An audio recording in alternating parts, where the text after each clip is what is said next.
The following podcast contains strong language and adult themes and is intended for a mature audience. Listener discretion is advised.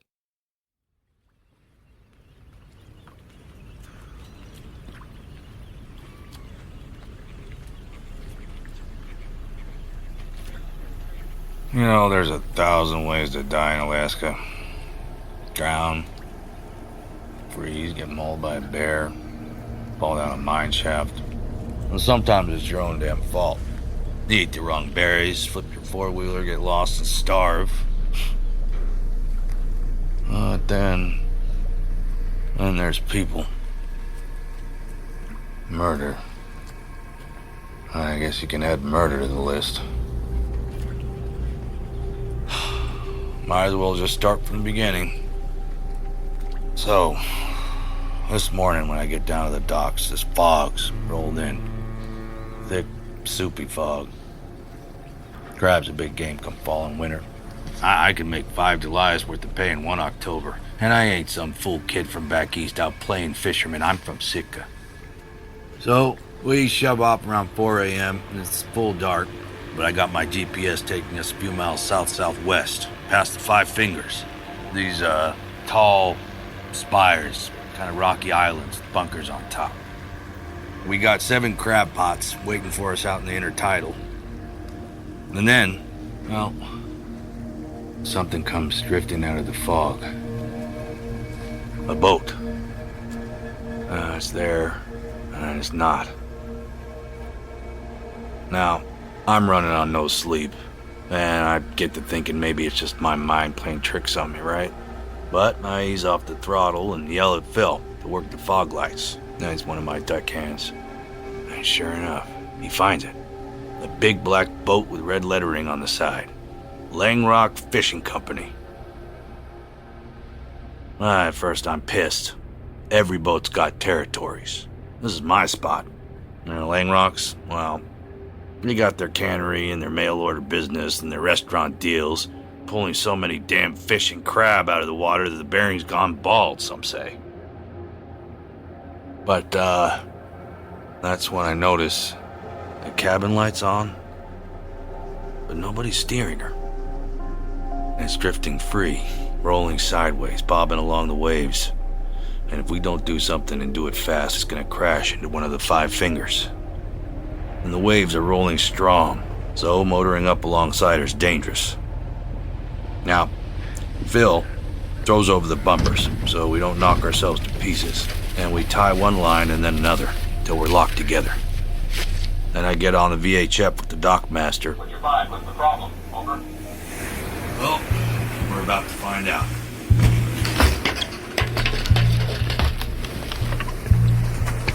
Damn it. Watch your feet, Phil. Deck's a little mucked over. All right. Hello? Anybody? Anything, Phil? You find anything? Nothing. Check the hold, maybe? Yeah,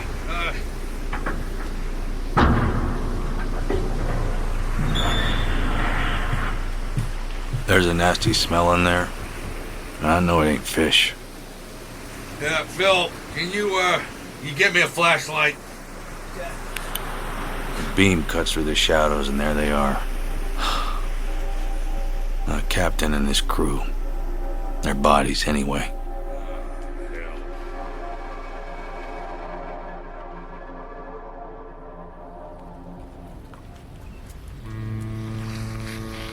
Are you sure you want all the details? I wouldn't want to upset you, miss. Go ahead. Alright. Well, I see more than I want to. A man's face staring back at me.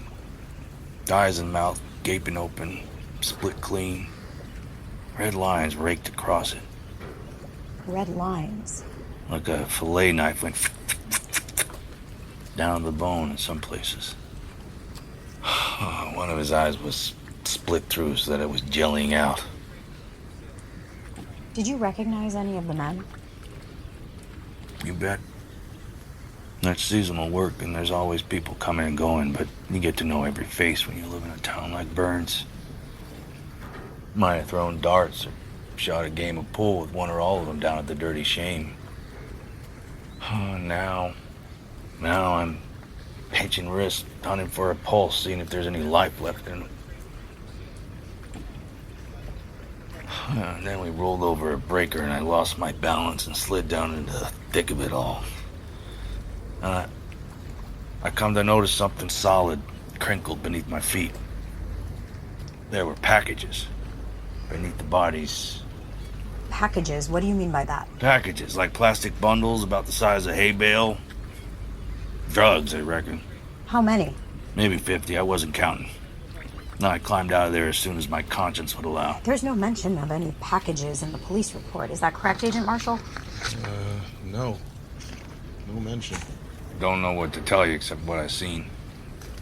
You're certain of it? Well, when you say it like that, I mean, sure it was dark. Still, could have sworn. You know, before you said you called the dock master. You bet I did. Right after I seen the ship adrift. Right. Why not the Coast Guard? I talked to the Coast Guard just this morning. Yeah, but our records indicate that they weren't contacted until 6 hours after you returned to the dock. That's not on me. Well, any theories on the delay? I can only tell you where I'm coming from, son. Okay. We're at the edge of the world. See? Uh-huh. Well, nearest Coast Guard station's 3 hours out. Well, that's not much help, is it? So then what happened? Nothing. Nothing happened. I lost a day of crabbing.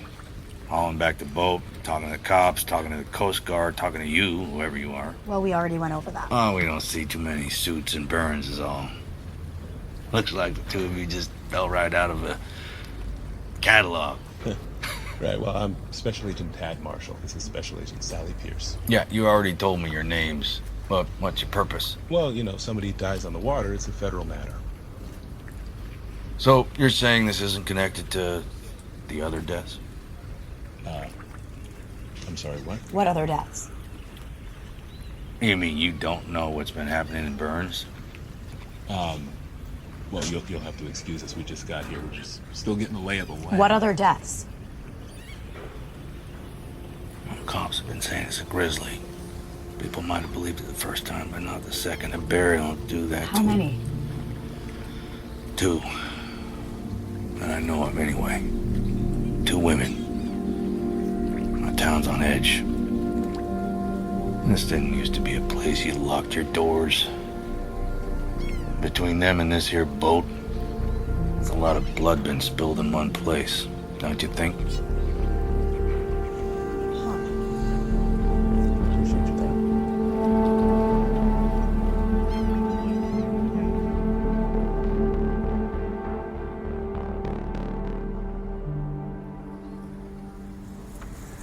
A boat full of murdered fishermen and 2 women mauled by a bear. 12 dead, damn. 11.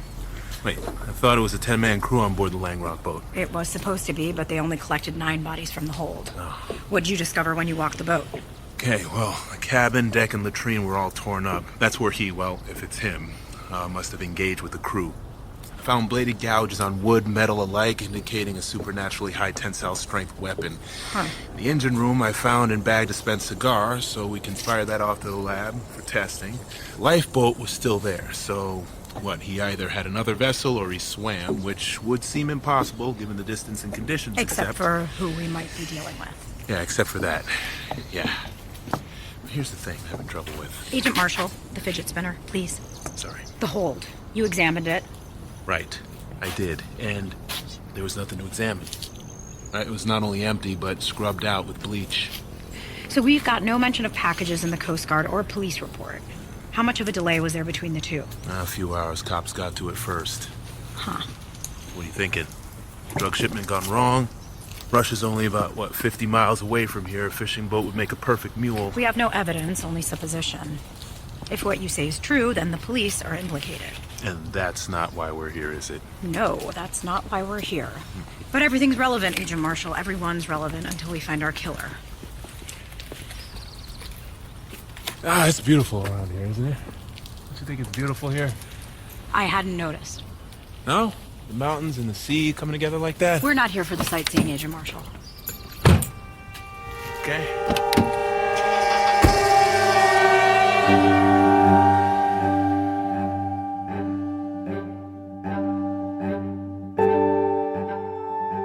Marvel's Wolverine, The Long Night. Chapter 1, 1,000 Ways to Die in Alaska.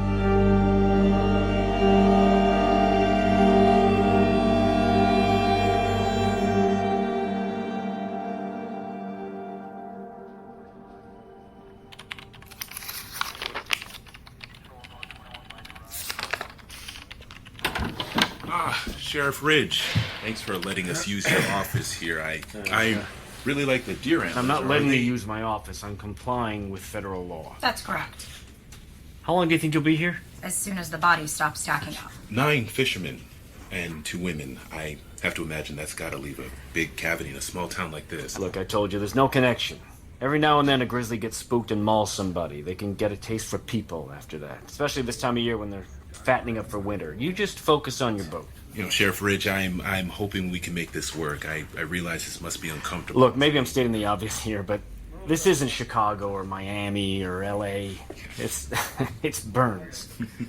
It's Alaska. What do you mean by that? It means we deal with more missing persons cases, more domestic abuse cases, more substance abuse cases per capita than probably any other state in the Union. Alaska's bigger than Texas, California, and Montana combined. Something the lower 48 seem to forget. And it means somebody wearing a Wall Street suit and Hollywood sunglasses and fidgeting a fidget spinner is going to have a hell of a hard time getting what they want out of this place unless they play nice. I'm willing to play nice. Are you? We need you to create a username for us that gives us complete access to your system and the case files on the 2 female Vics. You'll have to forgive Agent Pierce. She just wants to get right to it. That's her playing nice. Okay, I can do that. You look all you want. We are on parallel tracks, Sheriff Ridge. We're not here to interfere, but to help. Well, I sincerely hope that's the case. Look, I care about this town, okay? I've lived here most of my life, and I want to keep it safe. Whoever did this to them boys on that boat, let's get them. Absolutely. Hold on. Yeah. We have 9 men in the morgue, but it was supposed to be a 10-man crew on the Langrock boat. Right. I asked earlier about securing the dockmaster's log. We need to know who's missing and whether they're alive or dead. Right, that's what I came here to tell you before I got sidetracked. Parallel tracks. Stephen Washburn's the name you're after. Never showed up to work, he's not answering his phone. I'm gonna send one of my deputies over to his place. Guessing you might want to join in? Yes, that would be perfect. Thank you very much. Bobby! Bobby! Get your ass over here, would you?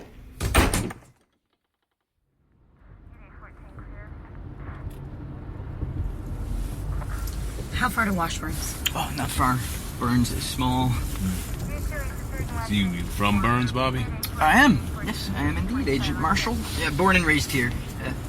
Always wanted to be a peace officer. Peace officer, huh? How long you been a peace officer? Yeah, it's kind of an old-fashioned term, I know, but it captures what I enjoy about the job, helping people, community building. I can remember being a kid and waiting for the 4th of July parade to start, and a police car was at the head of it, and everybody stood up and applauded. And they were so happy. Yeah, they felt proud of this town and safe in it. And I want to give people that same feeling. You look young. How long have you been with the Burns PD? Oh, like a few weeks. It's about 8 weeks. 2 months, ish. So it's all pretty new. Sure. And awesome. Right. Not the murders are awesome. Exciting, that's all. Well, you are our local envoy, Bobby. What's that? Sheriff Ridge seems to think that this town won't give us what we need without some help, so you are our local envoy. Okay. I can totally do that. Yeah. So what do you want to know? Well, I don't know. Give us a sense of the town. Well, my mom always called Alaska the island of misfit toys. People who don't quite fit in anywhere else fit in here. Everybody wants their privacy because everybody's got something to hide. Over there. What's that group of buildings over there? What is that? Oh yeah, you mean the sawmill? Yeah, it said Langrock. Langrock. That was the name of the fishing boat. Yeah, the Langrocks, they're the richest family in town. They own the fishing fleet and the cannery and the mill. But they also pump a lot of money back into Burns. This town would have fallen off the map a long time ago if not for them. So what can you tell us about these burn attacks, Bobby? What's wrong? It's just a damn cult. Cult. Yeah, well, they don't call themselves a cult. They call themselves the Aurora, like the Northern Lights. About 5-ish months ago, they bought an old warehouse outside of town, set up shop there. Total weirdo creepers. And every now and then they send out these communication blasts that override our radio. What's the point of that? Got me. They're trying to get more people to join them in Crazyville. Right, so what's their thing? Why'd they come here? What do they believe? Just listen. Maybe you can be both ways. Maybe you can be everything, all-encompassing. And we, the Aurora, are here in Alaska because this is where the long night takes root, grows. This is where the darkness has its greatest grip. The sun's reach is fleeting, but the night's reach, it's forever. We believe in that night. We believe you should embrace it. The night is coming, the long night. Moonless, endless, and full of possibility, like the vast cosmos. See what I mean? It's Crazyville.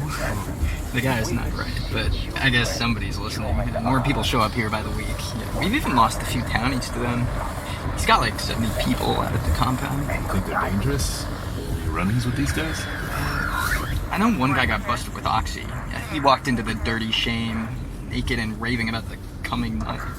But besides that one incident, we haven't really dealt with the Aurora much. I mean, they're creepy as hell, and they all seem drugged out to me. But so far, as best as I know, everything's lawful. Long night is coming. What does that mean? Washburn's place is just up the block. We need to be ready for anything.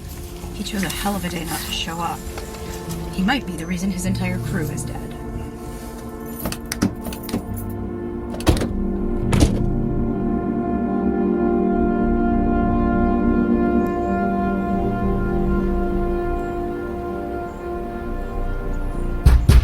Stephen Washburn, this is the Burns PD.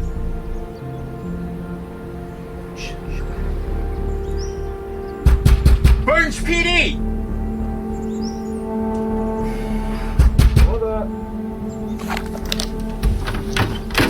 Yeah, what's what? Oh, damn. Are you Stephen Washburn? Yeah, man, but what the? Can we talk? I didn't do nothing. No need for guns. Let's just talk inside. What's this about, man? Inside, let's go. Okay, yeah, but chill, man. Put the piece away. Welcome, my humble. Why didn't you show up at work today? What are you talking about, man? It's Saturday. It's Monday. It's Monday. She's not lying. For real? Mm-hmm. Oh man. Oh, crap. Look, I've been sick, man. Oh, sick, huh? I mean, we checked with the doc master, and it looks like you've been sick a lot lately. There's a clinic in town, They can help you. What? Your crew is dead, Stephen. What? Your crew is dead. They're all dead. Yeah. I'm sorry. Like drowned? No. They were killed this morning. Some of them had their throats clawed out. Others were beaten to death. Claude. Does that mean something to you? I need some air.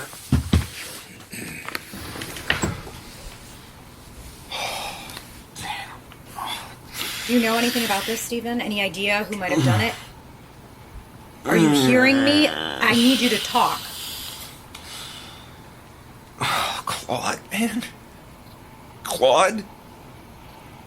They're all dead. All but you.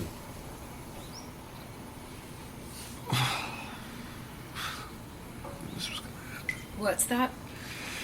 I knew this was gonna happen. Ever since I heard about those women getting killed, I just knew it was bad times ahead. We didn't say anything about the Please, women. I keep dying, man. We're here about your crew. Talk to us. Steven, just talk to us. Okay? Sure, fine. Just ask your questions, man. Do you know who killed your crew? Maybe. Yes, I gotta guess, but it's gonna sound crazy. Tell us, from the beginning.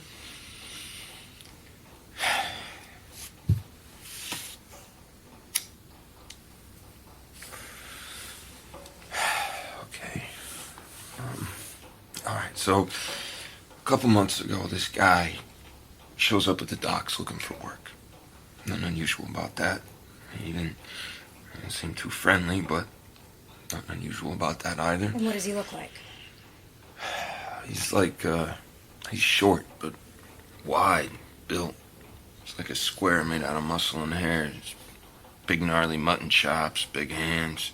You would have laughed at the sight of him, except he looked ready to chew your face off, man. So he was looking for work? Yeah, I mean, deckhands walk off, they walk on. It's how it works. At least once a week, seems like somebody gets canned or somebody quits because of some bull. Our boat had just lost somebody who up and ran to sewers, got work on a halibut charter or something. We needed the help. Captain hired the guy on the spot. That's how it works around here. No questions asked, no background checks, W-9s, or anything like that, man. The captain just pays you cash in every day based on the haul. And did you guys ever talk? No, man. Not this guy. I tried once, asking him if he had a light. He looked at me with these dead eyes. This guy wouldn't say nothing to no one. But he did his job, did it well.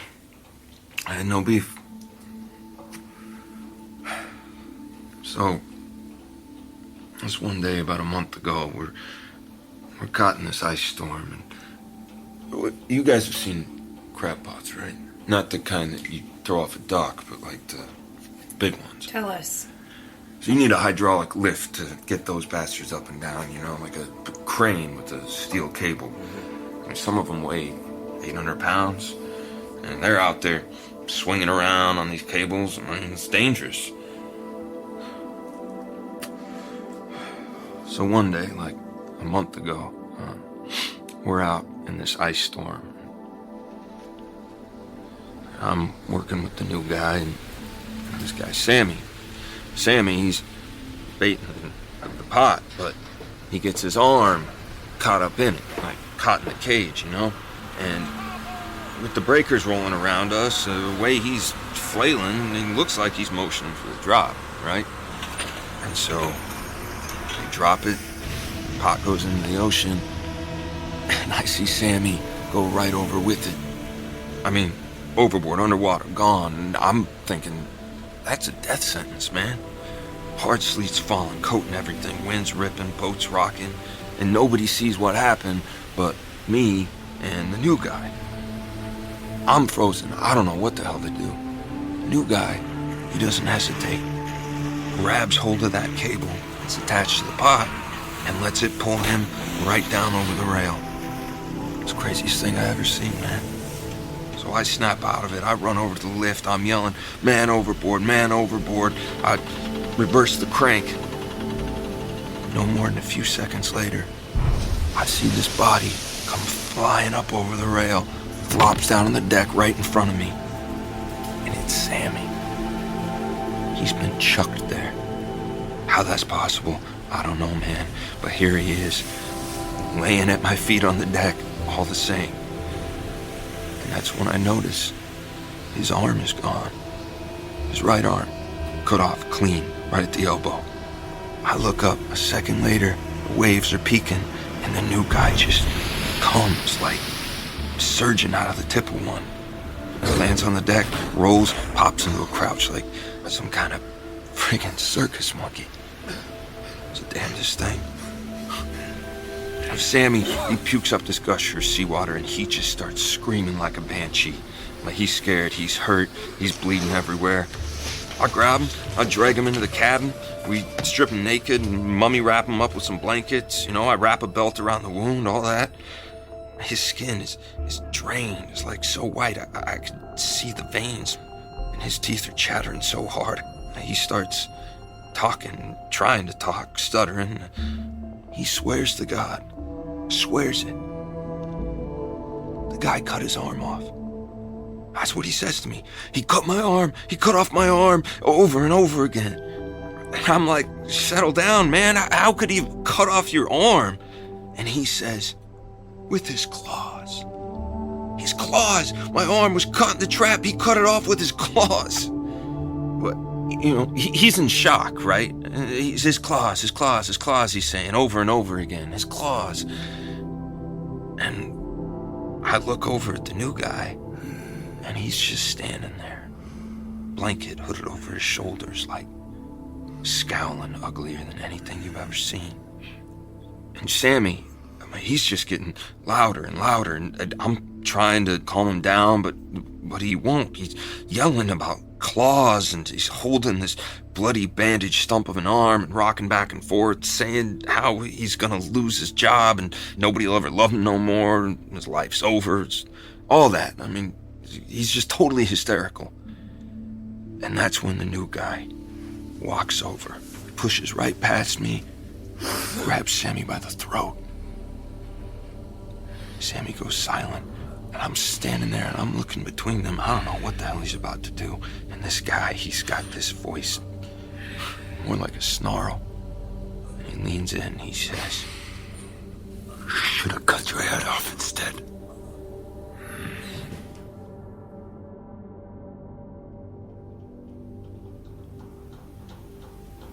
I remember hearing about this. I thought it was just a tall tale. Oh, man. That's no bull. I was there. I saw it. And what happened next? He, lets go of Sammy's throat, drops him, and he just charges across the deck. That's it. He's gone. He's gone? What do you mean he's gone? I mean, he's gone, man. Saw it myself. He just up and jumped off the side of the boat. I figured he was dead, right? That's suicide. Until I saw him a couple weeks later at the Dirty Shame, drinking in a corner booth. Huh. Nearly pissed myself. Left my beer on the counter, ran right the hell out of there. Look, I'm telling you, man, this guy is a psycho. People are getting cut to pieces. He's to blame. All I had to do was take one look at him, and I knew. He's a killer. What was his name? Logan. His name was Logan.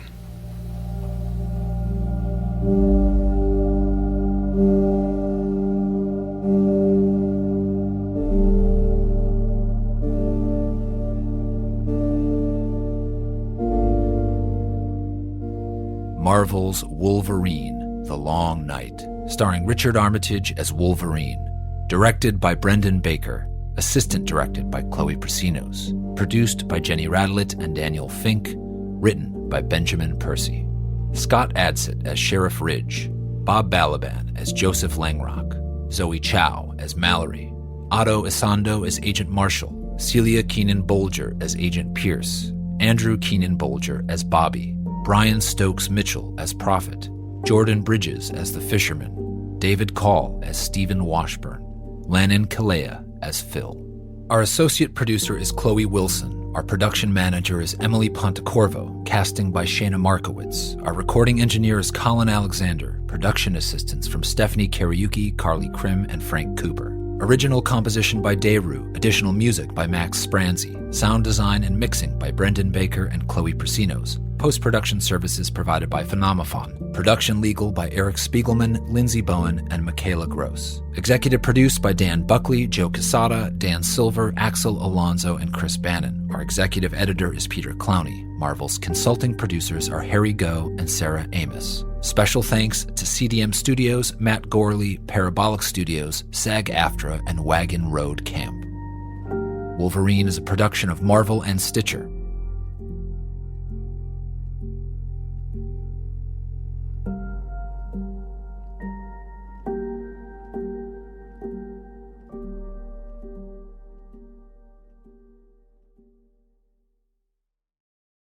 The following podcast contains strong language and adult themes and is intended for a mature audience. Listener discretion is advised.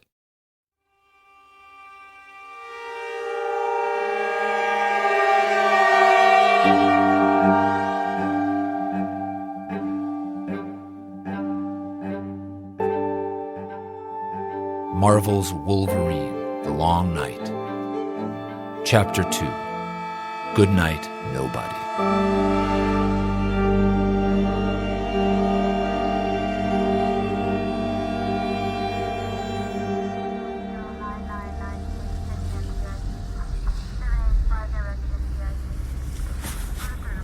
How do you guys like the motel? You're at the Brown Bear Inn, right? Right. Your question, Bobby, implies that there are other lodging options.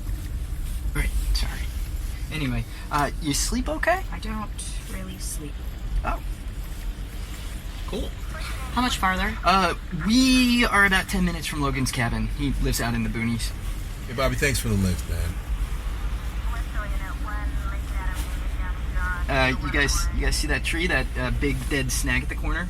Everybody calls it the witness tree because it sees everything. The way it's situated, overlooking the town. Why did you move here, Bobby? Me? I already told you. I always wanted to be a peace officer, and Burns was hiring. You also said that everybody in Alaska is hiding from something. Yeah, I guess I did say that, didn't I? So I'd love to do more than just drive you guys around. I'd love for this to be a learning experience for me. Maybe clue me in on your process. You know, cause of death for both women has been listed as a bear mauling. Oh, right. Yes, exactly. What does that have to do with you? What does that have to do with the fishermen who were killed on the boat? They appear anomalous at first glance. Yeah, but we looked up the stats on fatal attacks, and there have only been a dozen recorded in the past century. To have 2 in one town in such a short period of time, well, that's some strange math. But not impossible math. Yeah, not impossible, but strange. There are some real similarities between the Vex. The tensile strength of the blades or the weapon and the force of the slashing and stabbing is strong enough to cleave bone.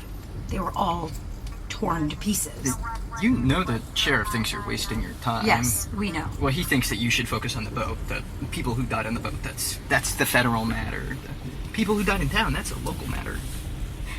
That's what he says. All right, what do you say, Bobby? Me? Yeah. I don't know.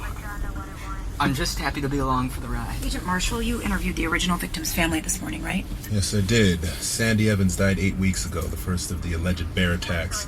I sat down with her mother, Talia Evans. Okay, and what did you learn?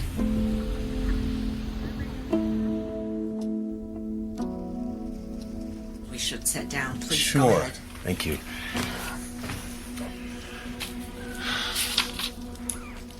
Well, I see you have a lot of pictures of Sandy. Oh, yes.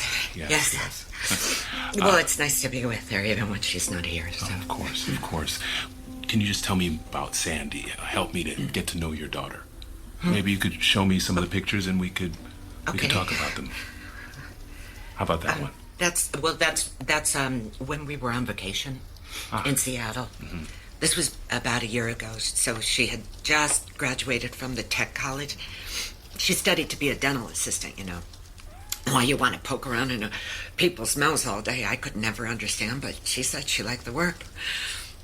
Well, she liked to interact with the patients. So, was she social? Was she outgoing? Oh, yes. So warm, friendly with everyone. I'm sorry. See, they tried telling me it was a bear. Sheriff Ridge, he what? Was Sandy told me in the week before it happened that she got a few calls. Somebody breathing on the other end. And when I told the sheriff, he just waved away my concern. Oh. I just don't trust him to do a good job like you're obviously doing. I can only do my best. I'd love to get some names, all her friends, anyone who she was close to. Of course. Boyfriends. She went steady with a few, yes. No one lately, though, that I know of. Any of them fishermen? No. Why? Oh, no, I'm just curious. Yeah. Do you think what happened on that boat yesterday? We like to consider every possibility. Does the name Logan mean anything to you? No, I don't think so. Mrs. Evans, do you think Sandy had any connection to the Aurora cult? No. Goodness, no. She was raised in the Lutheran Church. Those people, they're devil worship. Wow. Well, I'm not sure what they worship, but they seem to be upsetting a lot of people. You know, see, once I heard about poor Jessica Riley, I just knew something was wrong. I knew it wasn't any bear, no matter what the police said.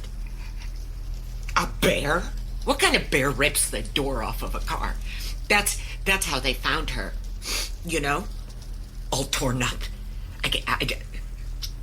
No. See, for a little while, I wanted to believe that it wasn't even Sandy that they found, because... Did you know that they never found her head? On her arm, she had a tattoo. Goodnight Nobody. That's what her tattoo said. Goodnight Nobody. Yeah, that's what it said in cursive. I don't even know what that means. It was from her favorite children's book, Goodnight Moon. But when they pulled back the sheet and showed me her arm, there it was. Goodnight Nobody. It was her. It was my baby. I am so sorry. It's going to be okay. How can it be okay when she's already dead? I know, and I am sorry. We can't bring her back, but we can stop this from happening again. Oh, you have to. Whatever is hunting us, you have to hunt it back. And if it's a bear, then you track it down. That's what I told the sheriff. I said, do something. You send every dog and every rifle out into those woods and you end it.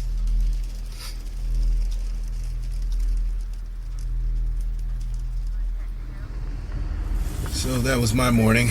I was with her for 2 hours. Mrs. Evans is right. The manner of death is highly suspicious. Grisly attacks are generally the result of a surprise. Like if a hiker rounds a bend in a trail and finds himself in between a mother and her cubs. You see the photos of the car? Looked like a torn open tuna can. Yes. I left a voicemail for the Riley family. I'm hoping to get an interview with them shortly. We'll see if the parents are as disenchanted with local law enforcement as Mrs. Evans. Yeah, what about you, Agent Pierce? You find Logan's landlord? I did. I met her at the Dirty Shame, a local watering hole. Oh, hey, I'm a part of the Dart League there. I like how you can throw your peanut shells on the floor. I did not ask for your opinion, Deputy. Okay, sure. As I was saying, I met Logan's landlord at the Dirty Shame.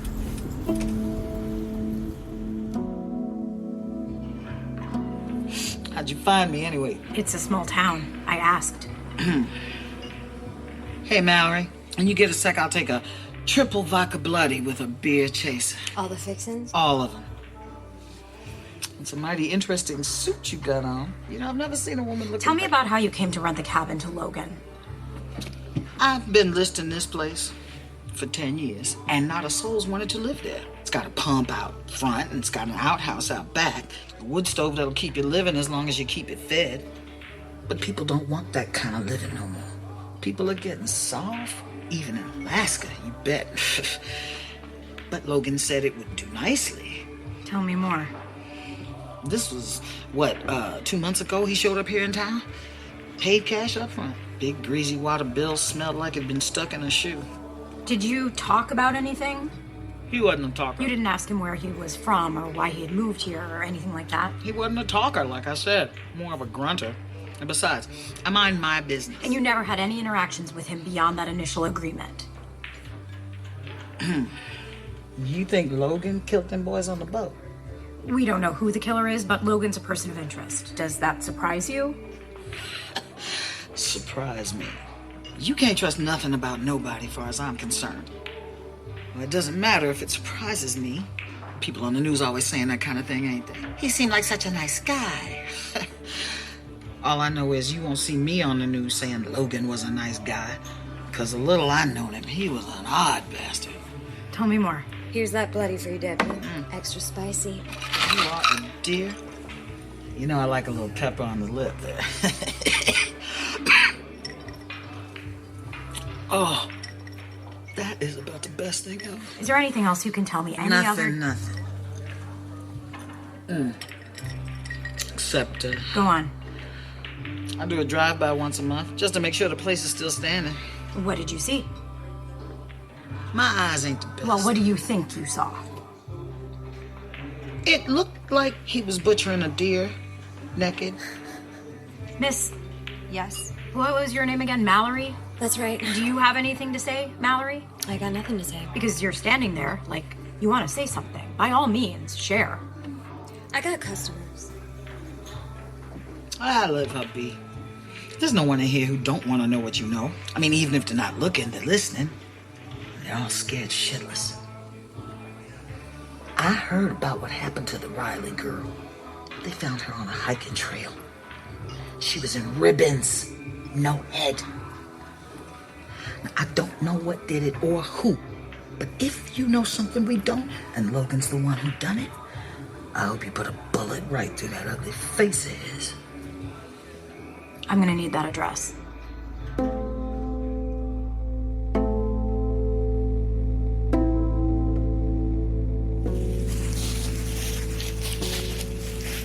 Well, here it is. Front door is open. The suspect is not present. Agent Pierce, sorry. How can you tell he's not here? It's like 40 yards away. Shouldn't we search the We'll search the cabin when we finish the perimeter sweep. Got a bit of a trash heap up here. Anything noteworthy? Whiskey bottles. What looks like empty bags of fertilizer. Logan has no vehicle registered, but I'm noticing tracks. Motorcycle, dirt bike. Scan it. Yep. What? Do you see something? Yeah, his phone. Agent Marshall's phone. It's all armored and glowy and awesome. Wait, what on earth? What are you doing? That blue beam scans the tracks and... Yeah, it gives me the age of the track, the tire type, likely vehicle pairings, and the respective weight of the rider and the load given the soil density. What? Yeah, less than a day old. He's on the run. He's not far. No, seriously, that's so cool. Can I please hold it? No. Oh.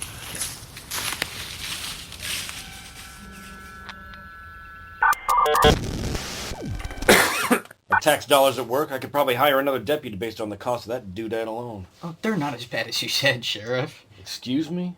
I just mean they're nicer than I thought they'd be. That's all. They're kind of cool. Bobby. Yes? Look, you're a good kid. You always look for the best in people. I appreciate that about you. I do. But you don't know a damn thing about these two. They're only letting you see what they want you to see. Understand? You gotta trust me when I say you cannot trust them. Okay?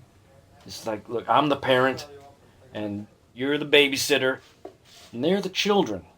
And I want to know what my children have been up to. Yes, sir. And you owe me. Don't forget, you owe me. I know I do, sir. Wish I could scrub down every inch of this town with bleach. The sooner they're gone, the better. You still haven't told me what in the hell happened to my squad car. Oh, right. So, there's a butchering stand set up next to the cabin, and a buck was hanging from it. The buck has been skinned and gutted, but not butchered. No rot has set in. Think we spooked him? Something distracted him. Stay alert. We start toward the cabin. Oh, wow. Damn, that's right. First thing that hits us is the smell. Just a heavy stink, sweat, and cigar smoke, and wet dog. Okay. Just pure gross testosterone. Okay. No furniture, except a wood stove with a few embers still in it, maybe a few hours old. This bucket of water was his sink, I guess. And this fine collection of deer hides seems like it's his bed. We got 2, 4, 6, 10 empty whiskey bottles. That was thirsty. Garbage bag. Nice. Got some old clothes. Got a pair of jeans here. Check it out, Bobby. Waist 32, inseam 26. Really? Who lives like this? An animal. A very short animal, I might add. You're sure taking your sweet time with the story, Deputy. When do we get to the part where my car ends up in the shop? Was just getting to that. You hear that? Outside. Move. There's no one in sight, but the hood on the squad car is propped up, and the engine block is a mess of ripped hoses and wires. The tires are slashed. It's trashed. The vehicle's trashed. Yeah, I saw the bill, I know. Oh my God, look what they're doing to my car! Oh, I'm gonna be in so much trouble. We're being fired upon. The Strawberry Kids. The Strawberry Kids. Is that how you got that gash on your chin then? Ah, son of a bitch! Oh, that stings! No, that was just a cut from shaving. What is it? It's a penny. It's filed down at the edges. They're shooting us with pennies? Looks an awful lot like you got hit by one of them slingshot pennies. No, definitely not that. Just an accident while shaving. You never shaved a day in your life. Oh, that kid. Get down, you idiot. You're bleeding pretty bad, deputy. No, okay. It's okay. They're kids. They're just kids. Don't hurt them. Yeah, they're kids. What the hell are kids doing here? They live off the grid. It's complicated. I'll explain. Wait, On your six. Guys. And then Pierce and Marshall, they go charging off, headed for the woods, headed after the Strawberry Kids. I've never seen anyone run like that outside a track meet. Their backs straight and their legs pumping, kicking up dirt.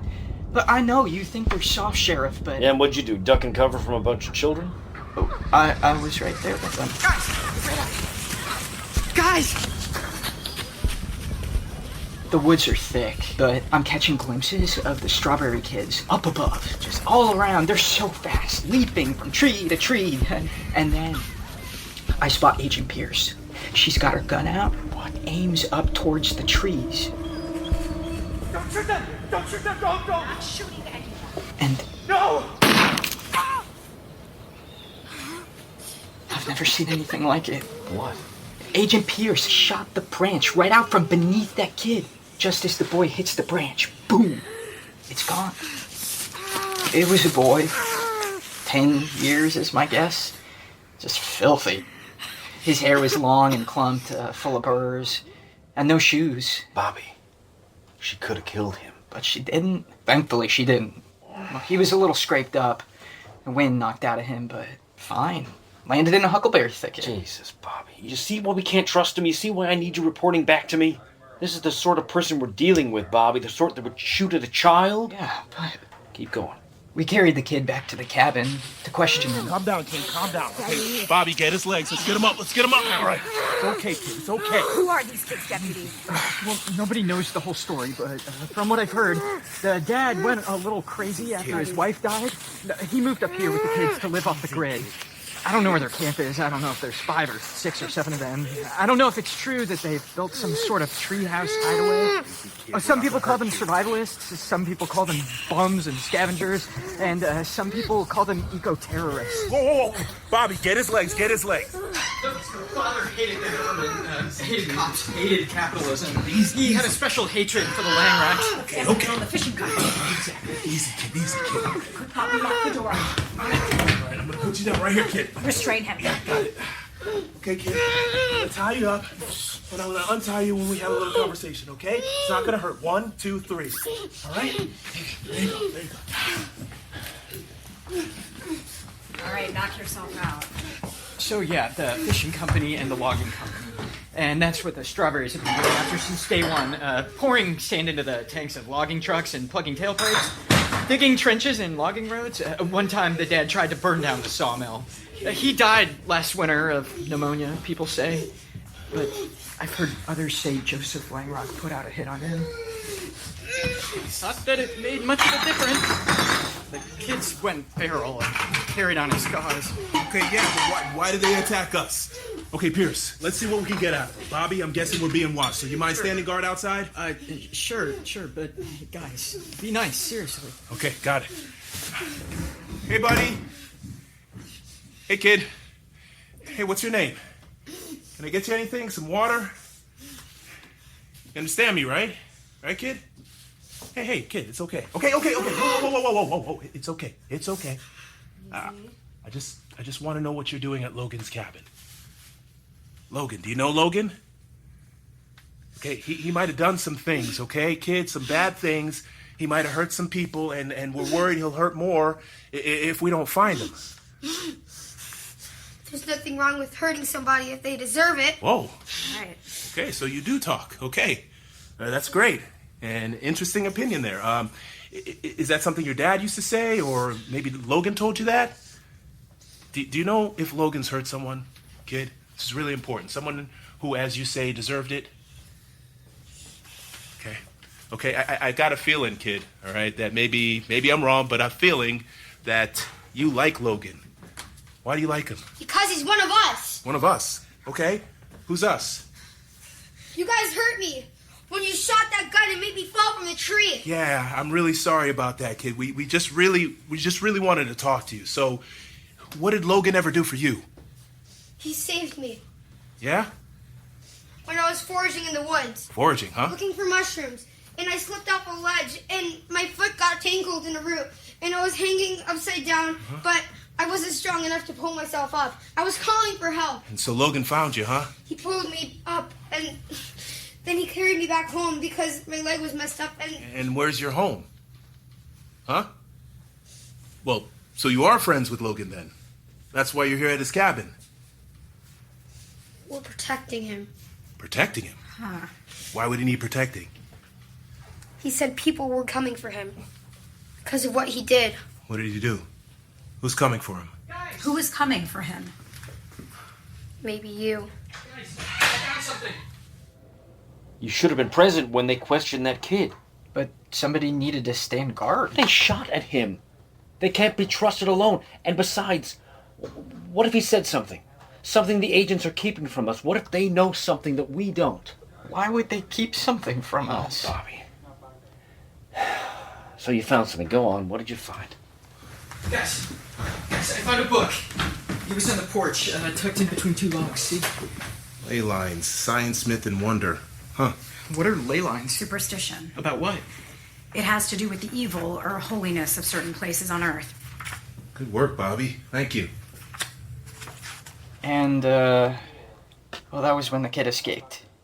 She slipped out through one of the windows. Was there at least anything in the book? What? Wait, sorry. Did you check the book? Poke through it, see if it had been hollowed out, something stuffed in it, notes written in the margins, that kind of thing. Oh, yeah, of course. Yeah, sure I did. No, nothing. Just a book. Sorry, Bobby. Well, there was a letter. You should have looked. How many times did he lie during that recording? I lost count. Where'd you plant that bug on him? Behind his ear. He thought it was a mosquito bite. Where's the note you found in the book? It's right here. The handwriting took some effort to decipher, but it reads as follows. Maureen.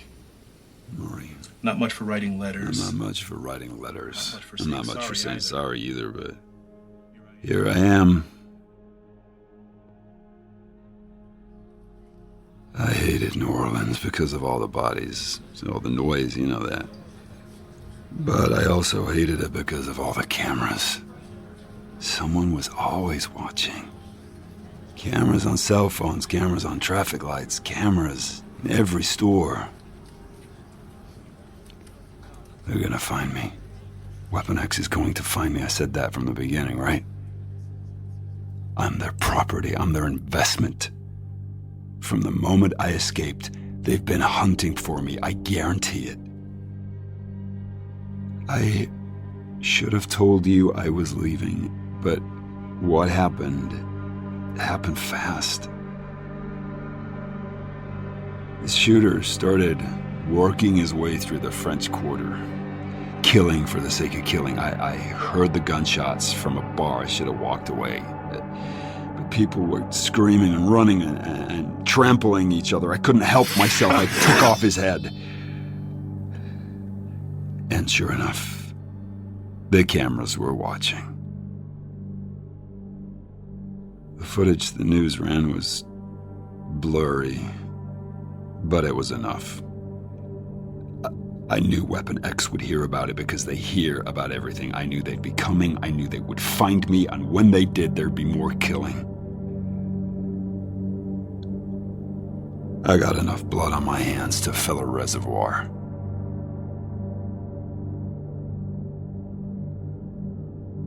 You know what really convinced me to go? I came back home and found you asleep. It was hot, remember? I mean, you weren't wearing anything but underwear and laying on top of the sheets. God. Do you know what my mind did? I saw every organ, every vertebrae, every nerve, every artery, every bone, every way to hurt you. That's how I look at everybody, you know. It doesn't matter if it's a shooter in the French Quarter or a kid eating ice cream on a park bench. Or even you, Maureen. That's how I understand people best. As things that scream and bleed, things that can be taken apart. It's just the way I am hardwired. There's no turning it off. That's when I knew I had to run. Alone. Not just because my ugly mug was all over the news, but because of you, because of the hurt that I am capable of.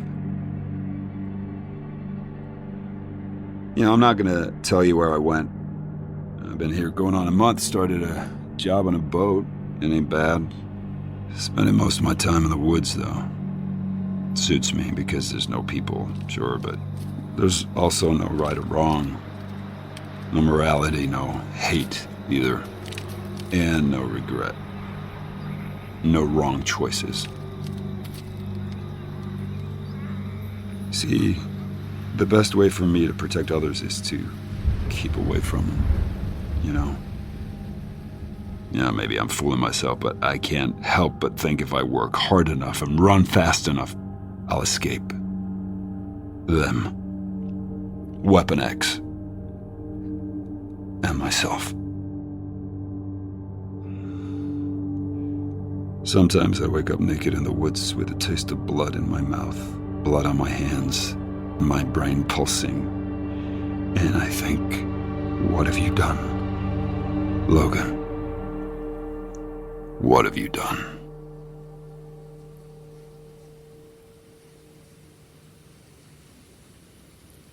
Did you scan the ink? Yeah, I did. Got a timestamp of 3 weeks ago. He sounded like he thought this place was a good fit. Yeah, so what happened that sent him off? Could it have been the revelation on the boat? He came here to hide, and when he saved that man, Sammy, he revealed his true self. Doesn't explain a killing spree. What are you doing? I thought we could listen to some music while we review the case files. I find music distracting. Yeah, maybe I can find some golden oldies, something to cheer us up. I don't need to... Can you please shut that off? Listen, it's him. What? Nick Prophet, the head of the Aurora cult. It's one of his radio blasts. But you should make haste because time is running out. The equinox is coming. When I was a child, I used to have a ritual.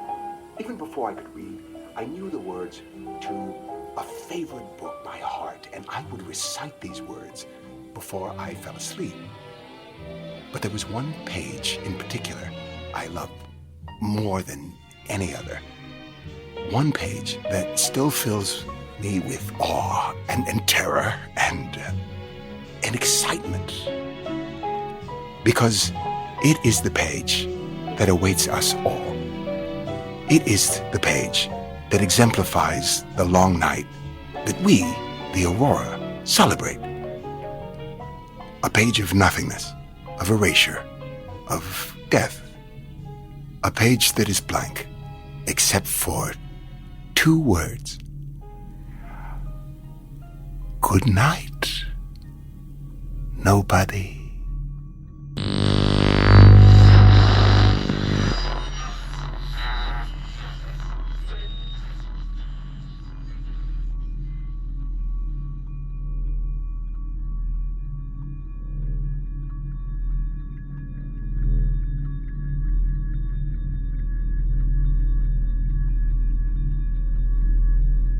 Marvel's Wolverine, The Long Night, starring Richard Armitage as Wolverine, directed by Brendan Baker, assistant directed by Chloe Prasinos, produced by Jenny Radelet and Daniel Fink, written by Benjamin Percy. Scott Adsit as Sheriff Ridge, Bob Balaban as Joseph Langrock, Zoe Chow as Mallory, Otto Isando as Agent Marshall, Celia Keenan-Bolger as Agent Pierce, Andrew Keenan-Bolger as Bobby, Brian Stokes Mitchell as Prophet, Jaden Clark as Strawberry Kid, Lucia Struess as Talia Evans, Freddie Walker Brown as the landlord. Our associate producer is Chloe Wilson. Our production manager is Emily Pontecorvo, casting by Shayna Markowitz. Our recording engineer is Colin Alexander, production assistants from Stephanie Kariuki, Carly Krim, and Frank Cooper. Original composition by Dayru, additional music by Max Spranzi, sound design and mixing by Brendan Baker and Chloe Prasinos. Post-production services provided by Phenomophon. Production legal by Eric Spiegelman, Lindsay Bowen, and Michaela Gross. Executive produced by Dan Buckley, Joe Quesada, Dan Silver, Axel Alonso, and Chris Bannon. Our executive editor is Peter Clowney. Marvel's consulting producers are Harry Goh and Sarah Amos. Special thanks to CDM Studios, Matt Gorley, Parabolic Studios, SAG-AFTRA, and Wagon Road Camp. Wolverine is a production of Marvel and Stitcher.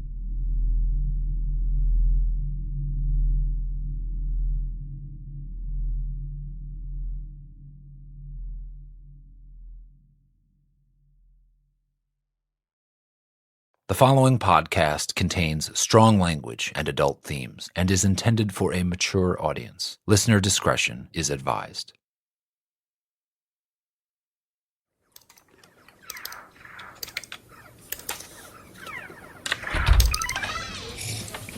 Sheriff Ridge. Take a listen. Goodnight. Nobody. You hear that? Yeah. And? That's Nicholas Prophet, giving one of his sermons. This was recorded late last night during one of the radio blasts put out by the Aurora cult. Listen. A page of nothingness, of erasure, of death. A page that is blank, except for 2 words. Good night. Nobody. That same phrase, Goodnight Nobody, was tattooed on the forearm of Sandy Evans, the first victim.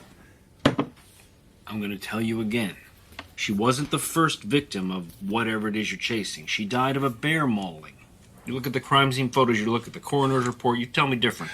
We've got a mark on a femur that matches up with the bite mark of a grizzly. You're saying you don't see any reason to question Nicholas Prophet? Well, I don't like him. I want him gone. Makes people nervous shouting on the radio trying to recruit people into his nightmare.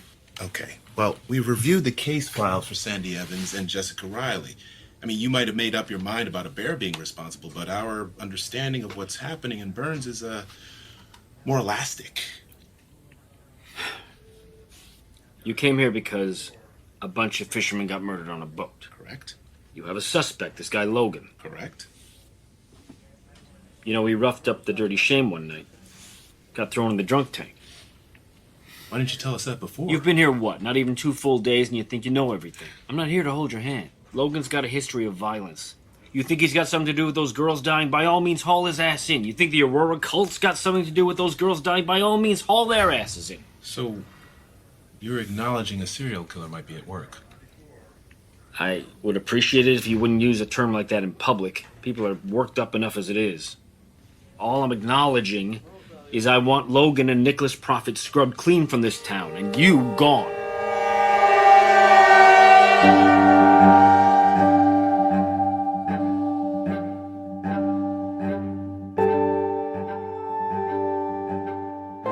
Marvel's Wolverine, The Long Night.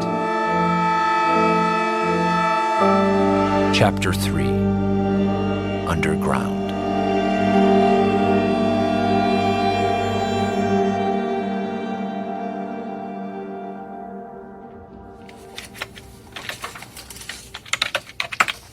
Agent Pierce? Mm-hmm. Check this out. Find something on Prophet? I still don't know who he is, but I did dig this up. Video posted to YouTube. It's from about 10 weeks ago. Demonstration that took place in the town square. We wear black because we guard ourselves in the fabric of the night. We remain hooded because we choose to live humbly in the night's shadow.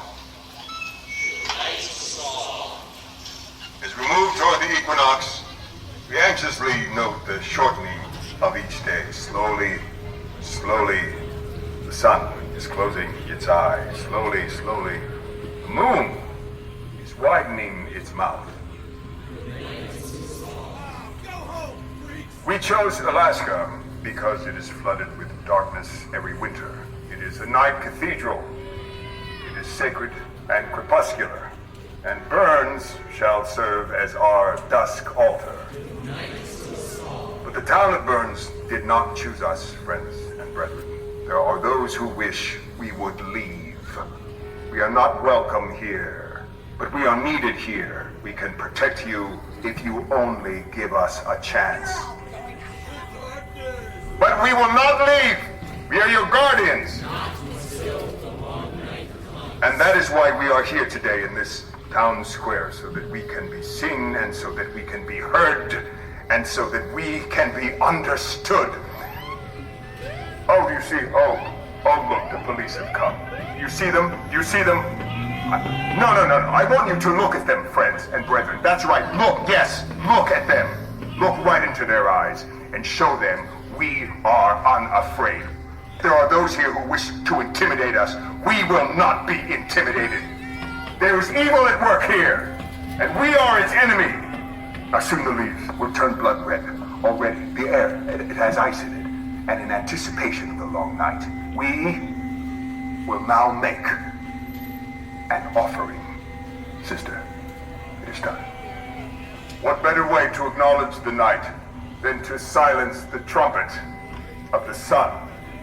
Sister, I offer you this blade. I silence thee.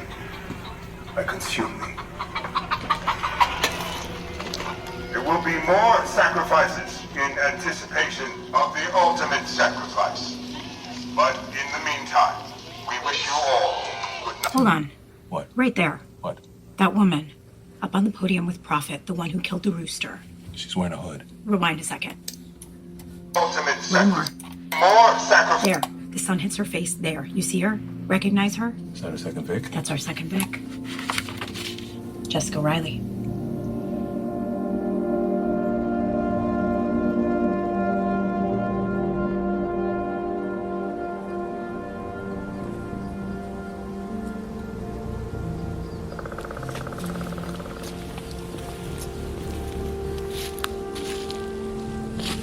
This pine tree is where the crime scene begins. I got the case file for Jessica Riley. I'm gonna walk out the diagram. Uh-huh. We've got 2 hours before our interview with her parents. The Rileys live out on Battle Creek Road. I can drive you after we finish up here. Didn't get much out of the father on the phone, but he said his daughter got caught up with Aurora for a few weeks and then quit. Well, that's motive. She quits the cult. Maybe she knows something about what they're up to, so they kill her off. Uh-huh. Yeah, maybe. What do you think, Bobby? I thought we were looking for Logan. We are. Then why are you asking all these questions about the cult? We're gonna be asking questions about everyone. You were here when the crime scene was fresh, Bobby. Help us see it the way it was. It was the first time that the sheriff asked me to do anything outside of the traffic beat, so I was excited at first. First time you seen a dead body? No. What? What are you gonna say? I mean, yes. Yeah, outside of a funeral, yes. Okay. So she was hiking? Jogging. She was a jogger. We're only 100 yards from the parking lot. She didn't make it far. Did she run here often? No clue. Why does that matter? It's the difference between a crime of premeditation and a crime of opportunity. So, you're sure this wasn't a bear attack? A bear attack is implausible given the frequency of attacks and the common profile among all the Vics. Oh.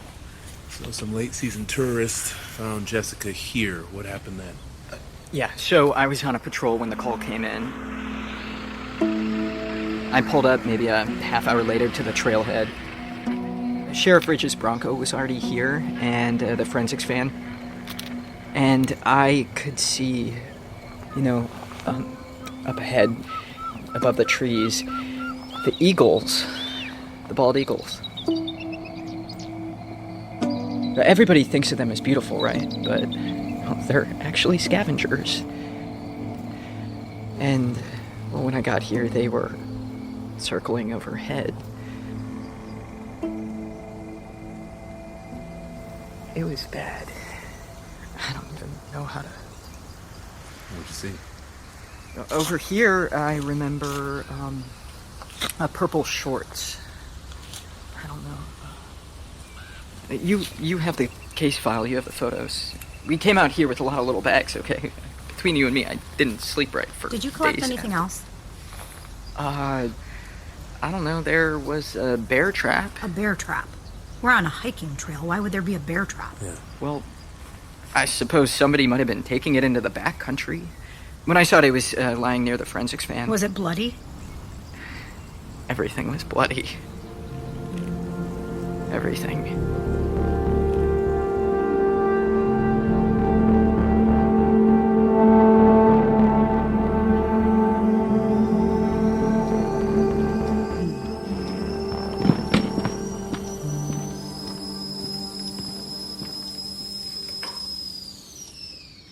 You're looking at me like you're afraid I'm going to start crying or something.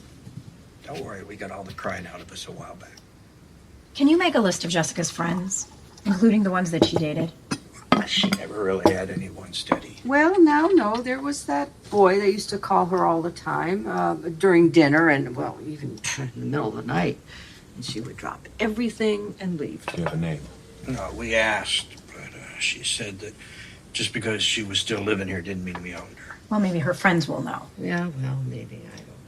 Mr. Riley, you work at the cannery down by the docks, is that right? 20 years, started on the line, then drove the forklift. Now I'm in the office. If you're down on the docks, I'm wondering if you've ever crossed paths with a man named Logan. Yeah, another one you mean, short fella. And any interactions with him? Just seeing him on and off the boat. Well, you don't think he had anything to do with what happened to Jessica, do you? We don't. You're asking all these questions, but they're the wrong ones. The person you should be hunting down before I go and gut him myself is that Nicholas Prophet. Why did Jessica join Aurora? Jessica. She was an anxious soul. Hated to be alone. She joined the track team in high school, started running all the time. So much she once passed out on the side of the road. Oh, things were really bad there for a while. And then she got the religious bug. Now, we're not church people ourselves, but, we figure it might be good for her, Christian camps and youth groups and the like. But church wasn't enough, just like her family wasn't enough. And soon after, Aurora came to town, and she joined up with them. Well, we came and got her, Oh, we went after that loony bin, that compound of theirs. I thought you said she quit. Same difference. Mm-hmm. We went in and we stole her home. And what made you do that? She'd been with them about a month when they had this nut job demonstration downtown. Prophet made her slit the neck of a rooster, let it bleed out all over her. I hated that for the whole town to see her like that. The cult. They drive around in this school bus painted black. When they marched out of the town square and lined up to board it, we chased after them. Honey, we're here. We're here. Jessica, please come home. We miss you. Before she got tugged along by that crowd, before she climbed up aboard that black bus and it rolled away. Come on, honey. We love you. She paused. And she turned and looked at us, and she said a word. A single word. Good night.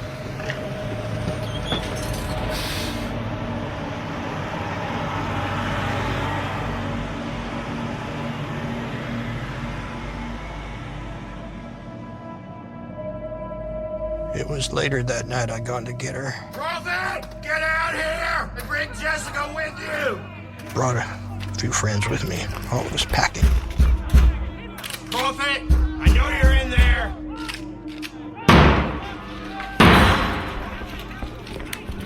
You should have seen that son of a bitch, Prophet.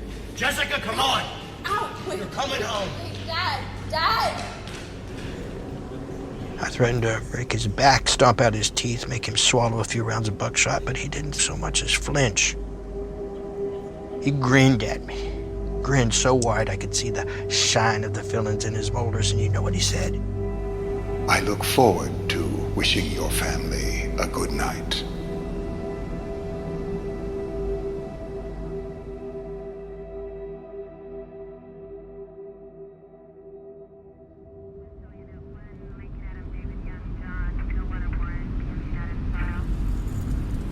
Hey, Why do you guys keep making me wait outside? We appreciate you, Bobby. You've been very helpful, but Burns PD's had their chance, and I think we might get, more honest answers without you there. But what if these guys are dangerous? You might need me, and well, it would be really cool if I could be a bigger part of the investigation. So that you can tell Ridge what we're up to? What? I don't. No. I just want to observe. I want to learn.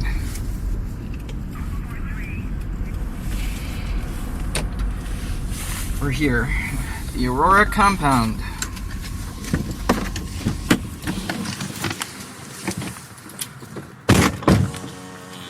Let me guess, you just want me to sit here and... Keep an eye out.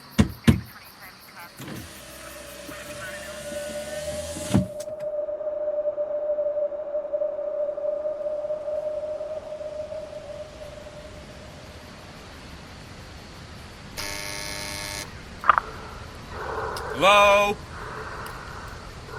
I'm Special Agent Sally Pierce. This is Special Agent Tad Marshall. We'd like to speak with Nicholas Prophet.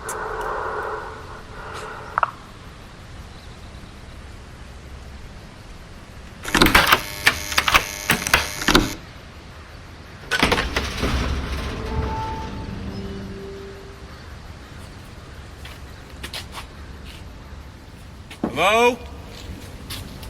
Hello? Where is everyone? Looks like the shell of an old factory. Oh, an empty bird's nest. All the windows are broken. Obviously, somebody's home. Up ahead. Elevator. Let's go.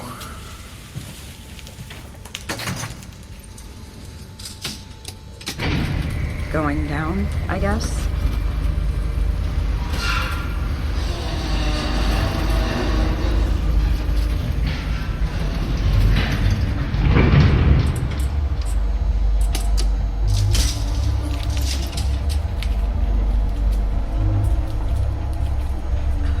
Smells like a frat house down here.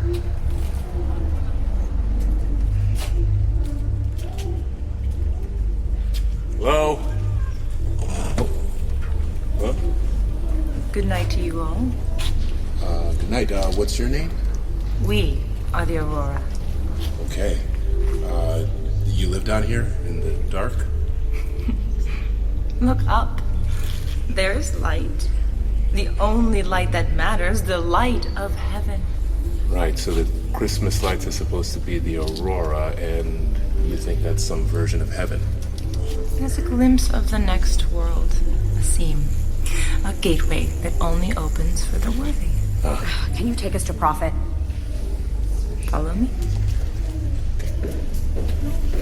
You will notice the longer you're down here that in the absence of vision, your whole body becomes a receiver. Your other senses take over, like sound, like touch. Put your hands on me again. I will break your fingers. As you wish.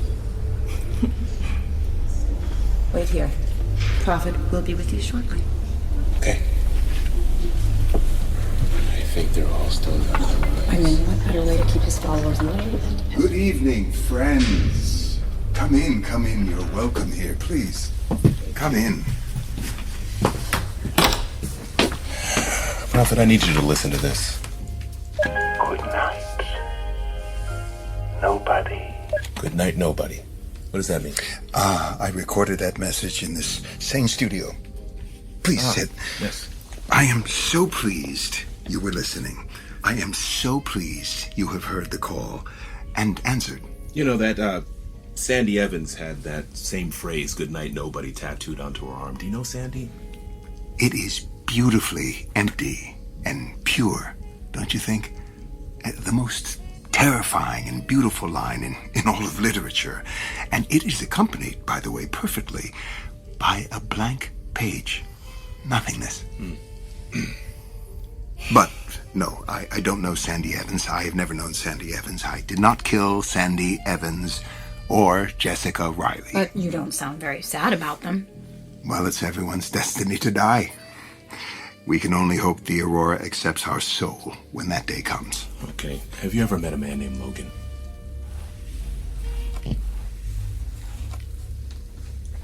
I have. He came here.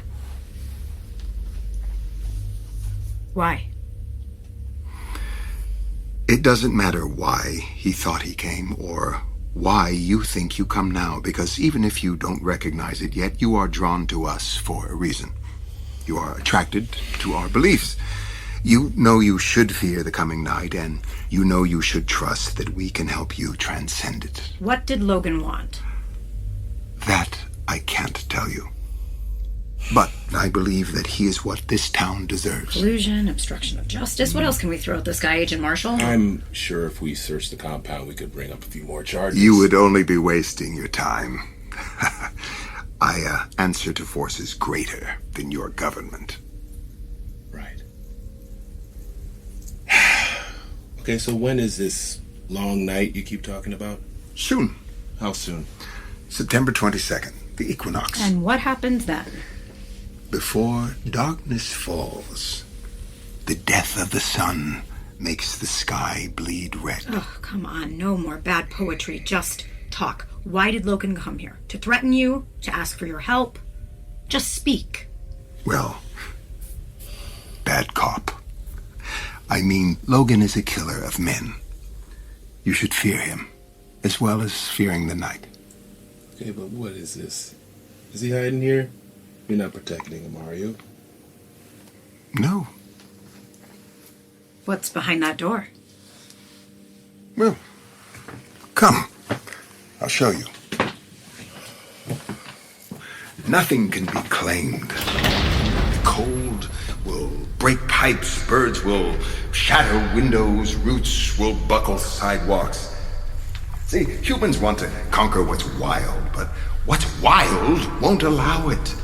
Consider this very warehouse. Do you know why we were able to buy it so cheaply and easily? Oh, why? It was condemned. It was built over a cave system that made the foundation unstable. Right. Well, how big is this place? We are standing in the main chamber of the cave. It stretches on for more than a mile. Side passages branch off it, and... Do you have any ammo stocked down here? No, we prefer the blade. Why here? Why come to Burn specifically? Have you ever heard of ley lines, Agent Marshall? No. They're channels of spiritual energy. They converge here. Now, I'm not the first person to consider this a very holy and dangerous place. Are there other exits? I'm sorry? Do these caves lead anywhere? Are there other ways to get out other than the freight elevator? There are other exits, yes. The cave has many eyes and many mouths.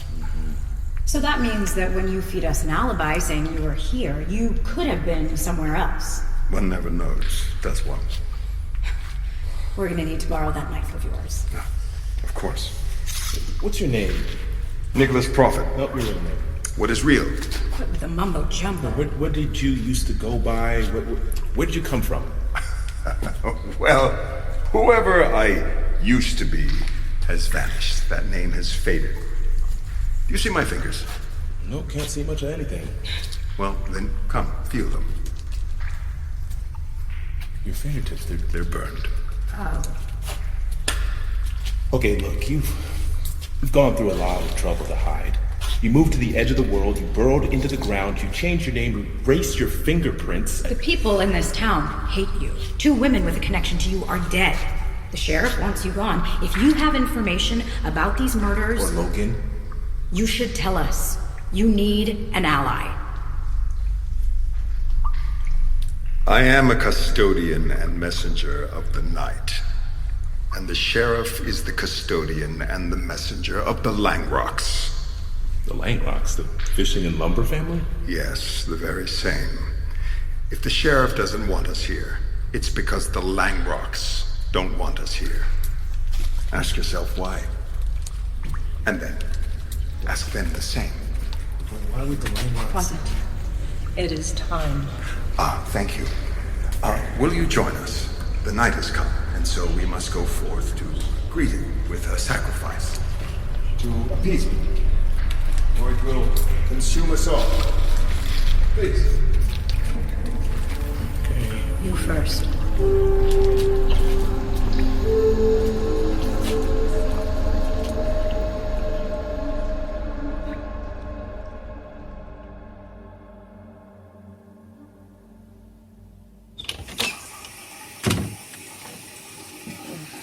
Brown Bear Inn, home sweet home. Agent Marshall. Agent Marshall! Yeah. How long have you been in there? It's like a sauna in here. Yeah, it's just the mold in that cave. Can't seem to get clean.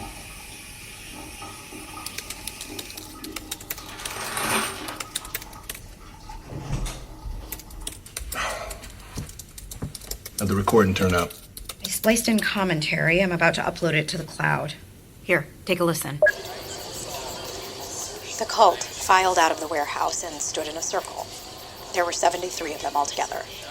Prophet stood in the center.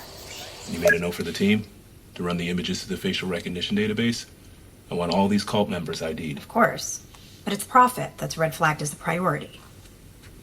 I didn't notice it at first. I was too caught up in observing the cult's curious behavior.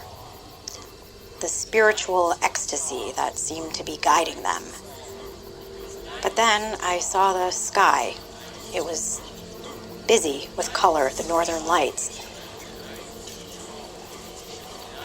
Everyone had their hands up in the air. Their whole bodies seemed to be extended toward the aurora. They were straining so hard, as if they could touch it. And then, I'm still not sure how to process this next part. It was a deer.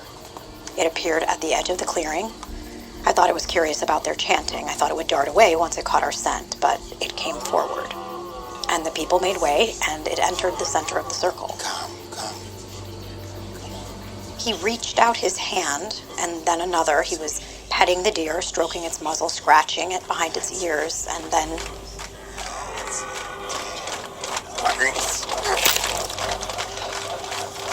he broke its neck. The circle tightened. Everyone gathered around the deer in a huddle. We couldn't see. What'd you get off Prophet's dagger? Well, it's been thoroughly cleaned and honed to a keen edge. I've scanned and swabbed. We'll upload all biochemical data with the image files. Prophet pointed the finger at Ridge as a servant of the Langrocks. I think it's time we sat down with him. That's our tomorrow.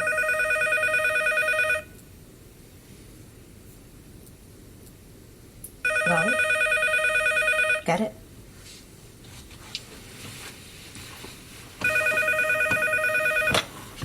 Hello? Who is this?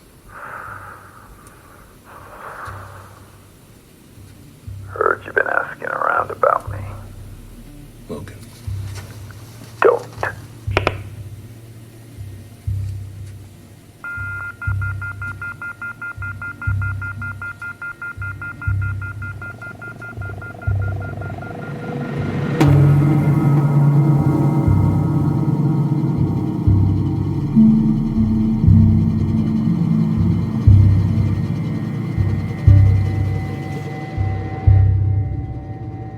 Marvel's Wolverine, The Long Night, starring Richard Armitage as Wolverine. Directed by Brendan Baker. Assistant directed by Chloe Prasinos. Produced by Jenny Radelet and Daniel Fink. Written by Benjamin Percy. Scott Adsit as Sheriff Ridge. Bob Balaban as Joseph Langrock. Zoe Chow as Mallory. Otto Isando as Agent Marshall. Celia Keenan Bolger as Agent Pierce. Andrew Keenan Bolger as Bobby, Brian Stokes Mitchell as Prophet, Jordan Bridges as Cult Heckler, Michael J. Berg as Mr. Riley, Hallie Charlton as Jessica Riley, Kathleen Garrett as Mrs. Riley, Kumiko Konishi as Cult member, Lucia Struess as Crowd member. Our associate producer is Chloe Wilson. Our production manager is Emily Pontecorvo, casting by Shayna Markowitz. Our recording engineer is Colin Alexander, production assistants from Stephanie Kariuki, Carly Krim, and Frank Cooper. Original composition by Dayru, additional music by Max Spranzi, sound design and mixing by Brendan Baker and Chloe Prasinos, post-production services provided by Phenomophon, production legal by Eric Spiegelman, Lindsay Bowen, and Michaela Gross. Executive produced by Dan Buckley, Joe Quesada, Dan Silver, Axel Alonso, and Chris Bannon. Our executive editor is Peter Clowney. Marvel's consulting producers are Harry Goh and Sarah Amos. Special thanks to CDM Studios, Matt Gorley, Parabolic Studios, SAG-AFTRA, and Wagon Road Camp. No animals were harmed in the making of this podcast. Wolverine is a production of Marvel and Stitcher.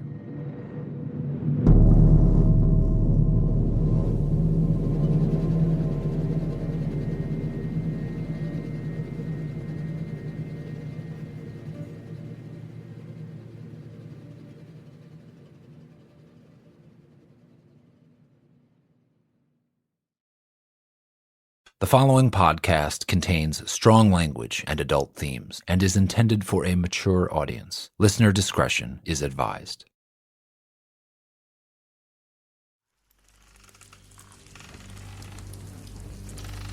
How long ago did this happen? Oh, about 3 weeks ago.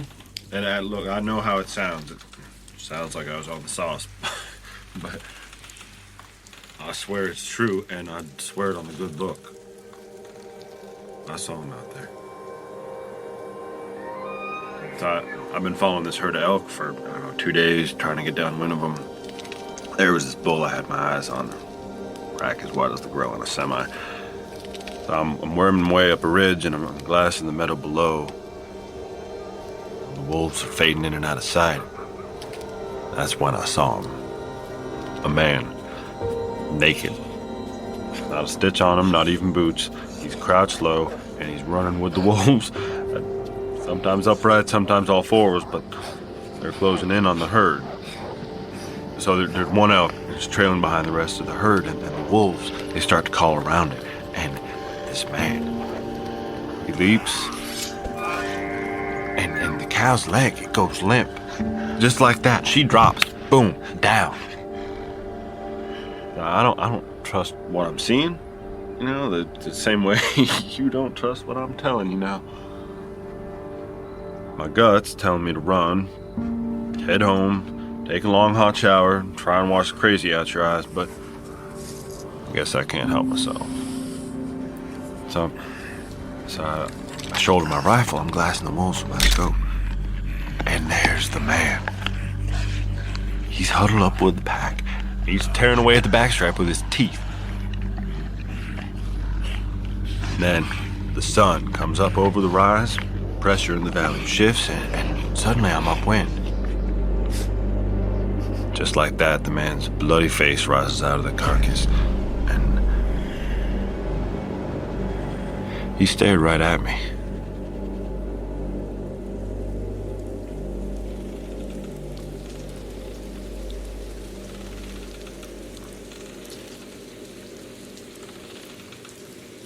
And then? And then I ran. That's what happened. I humped up that ridge so fast I thought my heart would bust. Can you describe what he looked like? Oh, he was covered in blood, but I recognized him all right. Mutton chops, roadkill haircut, newer town. He worked on a boat, I think, but I seen him at the bar. Logan. Can you explain what I saw? 'Cause I can't make sense of it. I can only tell you he's a dangerous man. Now, I have got a map here.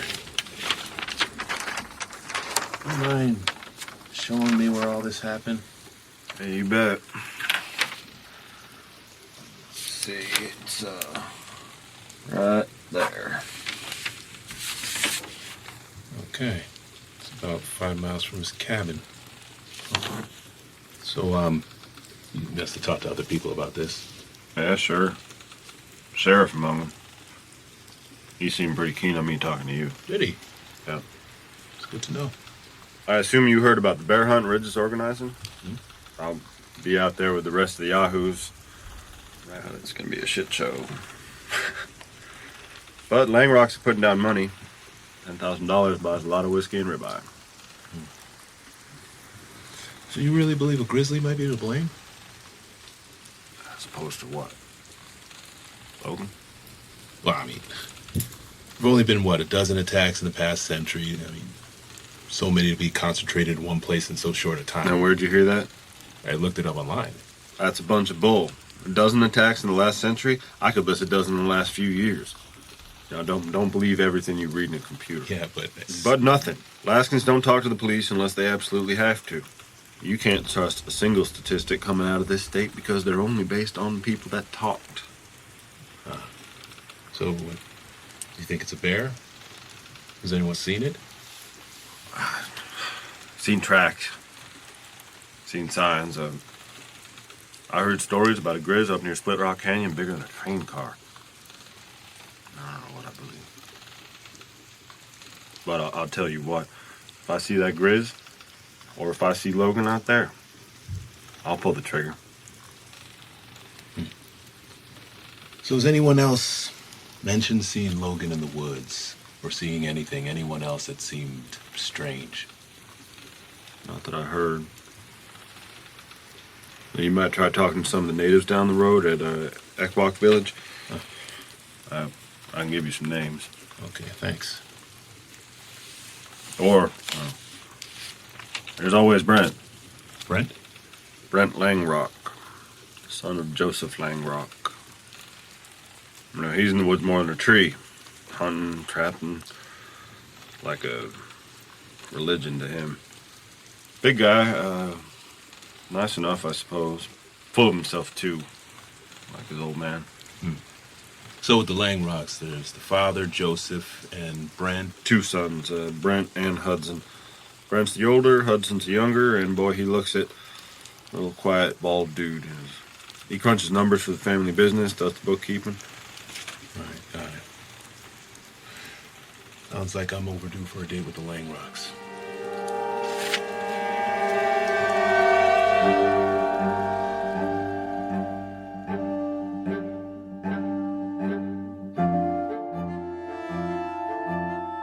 Marvel's Wolverine, The Long Night. Chapter 4, Hunters.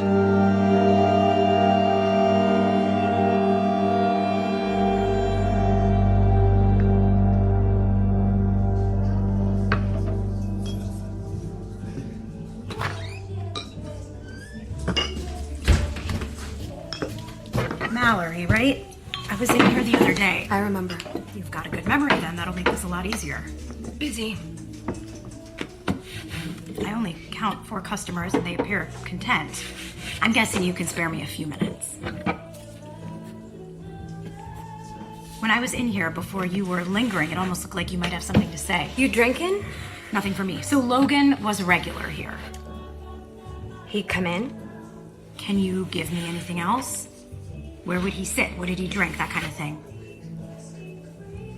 Corner booth, whiskey mainly. Usually you just told me to leave the bottle. I notice you keep a journal. You were writing in it when I came in. I like to write. What do you like to write? I heard you like sports that'll kill you. Free climbing and base jumping and whitewater rafting. Who told you that? I asked around. I know where you live. I know you pick up extra shifts at the sawmill when you're not working here. Don't appreciate you asking around behind my back. Well, here I am asking you face to face. So what were you writing? It's a stupid poem. About what? I said it's stupid. It would sound stupid to summarize. Well, I'm not going to leave until you give me something. You must know that by now. Okay? It's about where you're from, how a place defines you. Tell me. Like if you're from the East, you're standing on top of the past. Matters who your family is, matters what happened in this house or that street corner 200 years ago. Everyone's a pack mule loaded up with history. I don't read poetry. Is that where you're from, out east? But out west, it's different. There's no history. There's only the future. And we're not pack mules, we're hunters. Would you say that's true of Logan, that he's a hunter? Sure. Did he do something that would make you say that? Once there was a fight. I think I heard about this fight. I mean, there are a lot of fights around here. Somebody says something stupid, or somebody wins too many games of pool, and yeah, before you know it, you've got a broken nose and a few broken bottles, and then the night moves on. Worst case scenario, maybe somebody knifes a tire in the parking lot, or... But this was different. Yeah, this was different. This was the fight. When? A few weeks ago. And it was Logan against... It was him against the rest of them.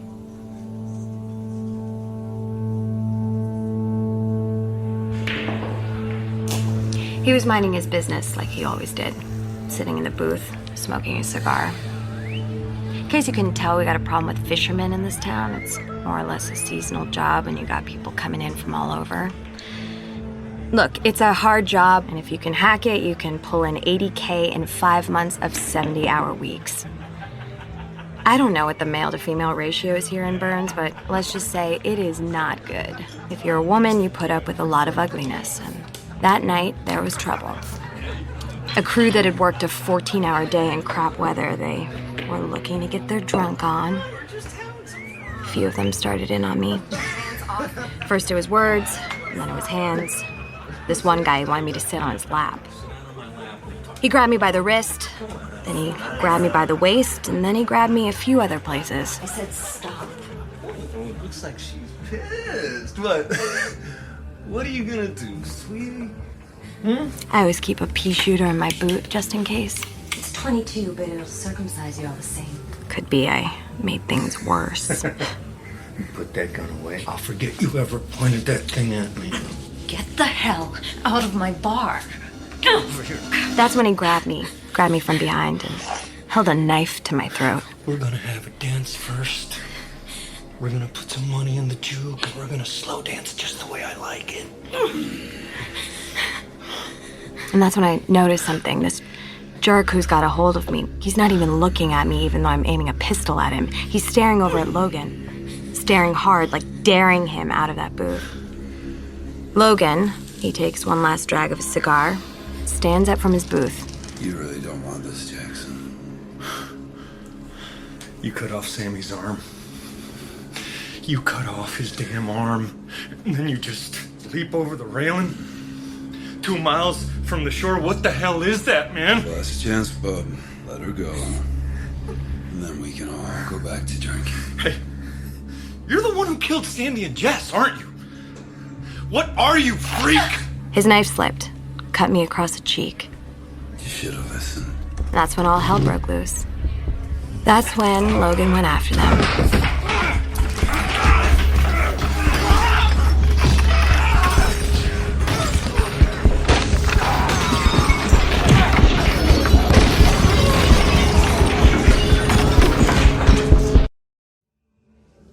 The next day, I found teeth. Human teeth. In the bar top. Right here, you see that?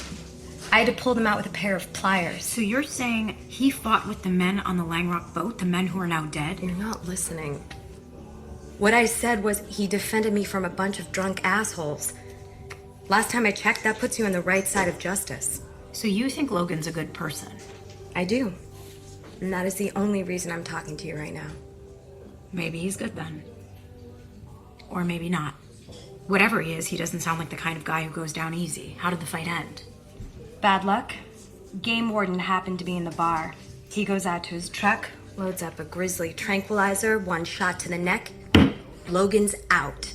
And the cops show up and drag him off to the station.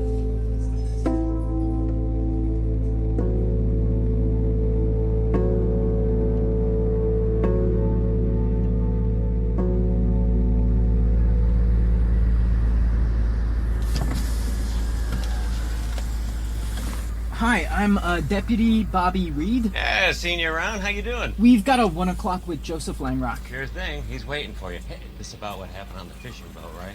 Yep, that's what brought us to Burns, yes. Yeah, well, you be good to her. My daughter has cerebral palsy. There was no way we could cover those costs. Mr. Langrock heard about a collection agency hounding me. Paid for it all. Your guardian angel, huh? Yeah, for all of us. Okay, go on.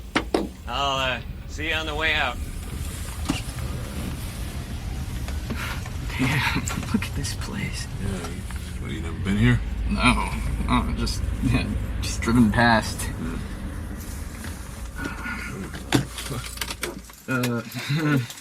You think they're safe? Well, only one way to find out. Oh, okay.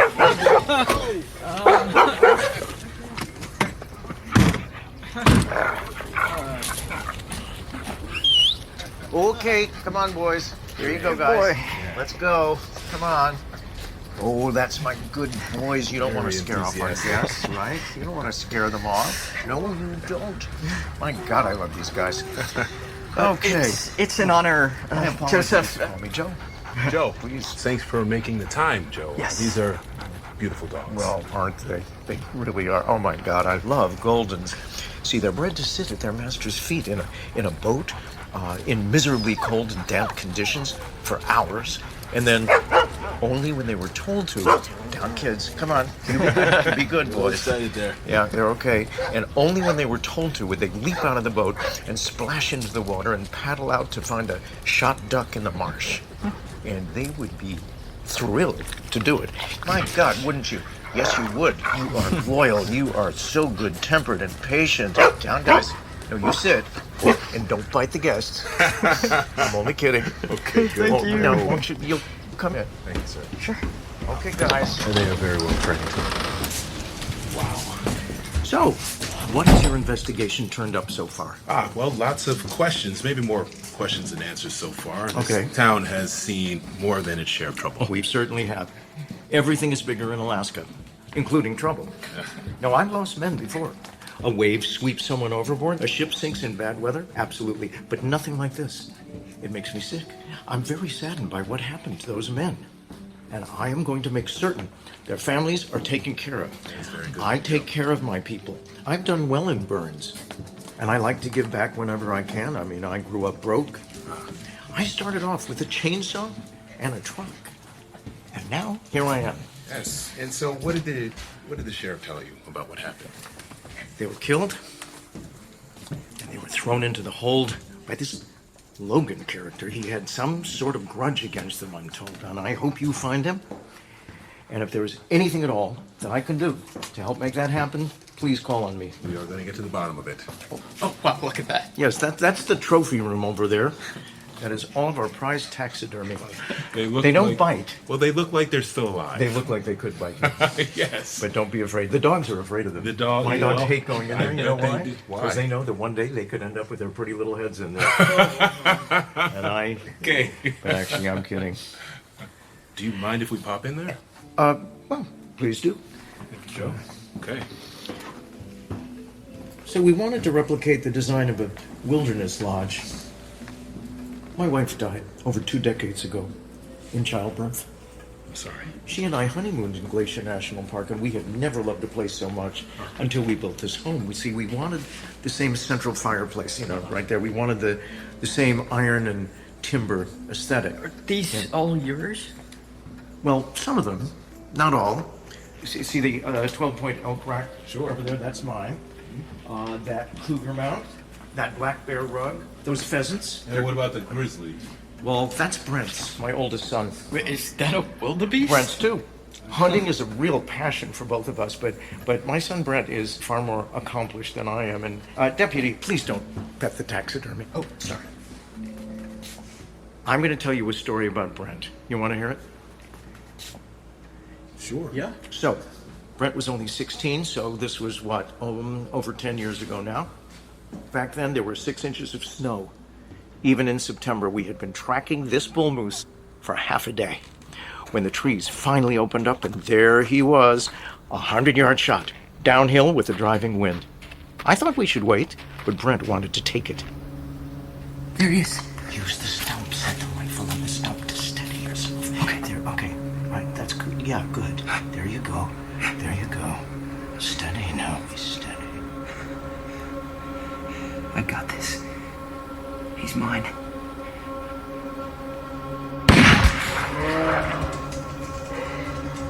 He shot it in the lungs, and it bolted. We're near the inlet now, and the bull is heading for it, and he clambered out onto the ice, We lost sight of it in the snow, but it left a blood trail, and we followed it. But then... a hole opened up.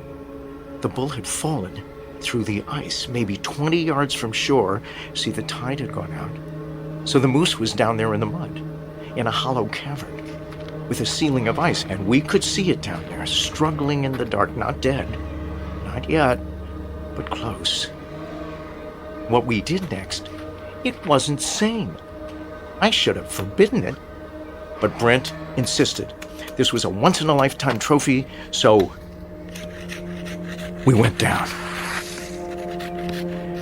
Okay, so we opened up the passage near the shore, and then we climbed beneath and hiked through the muck to where the bull had fallen. You should have seen it. The light seeping through the ice gave everything a gray-white glow. There it is. Come on now, Brent. You need to finish what you started, and quick.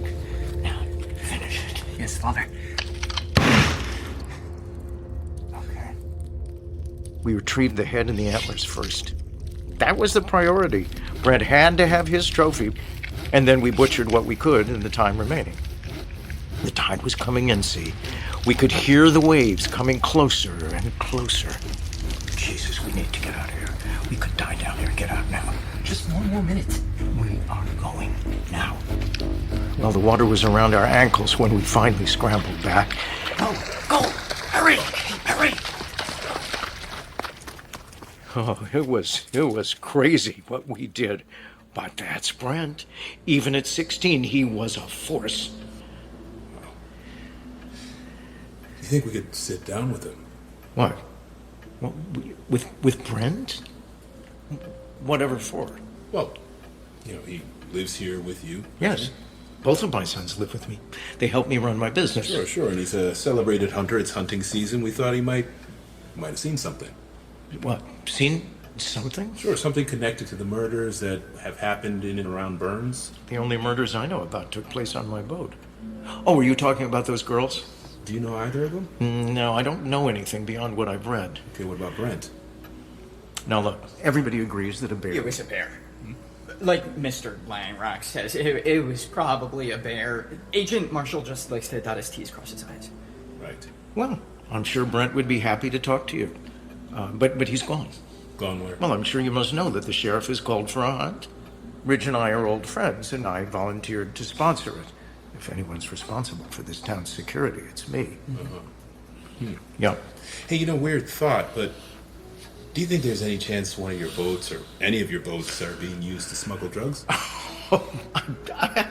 I'm sorry, but why on earth would you say that? No, just hypothetically. I mean, you can practically wave at the Russians from here after all, so... Jesus. Well, fishing is a profession that attracts an unsavory sort. Itinerants, ne'er-do-wells, like this Logan you're after. Occasionally we get a drug user or two. Of course, but do you speak to any of the men you hired onto your fleet? Look, hypothetically, as you say, something could happen on my boats and I wouldn't know anything about it. You do know that I underwrite the rehab clinic here in town, yes? No. I don't like... Father? Hudson! Oh my goodness, this is my other son, Hudson. He takes care of the books for me. Hudson, good to meet you. Father, I'm sorry to interrupt, but it's time to prep for the 2 o'clock conference call. Well, you'll excuse me. We're very busy, as you can see. I'm sure you can show yourselves out, okay? Absolutely. Thank you for your time, Well, Judge. you're very welcome. Now, Hudson. Yes, Mom. Didn't I tell you to knock? Always knock.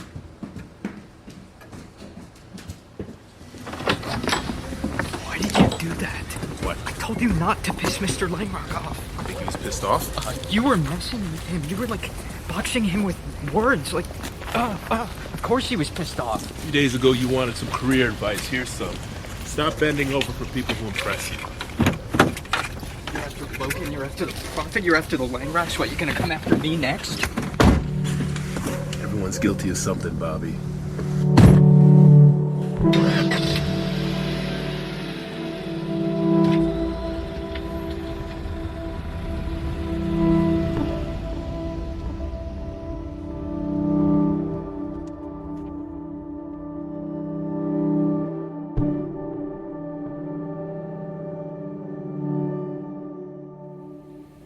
You sure you don't want me to iron anything for you? I'm fine. 'Cause I like ironing. Smoothing out every last wrinkle gives me a weird satisfaction. Are you ironing your underwear? Yeah. It's nothing like pulling on a good, stiff, warm pair of underwear. I don't understand you sometimes. Where did you plant the bug at the Lang Rocks? Popped it into the ear of a fox. It was on the floor, made to look like it was chasing a jackrabbit. I mean, you should see this place. Museum of Death. I assume you've reviewed the data? I have.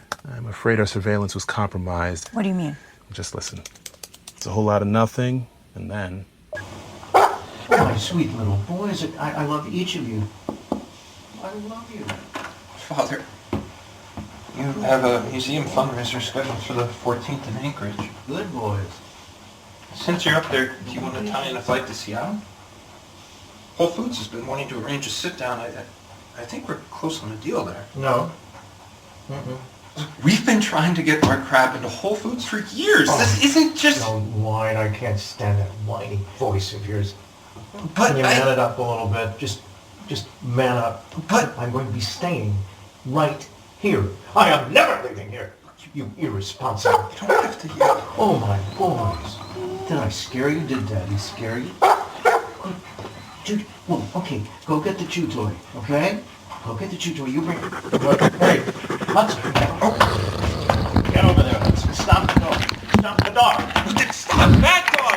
He's got something in his mouth. He's eating something? What is... No, bad dog! Well, there goes that bug. I need to finish uploading our report.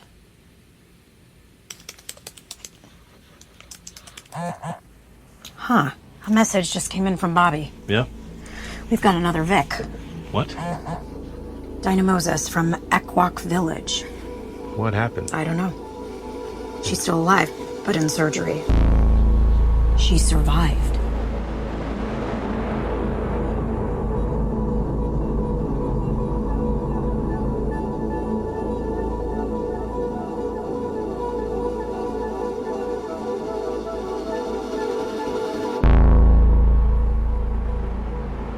Marvel's Wolverine, The Long Night, starring Richard Armitage as Wolverine, directed by Brendan Baker, assistant directed by Chloe Prasinos, produced by Jenny Radelet and Daniel Fink, written by Benjamin Percy. Scott Adsit as Sheriff Ridge, Bob Balaban as Joseph Langrock, Zoe Chow as Mallory, Otto Isando as Agent Marshall, Celia Keenan-Bolger as Agent Pierce, Andrew Keenan-Bolger as Bobby, Brian Stokes Mitchell as Prophet, David Call as Hudson Langrock, James Hinman as Langrock Guard, Lannon Kalea as Brent Langrock, Armando Riesco as Jackson, Gordon Tashjian as the Hunter. Our associate producer is Chloe Wilson. Our production manager is Emily Pontecorvo, casting by Shayna Markowitz. Our recording engineer is Colin Alexander. Production assistants from Stephanie Kariuki, Carly Krim, and Frank Cooper. Original composition by Dayru. Additional music by Max Spranzi. Sound design and mixing by Brendan Baker and Chloe Prasinos. Post-production services provided by Phenomophone. Production legal by Eric Spiegelman, Lindsay Bowen, and Michaela Gross. Executive produced by Dan Buckley, Joe Casada, Dan Silver, Axel Alonso, and Chris Bannon. Our executive editor is Peter Clowney. Marvel's consulting producers are Harry Goh and Sarah Amos. Special thanks to CDM Studios, Matt Gorley, Parabolic Studios, SAG-AFTRA, and Wagon Road Camp. No animals were harmed in the making of this podcast. For even more Wolverine, The Long Night, listen to the Marvel After Show, hosted by Christina Harrington and Gerard Milligan. Wolverine is a production of Marvel and Stitcher.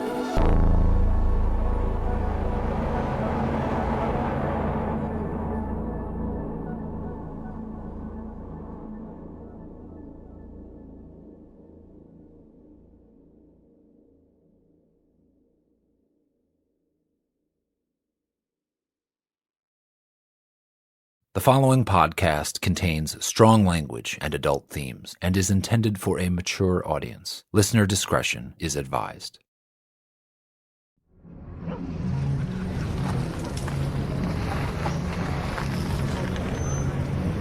Here you go with Mark. Jones, you ride shotgun with me. Morning to you, Agent Pierce. Morning. There's a pot of diesel waiting for you inside the station if you're in need of a boost. No, thank you. We got ourselves a bear hunt. I can see that. Bobby says he was in touch with you about the latest attack. Dinah Moses. Came out of surgery okay, but she's in a coma. I heard, yes. And now you're wasting your time with this charade. I'm gonna take care of my own. Okay, everybody. Let's get this thing started. Listen up. There's a killer in the woods, and it's taken some good souls from us. First Sandy Evans, then Jessica Riley, and now you might have heard about Dinah Moses, who's currently in serious condition at the hospital. God help them, and God help their families. Amen. Now you know, when a bear develops a taste for people, it's gonna keep coming. It's gonna hurt more of us. And I can't stand by. I won't stand by. You've heard what you're up against. We got people saying they've spotted tracks as big as a catcher's mitt. It's gonna be one for the record books, boys. So who here is gonna bring me back this grizz? I don't care if it's run down by a truck, or pumped full of lead, or torn apart by dogs, just as long as the damn thing's dead. You got your traps. You got your dogs. You got your guns, boys. Tell me you got your guns. Hey. This is your chance to make a difference in this town. Consider yourselves deputized. Officially, as of this moment, you are my deputies. And look, $10,000, courtesy of good old Joe Langrock, goes to whoever brings me back that bear! Now go on, get out of here! Go be the heroes this town has and this town needs!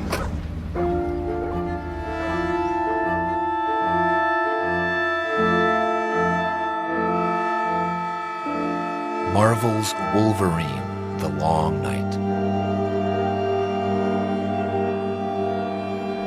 Chapter 5, Into the Woods.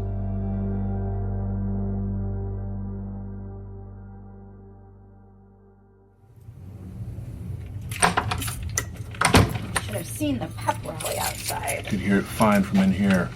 I can't tell if Ridge actually believes in this bull or if he just wants to make it look like he's doing something. Maybe both. Seems to be good at working all sides of every situation. He offers us help and gives us tips, even as he keeps information from us like Logan's arrest. He wants to control the narrative of the town. Because he's hiding something. Take a look at this. Huh. I was digging through some of the station's old surveillance footage, and this is from the night Mallory told us about. Bar fight from a few weeks ago. Logan got hit with the tranquilizer and hauled in by the cops. No mugshot, no record of the arrest. But there he is. Passed out on the floor of the cell. Yeah, not for long. This is 5 a.m. Let me jog it forward a few minutes. And our very own Sheriff Ridge comes calling. Rise and shine, gorgeous. Come on now. Ass and gear up. There you go. How do you feel? Heard you knocked back a handle of whiskey. Chase that with a tranquilizer to the throat, and you got the makings of the worst hangover in history. Can you... Hey. Can you walk? If you can walk, follow me. And Logan just stands there, swaying. Maybe he's nauseous. Or maybe he's thinking what I'm thinking. Cell door left wide open, no bracelets on his wrist, no gun trained on him. Sheriff's not stupid. You don't want to sleep through this part, I promise you.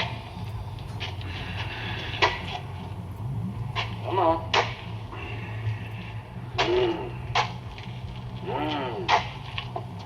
Something tastes good. So, they leave the cell block, and I pick them up about 2 minutes later in the rear parking lot. You see? Cameras nested just above the exit, giving us a clear view. Of a black SUV parked out back. Just watch.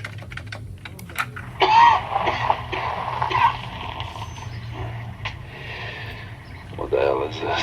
This is your get-out-of-jail-free card. Better not screw it up. Go pay your respects. No, you don't sound like a sheriff to me. You sound like somebody's gimp. After what happened last night, I could bring the book down on you so hard, throw you in a cage for 6 months waiting for a lawyer to show up. You expect me to say thanks? That ain't happening. Why they care about a lowlife like you, I got no idea. Dave. Oh, now you got me curious.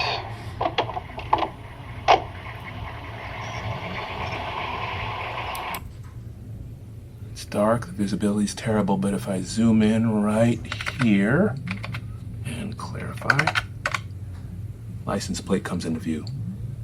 You can only get the first 3 digits, but... I already know who it is. We need to go. We gotta talk to Mallory. I'll explain on the drive.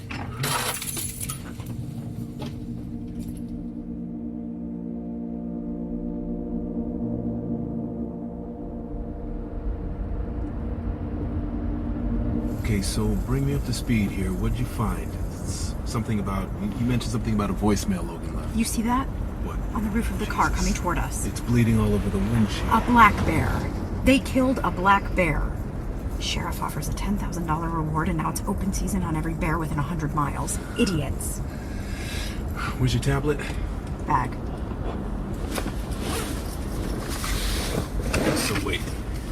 Logan left a voicemail for someone. About 12 hours after he got bailed out. He's clearly drunk and disquieted. There were only 2 payphones in town. On a whim, I scanned the dial history on both of them. The payphone outside a convenience store and bait shop included 3 calls to New Orleans. From there, I hacked the voicemail of the New Orleans number. Turns out it was Logan's ex, Maureen. Pull it up on your tablet. It's right there. Got it. Where the hell are you? Maureen? Pick up a phone.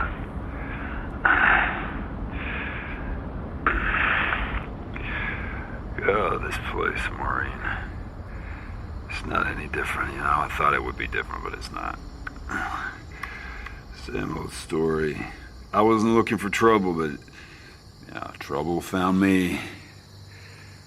There were a dozen of them, you know, maybe more. I don't know. I should have let them get in a few hits, but hey, they deserved their asses handed to them. Well, maybe you're not picking up because they're already gone. Yeah, I hope that's the case. Get out of New Orleans. If those Weapon X pricks are sniffing my tracks, they'll find you. Yeah, there's always a rich bastard no matter where you go, isn't there? Rich bastard. And there's a rich bastard here. Bailed me out. Drove me around in his fancy-ass rig. Asked me to work for him. You know, I asked him what the work is, and he said, enforcement. Enforcement.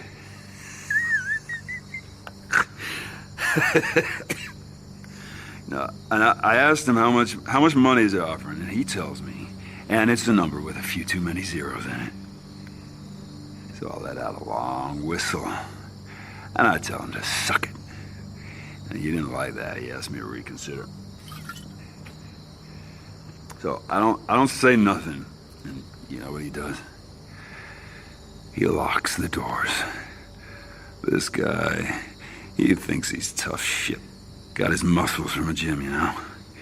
His name's Brent. What the hell kind of a name is Brent? So I said to him, you know, you better let me off here, Brent. And he reaches beneath his seat. And even through that cloud of duty-free perfume he's wearing, I can smell the clock. I'd had enough. I said, stop the car, Bob. I said, stop the car. Or I'm gonna open you up and see what you had for breakfast.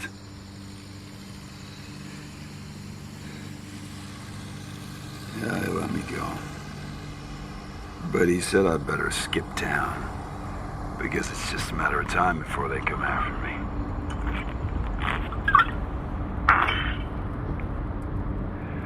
That would be easier, wouldn't it? to run. But you know, I don't take kindly to threats. And there's something rotten going on in this town. And now that I've called the scent, I'm gonna hunt it down. So, a few weeks ago, Logan says he doesn't like being threatened, that he's going hunting. And then an entire crew of fishermen employed by the Langrocks ends up dead. Seems pretty damning. There's a lot of uncharted territory between those 2 points. Like, why did the Langrocks try to recruit Logan in the first place? Enforcement. It makes sense that they'd hire a mercenary for dirty work, somebody who's discardable. Like the fishermen they hire every season. Makes sense. They already have their own security team, and by all appearances, the sheriff seems to be in their pocket. So what do you think, narco stuff? The drug shipment on the boat remains a theory. We still don't have proof that it ever happened. But we strongly suspect it did. And if there's a drug pipeline running through here, you want some muscle on your side. Maybe someone with experience on the water, maybe someone who can guard the boats, huh? I don't... Now what? Is this an accident? I don't think so. There's Bobby up ahead. Put down your window. Hey, Bobby! Bobby, come here! Hey, you're just in time. Brent Langrock was in radio contact about a half hour ago. He's tracking a grizzly through Split Rock Canyon, said it's one of the biggest he's seen. Bobby, this isn't you should come watch. There's an overlook down this trail just past the pullout. Bobby. It's gonna be man against beast. You know what? I'll come. What? You go ahead, Agent Pierce. I'll grab a ride back to the station with Bobby. You know as well as I do, a bear did not kill those women, Agent Marshall. I could care less about the bear. I'm interested in Brent Langrock. Wait. There's nothing on that recording about Mallory. Why are you going to see her at the sawmill? Because Logan called Mallory right after hanging up on Maureen. Say hi to the bear.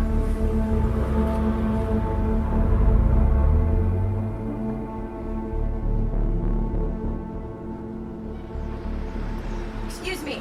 Hello? Help you? Special Agent Pierce. I'm hoping to talk to one of your employees, Mallory London. What do you want with Mallory? To talk. She in trouble? Can I talk to her? I think she's loading pallets onto a truck that's going out. Come on. I gotta admit, when I first saw you, I was hoping you'd hear about the Strawberry Kids. Why would you hope that? Yeah, see that truck over there? One with a busted grill? Yeah, I see it. Brake lines got cut by those little bastards. Driver rear-ended another rig on a downhill. Lucky he didn't get killed. But I'm down 3 trucks because of them. Timing couldn't be worse. Langrock just closed on a land auction. Anyway, here, come on in. What's this land auction? 10,000 acres of national forest. Prime old growth. I need every saw oiled and every tire on the road. Now there's Mallory. Mallory! She's got her earplugs in. Hey! Mallory! Yeah? You got a visitor. This is, Agent Pierce. What do you want? Can we take a walk? Why? I've got nothing more to say. I came all the way out here. Yeah, but we already talked. I already told you what I knew. Now you're going to tell me some more. Yeah, okay, have fun, you two. And Mallory, however long this takes, you're gonna need to make up for lost time. All hands on deck right now, burning the midnight oil, etc. So, we could talk here or we could talk someplace quiet. You should go. You seem nervous, Mallory. I'm not nervous. Really? Because you keep looking over your shoulder. What are you looking for? Come on, let's talk outside. Quieter there.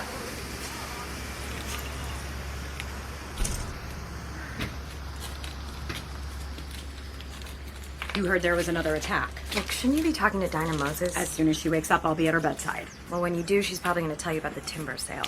You mean this land auction? Yep, that's the one. Now, look, I need to go. Why won't you talk to me? I want to protect people like Dinah. I want to make sure no one else gets hurt. I know Logan called you, Mallory. Why? What did he say? Where is he? He said not to talk to you, said not to trust you. Did he say why?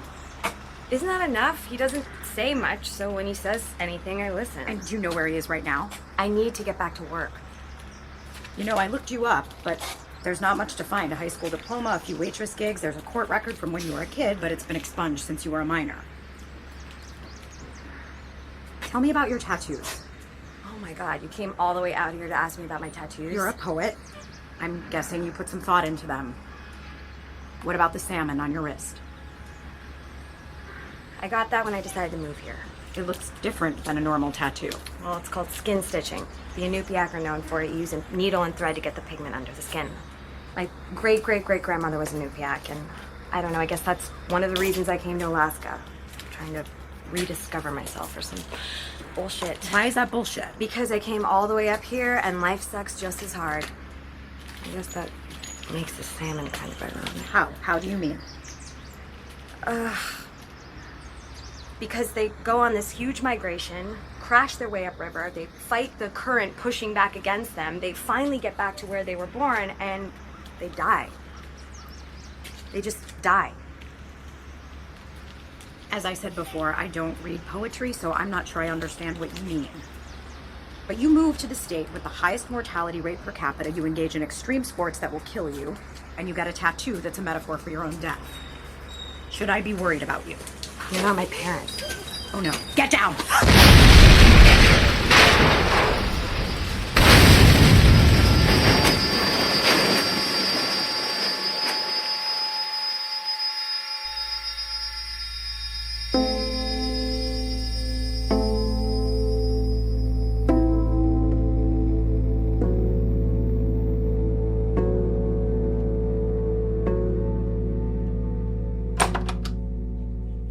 Pierce, you're covered with blood.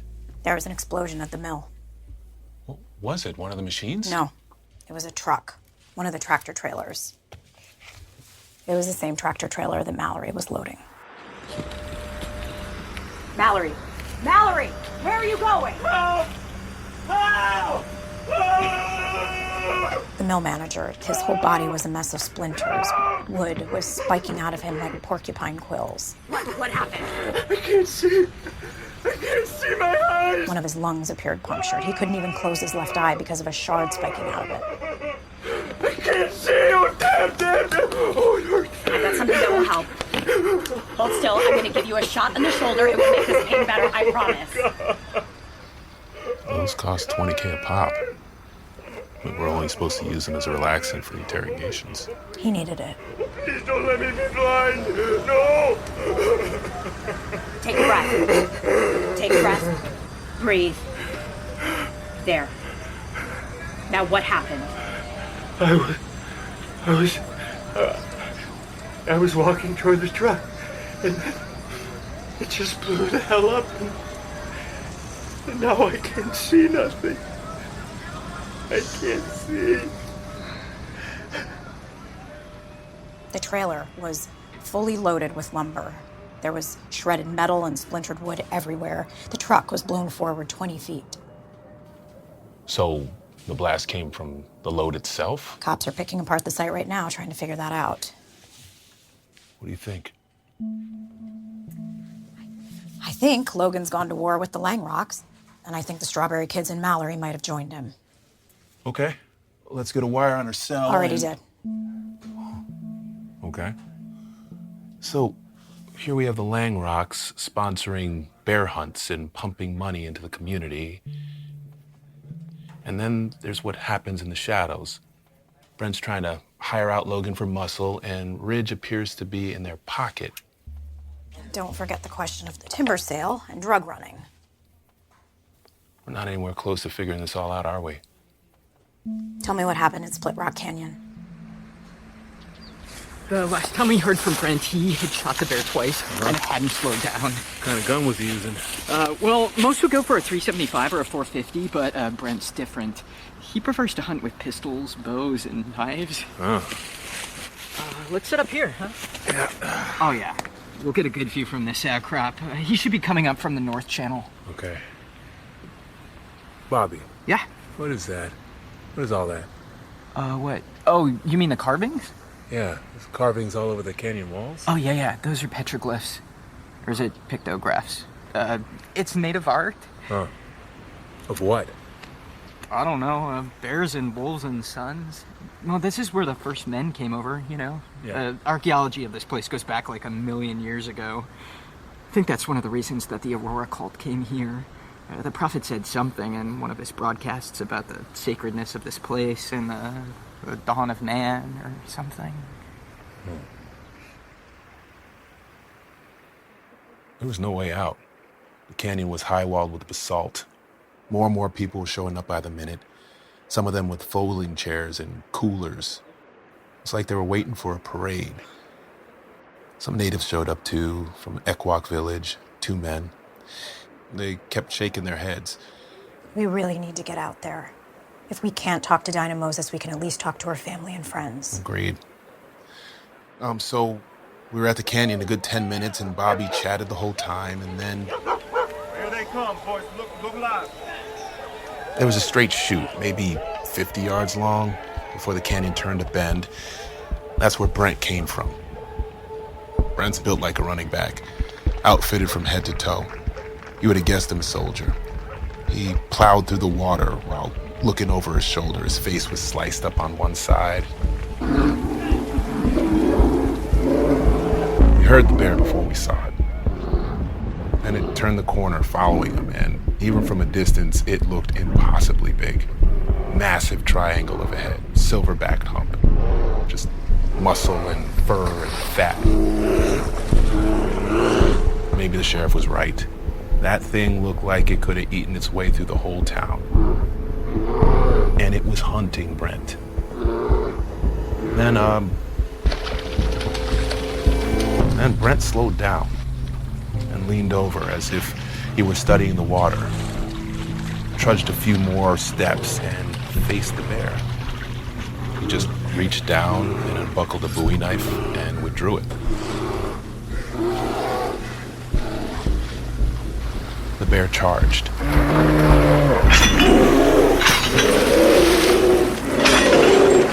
Brent had laid traps in the river.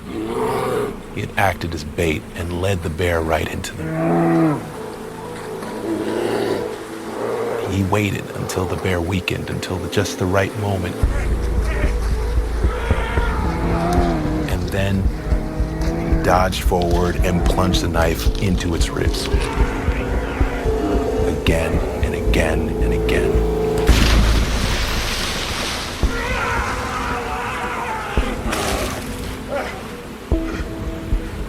There was a crowd of people along the edge of the canyon watching, but none of them were cheering. None of them looked relieved. They looked afraid.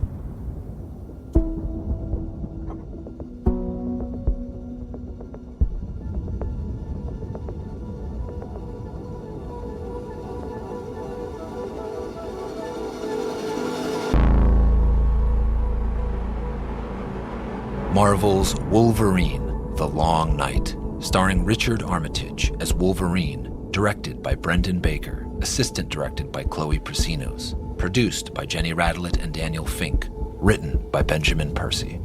Scott Adsit as Sheriff Ridge, Bob Balaban as Joseph Langrock, Zoe Chow as Mallory, Otto Isando as Agent Marshall, Celia Keenan-Bolger as Agent Pierce, Andrew Keenan-Bolger as Bobby, Brian Stokes-Mitchell as Prophet, James Hindman as Sawmill Manager, Lannon Kalea as Brent Langrock, Gordon Tashjian as Man at Bear Hunt. Our associate producer is Chloe Wilson. Our production manager is Emily Pontecorvo. Casting by Shayna Markowitz. Our recording engineer is Colin Alexander. Production assistance from Stephanie Kariuki, Carly Krim, and Frank Cooper. Original composition by Dayru. Additional music by Max Spranzi. Sound design and mixing by Brendan Baker and Chloe Prasinos. Post-production services provided by Phenomophone. Production legal by Eric Spiegelman, Lindsay Bowen, and Michaela Gross. Executive produced by Dan Buckley, Joe Casada, Dan Silver, Axel Alonso, and Chris Bannon. Our executive editor is Peter Clowney. Marvel's consulting producers are Harry Goh and Sarah Amos. Special thanks to CDM Studios, Matt Gorley, Parabolic Studios, SAG-AFTRA, and Wagon Road Camp. No animals were harmed in the making of this podcast. For even more Wolverine, The Long Night, listen to The Marvel After Show, hosted by Christina Harrington and Gerard Milligan. Wolverine is a production of Marvel and Stitcher.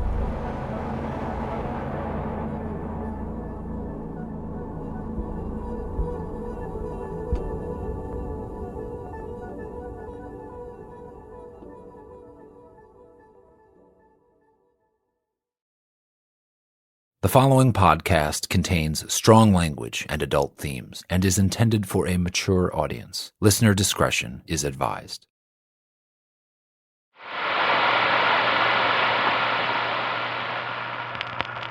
When people look to the night sky, they see patterns. They see Orion and Perseus and Ursus Major and Minor. These constellations tell stories, and they can guide you on a journey.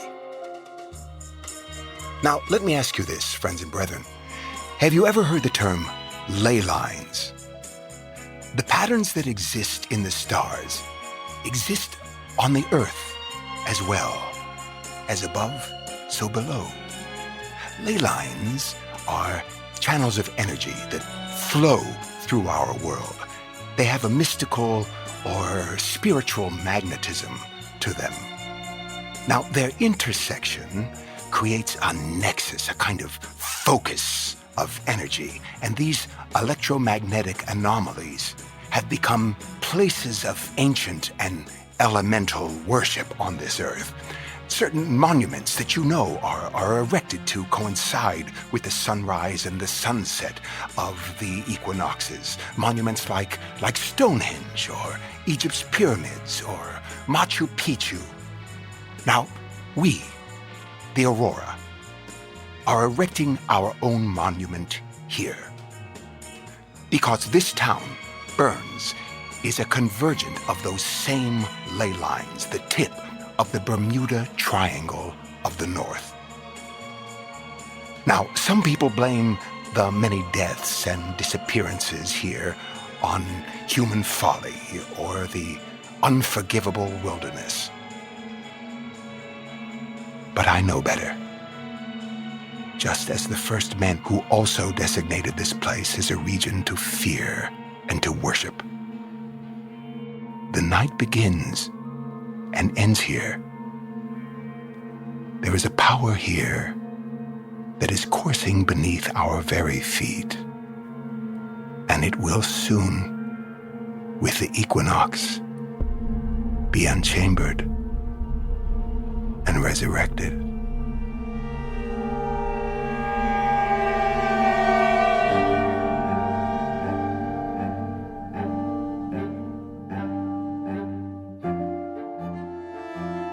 Marvel's Wolverine, The Long Night.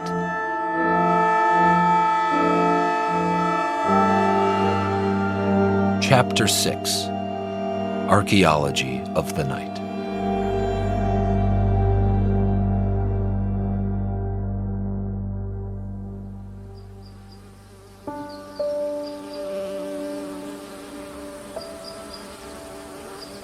Normally they would have skinned and butchered the bear right here, but they wanted a prize, something to show the people. So they rolled a logging crane right up there to the edge of the canyon and hauled the bear up on a hammock of steel cables. But they left the guts. Yeah, a whole lot of guts. Apparently they're going to display the carcass in the city square for the rest of the day. I want to examine the bite radius of the actual specimen. Heard them say the carcass should be at the taxidermist this evening. I've been wanting to talk to him anyway. About our friend Brent. Do they have a size and weight estimate on the bear? 9 feet, maybe 1,500 pounds. That's a bust. Yeah. The gut sac appears to be 25% of the body weight. It's been gorging to get ready for the winter. Well, you got your knife. Let me know if you need a fork. Your sense of humor is rarely appreciated. I'm seeing mostly cellulose in here. It looks from the color like huckleberries. Some grubs, acorns, grasses. I think I see some bones. Fish bones. There's 5 feet of intestinal tract gummed up with fish. But no people. Well, I'll take some samples just to be sure, but I'm not seeing any red meat. Right. Yeah, that last attack, that native woman, Dinah Moses, she's still in a coma, but I called her doctor this morning. Her leg was shredded and she lost most of an arm. Well, it's not in here. Yeah.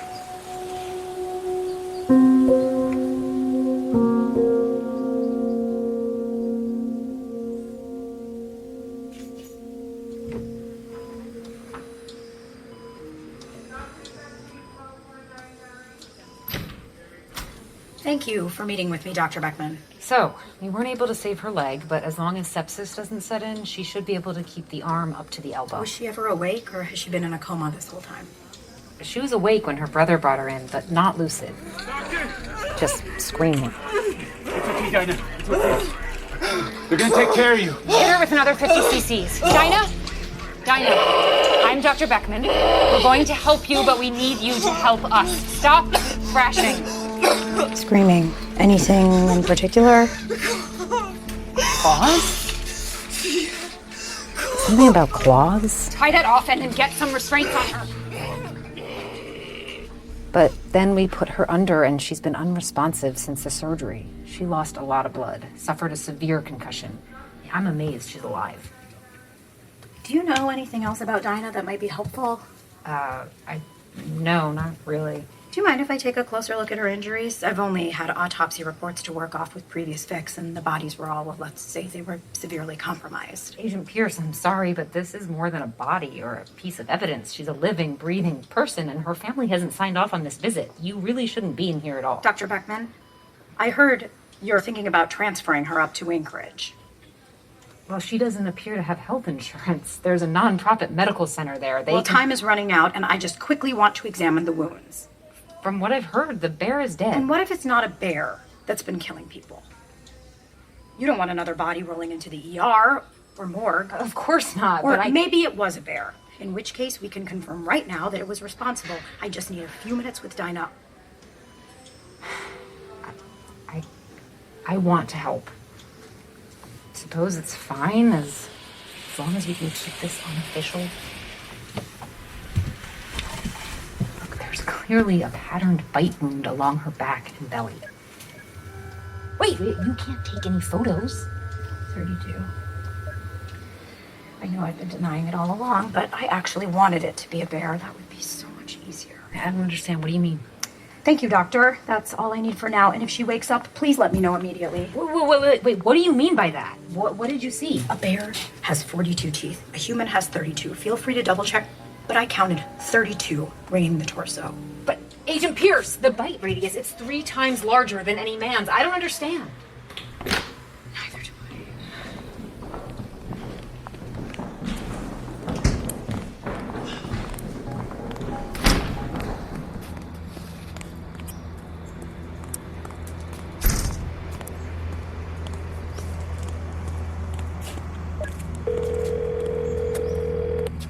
Hello?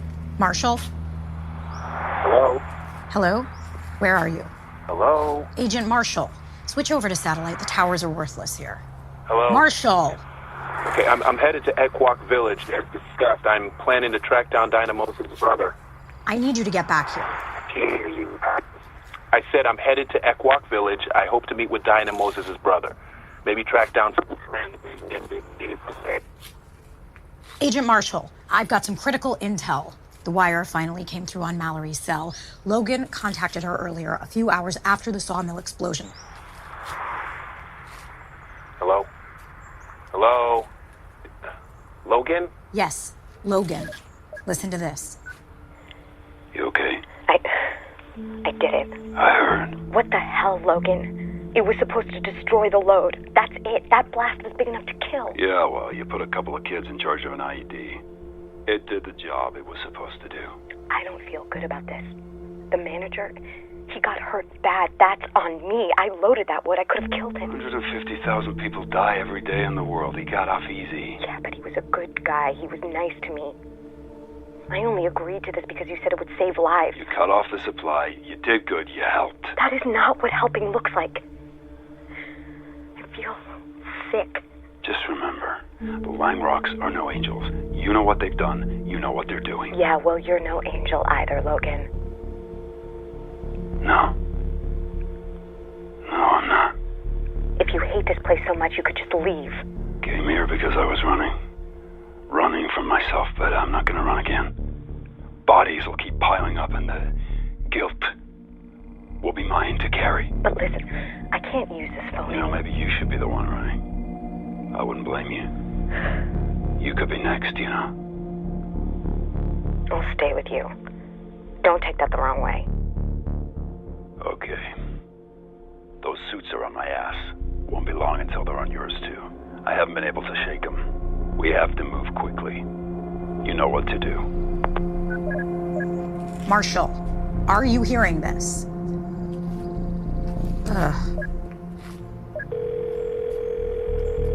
This is Special Agent Tad Marshall. Leave a message. Christ. I've got a trace on Mallory's cell's GPS. What I have is faint and uncertain. It seems to be popping up consistently within a half-mile radius, but not close to any road I'm gonna have to hike in. I'll take Bobby with. I can't wait for you. She could be with Logan, and it might not be long before she ditches the phone. This is our shot.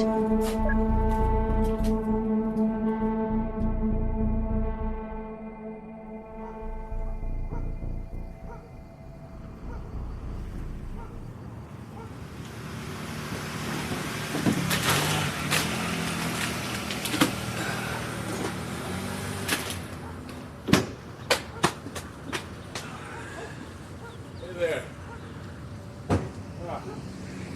Cool day to be out here, huh? Cold don't bother me none. Keeps the fish from stinking. Yeah. What are you selling? Trout, steelhead, coho, chinook, clams. Something tells me you ain't here to buy no fish. Yeah, you're Dinah Moses' brother, right? Sherman? Yeah, that's me. I'm Special Agent Tad Marshall. Really sorry about your sister. I understand you're the one who brought her to the hospital?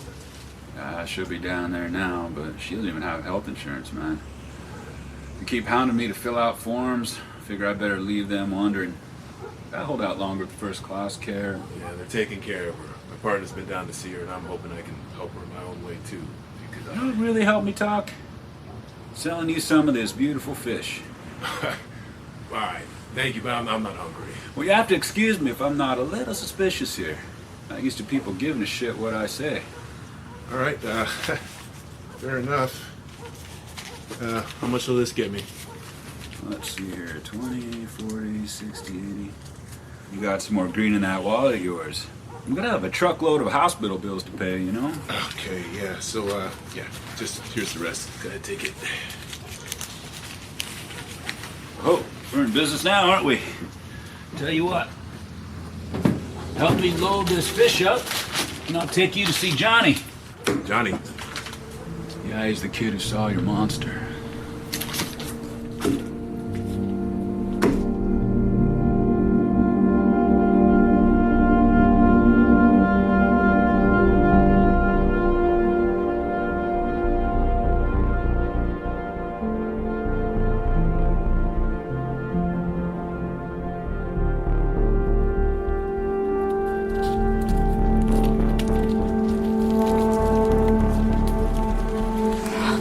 It's getting cold. Keep your voice down. You're not even wearing boots. The snow starts to stick. We could be in real... Obviously a mistake to bring you. It's been 20 minutes since you've even had a signal. How do you know that we're in the right place? We're in the right place. You guys have all this awesome technology. Why don't you just use some badass drones? You could just sit in a nice warm office, remote controlling them while drinking coffee. Well, with any luck, this will all be over soon. No more talking. Look at that tree. Am I allowed to talk? Yes, you idiot. What tree? Any tree. They're all spray painted. They're spray painted with X's, and I'm seeing survey markers too. Oh, yeah, this is for clear cutting. What do you mean? This whole old growth stand is about to get logged. I don't even understand how they get a saw through those trunks. They're wide as a truck. This must be the timber sale that just went through for the lime rocks. The signal is hot again. We're close. Lock and load. Yes. You hear that? 3 o'clock along the rock wall. There's a gap. The signal's coming from there. Can't see much from here. Do you think the strawberry kids are here? Does that make you nervous? Maybe. Logan's the only one you need to worry about. I don't see nothing. Not nothing. Look. What? Mallory's phone. But it must be bait. It must be a trap. Wait, down, what? Bobby, get down.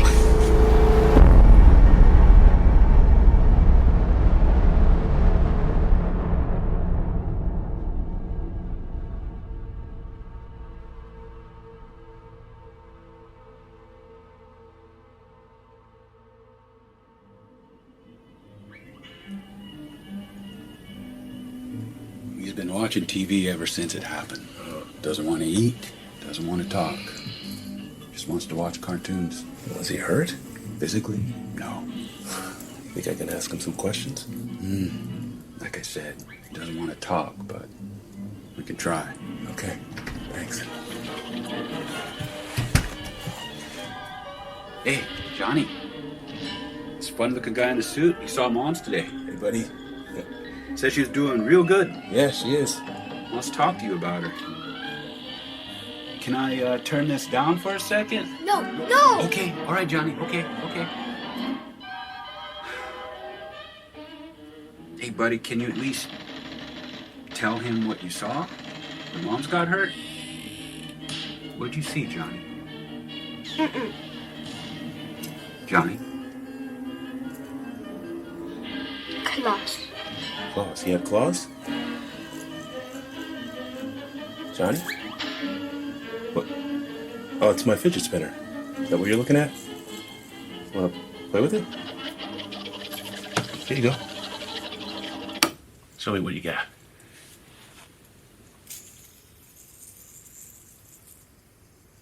Well, okay. You're way better than me. So, Johnny, tell me, he had, you said he had claws. Huge claws. Yeah? Huge arms. Uh-huh. Huge everything. Huge? Well, what do you mean by huge? Like, as big as me? Huger. Wow. As tall as like a basketball hoop. Wow, that tall. Okay. Thanks, Johnny. You want to hold on to my fidget spinner for a little bit? Okay. I don't know. Tall as a basketball hoop. Maybe it just looked that way to him because he was scared. Kid plays ball with his friends after school all the time. He knows a hoop. Tell him what you told me, hey? Johnny? The trailer shook. Trailer shook? Something was shaking it. Mom? Shh. Mom, what was it? Quiet, John.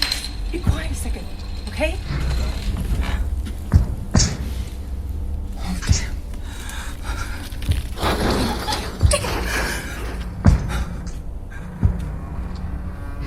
It's on the roof. Mom, what's happening? What is that? Go to your room, John. Go to your room and get into the bed and do not come out until I tell you. Wait. Okay, no buts. Mom's gonna get something real quick. Go right back.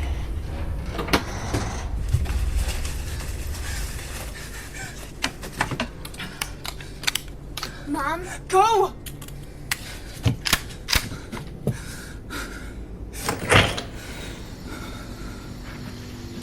But I didn't go. I watched out the window.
Hey, buddy, you're really brave.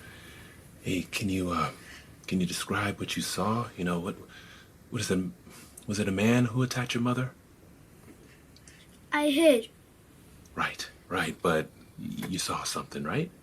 Can you tell what his face looked like? It It? wasn't a him. was Whoa, okay, Bud, all right. We'll leave you to watch your show.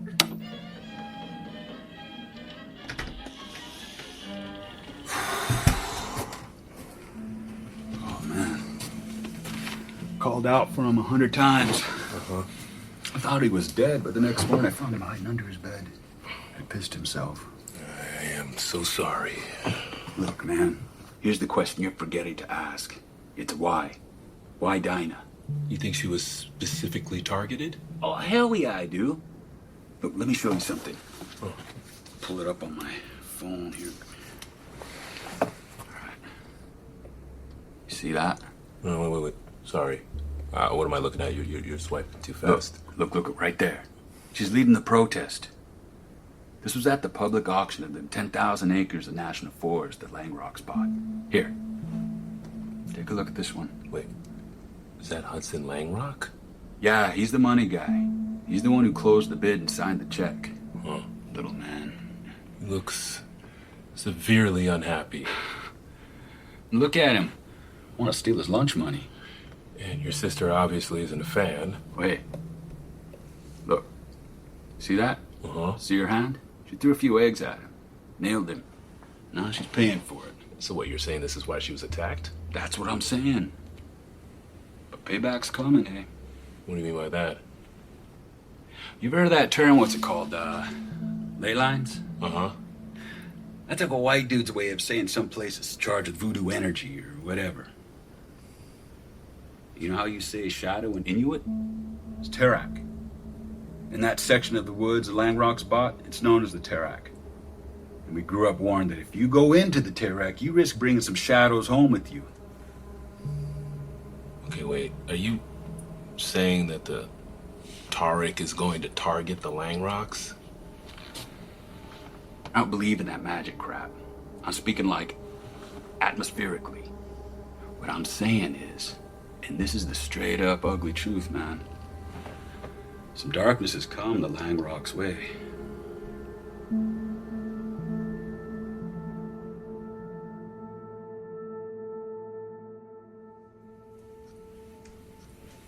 It sounds to me like Dinah pitted herself against the Langrocks. Did you ask him about Logan? I did. And he shut me down. He asked me to leave. Said he had some errands to run. Said to come back another time only if I wanted to buy some more fish. Hold on a second. What? Let me help. What are you doing? You have pine needles in your hair. And what's this?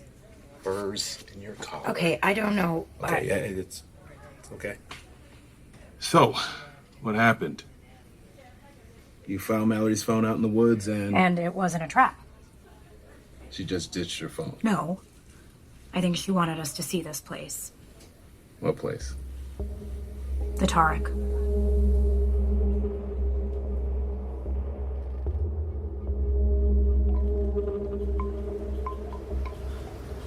What's that sound, Bobby? You think it's safe? I believe we're alone, yes. The ground sloped down into the mouth of the cave, and there were 2 trees growing on either side of it. Dozens and dozens of bones dangled from branches tied with sinew. Any of it human? Deer, elk, wolf. The breeze was knocking the bones around. Holy hell. This is messed up. I've never been able to understand paintings or sculpture. It always looks like nonsense to me, but this had a clear message. This is not okay. Beware. I think we should go. We're not supposed to be We're here. fine. Bones can't hurt you. The thing that hung the bones can. It's just art. Settle down. I don't want to end up hanging from one of these trees. Shut up. And there was more.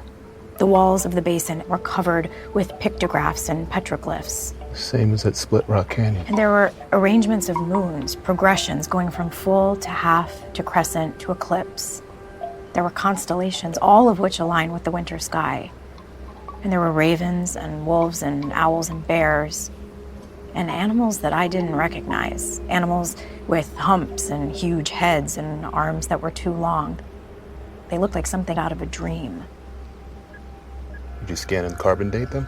I did. Some were made recently, as in the past decade or so, and others were made over 20,000 years ago.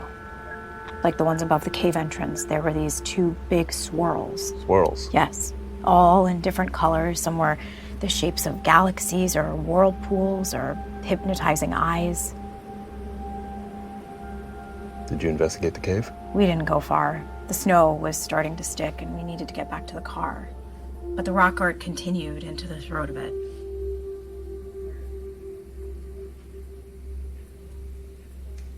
"20,000 years.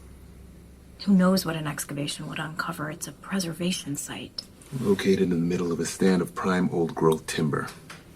Land that should never have been sold. What are you thinking?" Still processing. But we're obviously uncovering something sensitive here, and I'm wondering how the sheriff feels about that. Bobby excused himself the second we got to the station. Well, let's check in with him. Call up the bug. What did Pierce say, Bobby, when she saw that Eskimo finger painting? You're not supposed to say that. You're supposed to say Inuit. Well, whatever. Except I don't think it was Inuit. It's this age. I don't think it's a looter you pick. It didn't look anything like that. It looked darker. Okay, I don't need you playing anthropologist. What did she say? Well, she didn't say anything. She got real quiet. She walked around studying everything, taking photos, and then the snow started thickening up, and she said, "We better go." Damn it. What's wrong? It's complicated. Don't worry about it. This might make things a little more difficult, but you just keep doing what you're doing. You go on now. I gotta make some phone calls.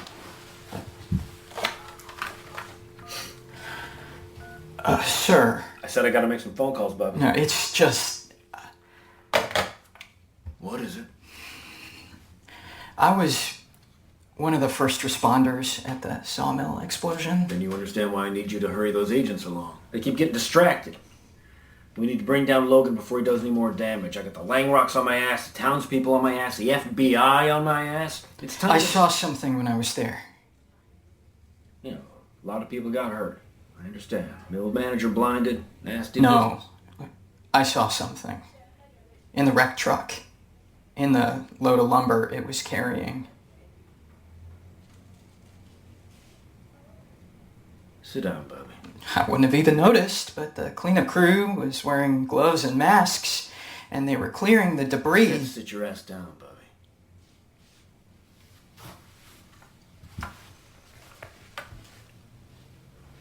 It looked like drugs, Sheriff. It looked like melted and torn baggies. You want some cashews? Were there drugs on board that truck? Good, if you like them salty. No thanks.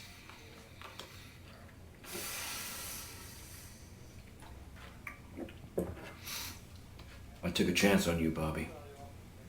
Big chance. You wouldn't want the rest of the world to know about what you've done, would you? No. No, sir, of course not. Sometimes you gotta break the law to keep the peace. See? Mind your business and do your job. That's exactly what I'm suggesting. If this is really happening, you can't keep me on the outside. I want in.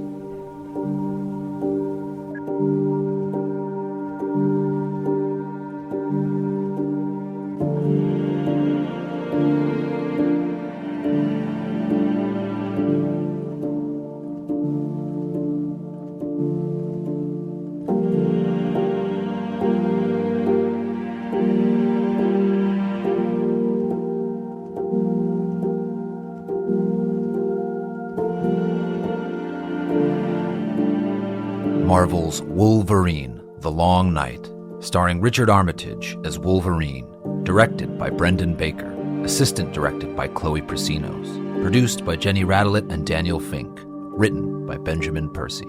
Scott Adsit as Sheriff Ridge, Bob Balaban as Joseph Langrock, Zoe Chow as Mallory, Otto Asando as Agent Marshall, Celia Keenan-Bolger as Agent Pierce, Andrew Keenan-Bolger as Bobby, Brian Stokes Mitchell as Prophet, Kumiko Konishi as Dinah Moses, Dante Olson as Johnny Moses, Cheske Spencer as Sherman Moses, Joanne Tucker as Dr. Beckman.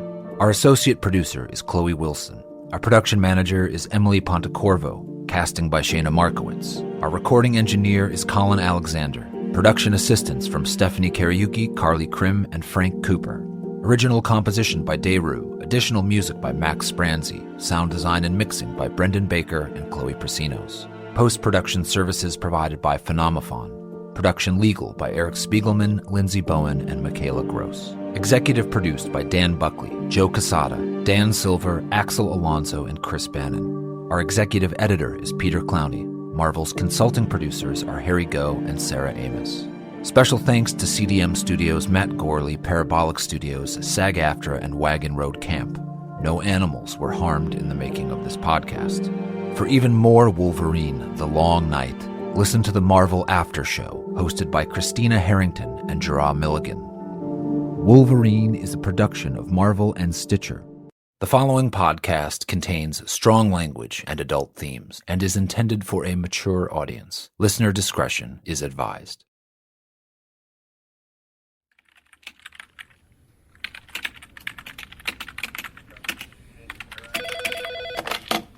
Burns Police, how can I direct your call? Yeah, well, I'm not really sure how to tell you. Appears my house has been broken into. What's the name and address? I'll send an officer right over. Don't know that that's necessary. See, it's my light bulbs. Light bulbs? Every damn lamp in the house, every ceiling fixture, every flashlight, every bulb inside the fridge, they're all gone. You're saying somebody broke in and stole your light bulbs? Yep, that's what I'm saying.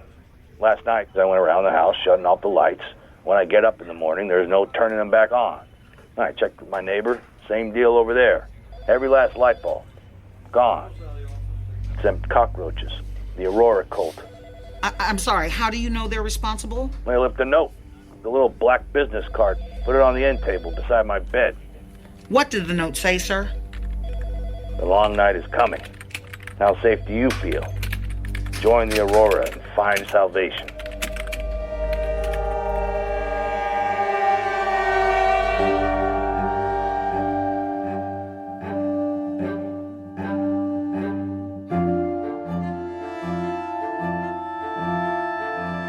Marvel's Wolverine, The Long Night.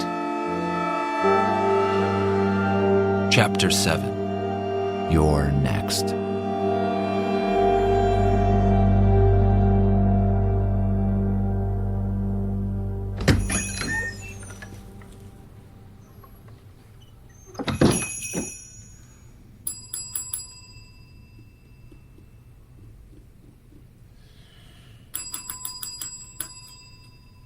Coming. Hey, how are you? Hi. Sorry, we're closed. Right. I saw the sign, but the door was unlocked. I figured I'd try my luck. I like the name of your shop, by the way. Resurrection Taxidermy. You snuff 'em, we stuff 'em. It's good. I'm Special Agent Marshall. I'm Renee Stevenson. I'm in the middle of something. Right, you're working on that bear, right? That Brent Langrock killed? Yeah, I was just hoping to see it. Why? Well, I'm curious. Yeah, taxidermy is something I don't know much about. Oh. Well, it's an industry up here, and hunting season's my busiest time, Right. And the bear just jumped to the front of the line, right? Because they want their trophy. I get it.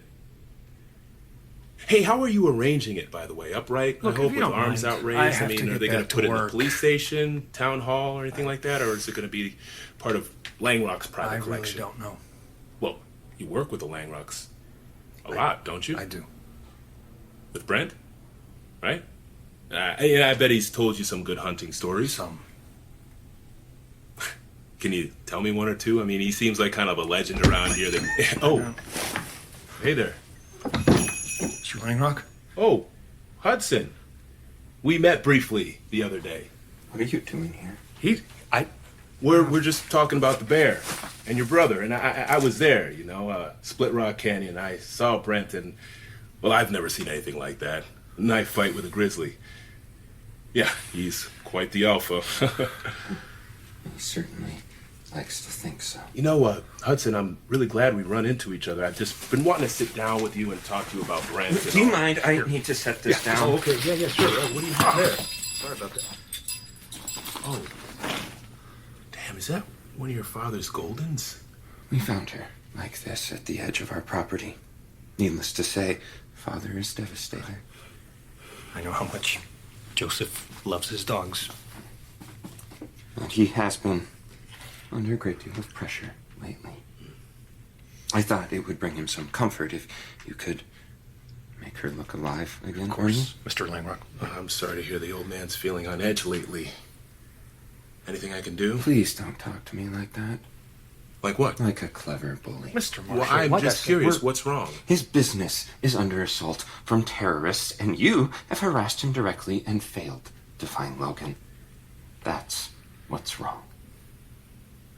I'm sorry you feel that way, Hudson. What happened to the dog? She appears to have gotten into a fight and lost.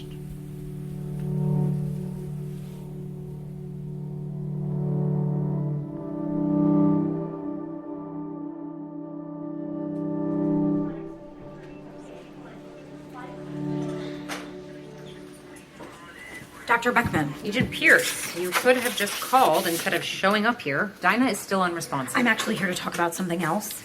Oh, okay. Tell me about the drug use in this area. What kind? Synthetics. Meth, oxy, fentanyl. Are you seeing a lot of overdoses in the ER? Of course. Alaska's one of the worst in the country for substance abuse. All this darkness does a number on people. They go to the clinic in town, the one the Langrocks set up. If I see them here, it means they're bad off. Sometimes seizuring, suffering cardiac arrest. Can you give me some names? You know, I'm glad I could help last time. I really hope that bite mark is valuable to the investigation, but there is such a thing as privacy laws. Well, I am the law, and there is no such thing as privacy anymore. Do you talk to people like this when you're not working, or are you only rude when you're on the clock? Well, I'm always on the clock, and right now I'm trying to stop people from dying. Let's go in here.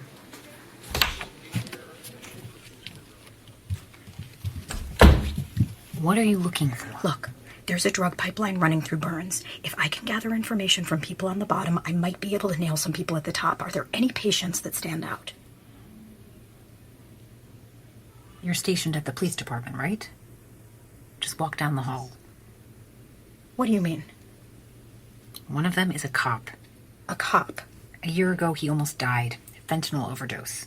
Only had 3 milligrams, but the stuff is 50 times more powerful than heroin. I dosed him with Naxalone over and over, and he came out of it a few days later. Next thing I know, he's handing out traffic tickets. Name? Did you hear what I said about privacy laws? I did. But I'm trying to help this town. No one will know you told me. Bobby. Bobby Reed? That's it. Are you sure? You did not get this from me.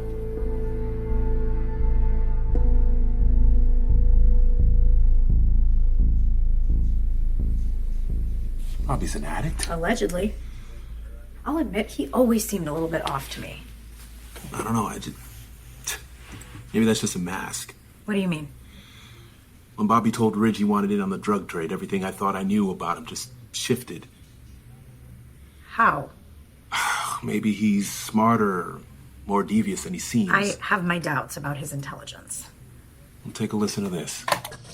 What? The bug we planted on Bobby. It's dead, no signal, and here's the last recording we grabbed before it blanks out. They're in a car. The surveillance cameras show him and Ridge leaving the station together yesterday afternoon. You know where they're going? That's one of the things we need to figure out. Here it comes. You know what this is, Bobby? A gun. Wrong.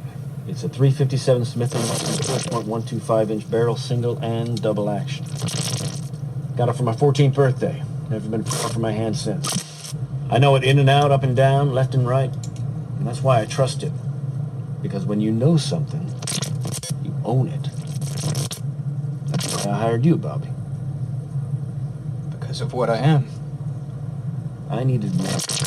But given how delicate the situation is here in Burns, I couldn't hire just anybody, could I? No.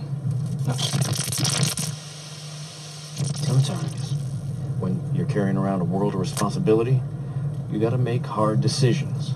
I make the hard decisions because I want Burns to survive I prefer a town where my only concern is the occasional drunk driver.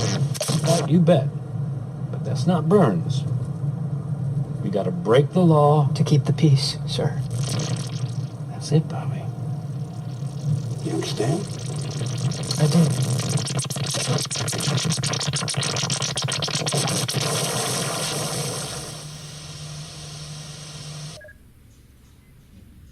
That's it? It's ridiculous that the mics aren't satellite linked. You try to sell, of course? It's off, out of range. Keeps going to voicemail. Okay, so to review, right before they left the station, Bobby told Ridge what he saw. Drugs were being transported via the lumber shipments, and he wanted in on it. Rich is crooked, but he's the kind of crooked who thinks he's doing the right thing. He's trying to help this town. His tone in the car and the display of the gun, that was a reminder that he's in charge. So what's next for Bobby? Ridge is going to give him an education in trafficking? That's my guess. Maybe put him on a security detail. After what happened on the boat and at the sawmill, they're no doubt expecting another attack. So what do you think? Should we hit up Bobby's address, search the apartment, see if we can dig up any intel? No, not yet. This is a small town. Even if we leave no trace, we'll likely be observed. Let's assume he trusts us. I'm fairly certain he even likes us. Let's just keep it that way. So we'll wait for him. Okay. Something else you want me to look into instead? The doctor got paged away when I was talking to her. Since I was there, I decided to help myself to some information. There are dome cameras in every room and hallway. I like where this is going. It wasn't hard to find the servers. No firewall, full access. I've uploaded everything to the cloud. Guess I'll start scanning all the surveillance footage. Anything in particular you want me to look for? Bobby, his admission and recovery. You claim he's smarter than he looks? Well, I want to know as much about him as I can. Okay, I'm on it. Meanwhile, I'm going to pay a visit to the library. The library? I've got a theory that I want to test out.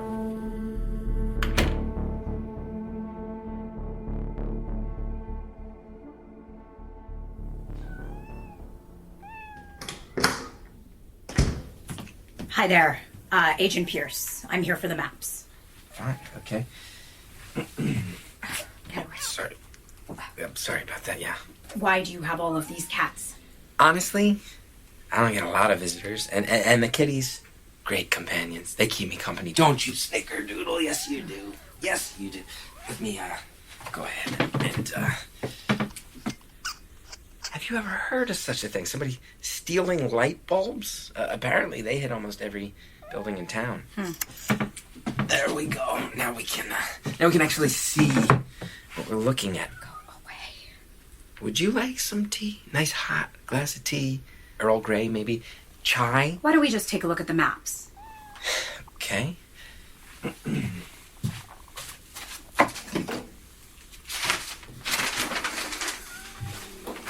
Come around my side of the desk if you'd like. As requested, here are all the old geologic survey maps. Leave. Wow, these kitties are anxious around you, huh? Animals. They've always said animals, very intuitive. I'm interested in the cave systems in particular. Can you show me what I'm looking at? Great, yeah. Why caves? Just show me. If you're looking to check out caves, my house is actually built over a cave. My basement is a cave. No. Anyway, what's the date on this? 1986. Yeah, that's the most recent one I could find. There's no mines or anything around here, so nobody's really interested in what's going on in the ground. Can you remove the cat? I need to scan this map. Sure, come here, Moonbeam. You gotta be careful around this lady. Since I'm here, Yeah? I wonder if you might be able to help me with something else. Yeah, sure, yeah, anything, yeah. Have you ever heard of the Tarek? Tarek. Yeah, it means shadow. That's the shadow country. And is there any folklore connected to it? Yeah, but its origins are kind of a mishmash. What do you mean by that? Well, it started as a native legend, and then gets picked up, passed around by loggers, trappers that passed through. It appropriated. Okay. It's spooky stuff, actually. They say there's poisoned springs, shadows that look like monsters. You know, that's why it's the Shadowland and whatnot. They say the trees eat birds. You look over there, it's old growth forest. You'll see most of it around here second growth. You know why that is? They tried to log it like every other section. This was maybe like 70 years ago, 100. I'm not sure exactly when. What I do know, everyone in the logging camp was slaughtered. Huh. In one night. I'm talking dozens of men. Ripped to pieces. So much blood, the ground turns to mud.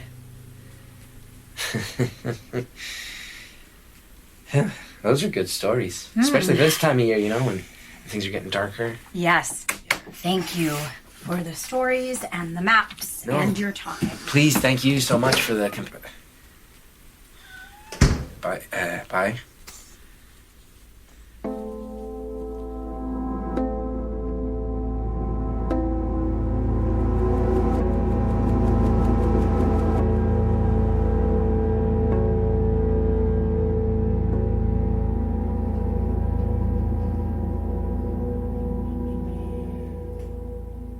I've been slogging through thousands of hours of hospital surveillance footage. My brain feels like it's gonna break. Don't be so dramatic. So the dome cameras in the hospital are outfitted with sound as well. The quality is crap, but I was able to amplify it. This camera was stationed in the hospital's recovery unit. What are we even looking at? Who's bandaged up in the bed? That's Sherman Moses, brother to Dinah Moses. 2 hours before this video, he staggered into the emergency room covered in blood and collapsed. What's the date, Stan? About 8 weeks ago. So, right after Logan showed up in town. Whatever happened to Sherman, enough time has passed, he's obviously on his feet again. But look in the window. I know it's dark and grainy, but if I zoom in... There he is, Logan. This is the second floor. He hoists himself up on the ledge, yanks up the window, and then just crouches there, like a gargoyle. What do you want? I wanted to make sure you were still kicking. Earlier, your hands, they...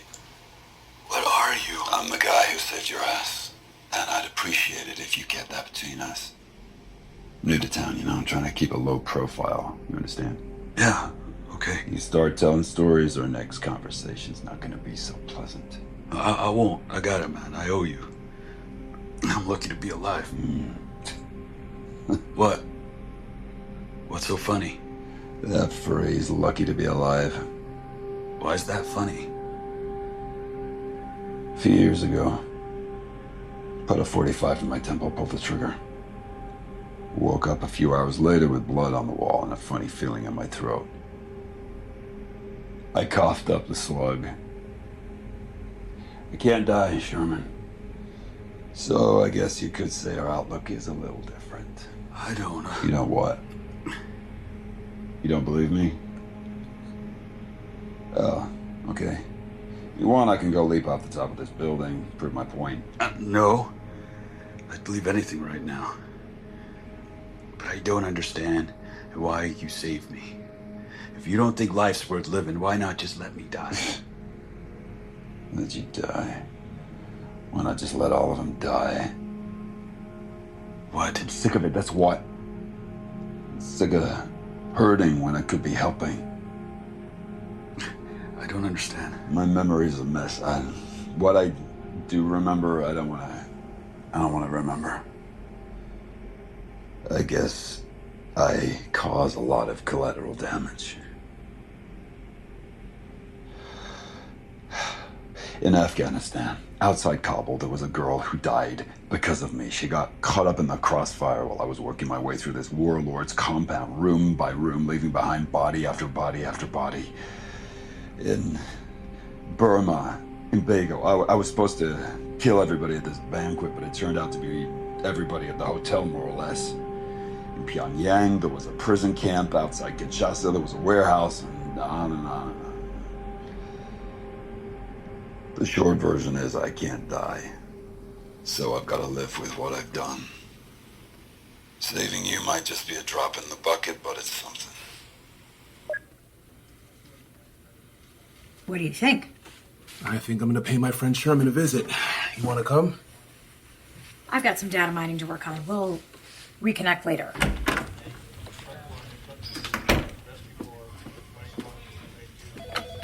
Burns Police Department.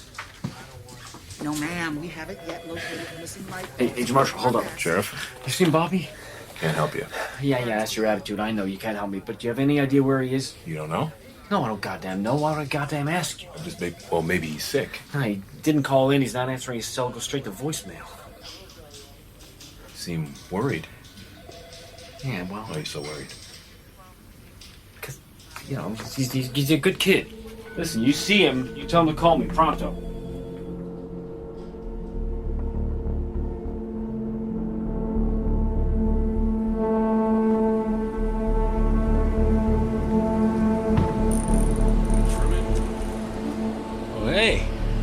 Buy some more fish from me, Agent Marshall?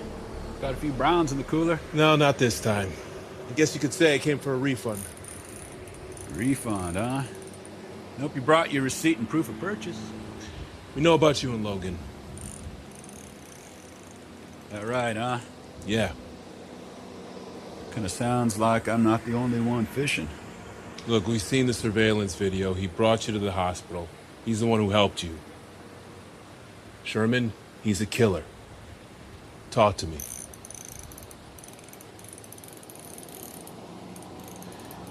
Okay? You know, I heard they're thinking about transferring your sister to Anchorage. A free clinic. Can't imagine her getting the same sort of attention she gets here. Where are you going with this, Marshal? I can make certain that she stays here. The hell you can. If I assign her special witness status, she stays. Promise you do that? Yeah, I promise. I'm not helping you, understand?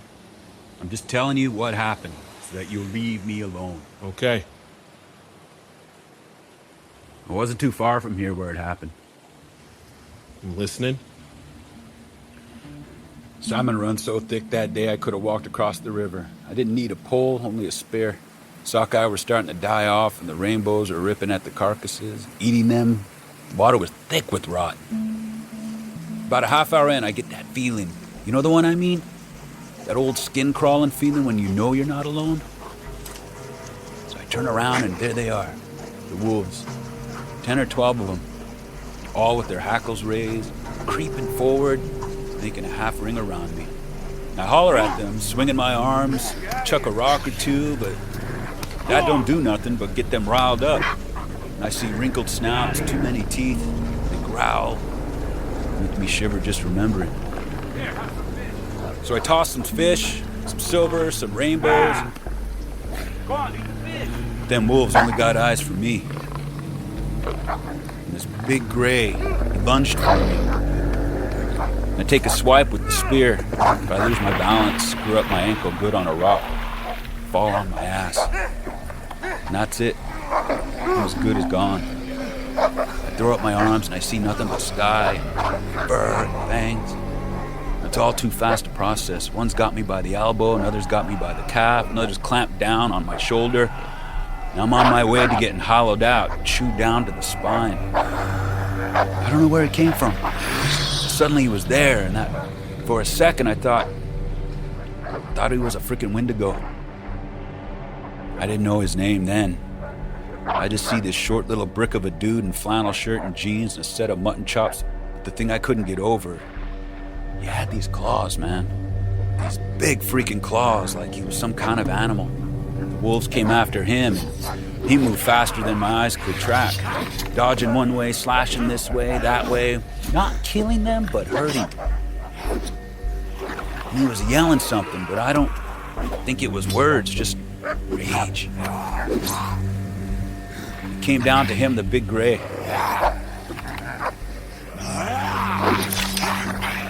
It was Logan who proved himself the alpha.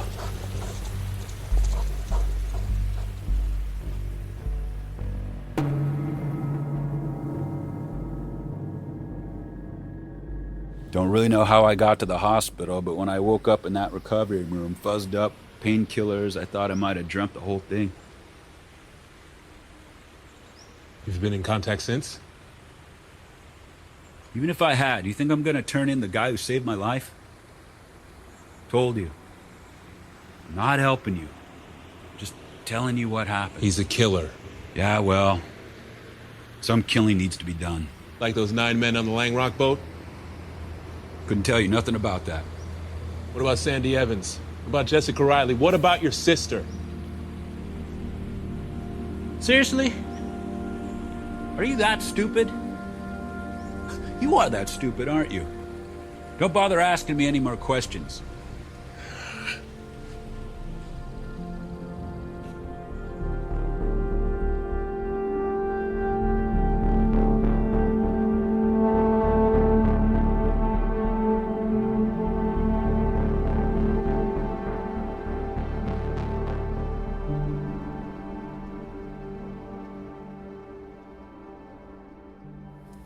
Sherman obviously knows more than that. But he was done talking. Look, I'll give it a day or two before I try him again. I can tell from the way you can't stop moving, Agent Pierce, that you're eager to share something with me. I had better luck than you. Yeah? I was thinking about Logan hitting the Langrock boat. The boat where the fisherman remembered seeing drugs that were never mentioned in the police report. Uh-huh. Next thing Logan does, he hits the Langrock sawmill. Bobby saw drugs after the explosion. Okay. So to follow Logan, we need to follow the drugs. Right. So let's say Langrock is pulling the equivalent of a Pablo Escobar, drug smuggling fronted by a legitimate business. The drugs come off the boats, along with the fish, into the cannery, which is right there along the docks. Sure. So why not ship through them? 'Cause Why export through the sawmill? I don't know. Food is perishable, tightly regulated. You've got the FDA, you've got inspectors. The cannery is the way in, but lumber is the way out. Nobody pays attention to wood. We're missing a step, though, the intermediary. The drugs come in as raw bundles, they leave processed, bagged, and bottled. Where is that happening, and how are they getting everything from one location to another? I got a feeling you're going to tell me. Okay, first, look at this map. Okay. The docks and the cannery are here. Yeah. And the sawmill is here. Gotcha. Now, transpose that map onto this geologic survey.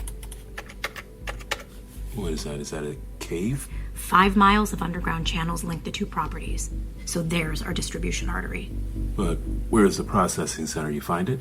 I guessed they were keeping it off-site and below ground, but I knew they'd have to tap into the grid for power. So that's when I looked up property holdings and electric bills and found this. You see this 10-acre plot? The Yukon Terrace Trailer Park? Guess who it's owned by? Langrock? Good guess. I took a drive there a few hours ago. It's outside of town, down a gravel road, no signage, not visible from the highway. I parked a quarter-mile away and made my way through the woods. I wasn't planning on engaging, just gathering intel. But I knew I was too late when I smelled smoke. This chemical residue underlying it. There were 4 trailers.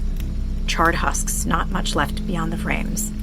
Still smoking, so I wasn't able to examine them. But there were bodies inside. Bones mixed up with melted vinyl. I also noted scales and beakers indicative of a lab. I discovered 2 more bodies separate from the fire, both men. The first had a 3-tined slash mark that ran across his chest. The second was missing an arm.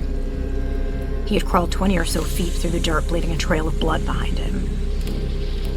He was lying beside what looked like a bunker. The cave entrance. I would have explored more, but there was smoke pouring out of it. When I heard the approaching sirens, I figured it would be better if I wasn't there. But before I made for the woods, I saw something I hadn't noticed before. The dead man hadn't crawled. He'd been dragged. His blood had left a trail in the dirt. It spelled something out. A message. You're next.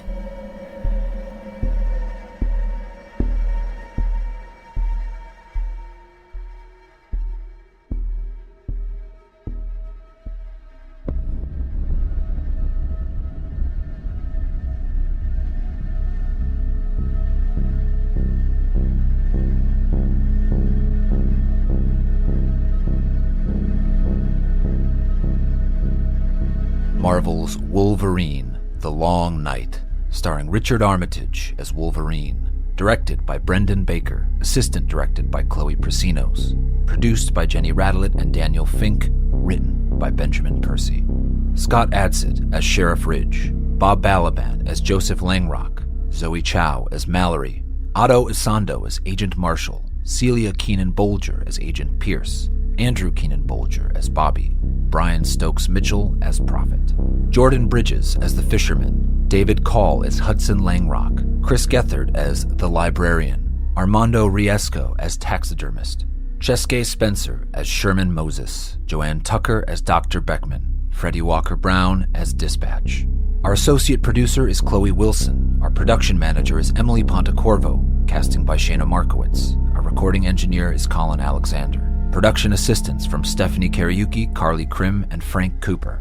Original composition by Dayru. Additional music by Max Spranzi. Sound design and mixing by Brendan Baker and Chloe Prasinos. Post-production services provided by Phenomophon. Production legal by Eric Spiegelman, Lindsay Bowen, and Michaela Gross. Executive produced by Dan Buckley, Joe Casada, Dan Silver, Axel Alonso, and Chris Bannon. Our executive editor is Peter Clowney. Marvel's consulting producers are Harry Goh and Sarah Amos. Special thanks to CDM Studios, Matt Gorley, Parabolic Studios, SAG-AFTRA, and Wagon Road Camp. No animals were harmed in the making of this podcast. For even more Wolverine, The Long Night, listen to the Marvel After Show, hosted by Christina Harrington and Gerard Milligan. Wolverine is a production of Marvel and Stitcher.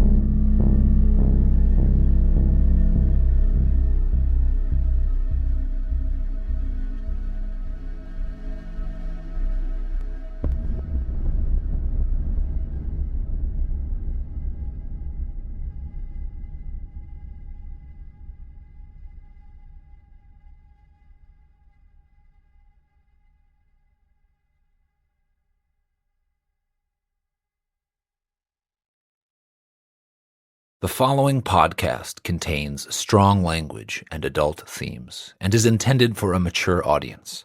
Listener discretion is advised.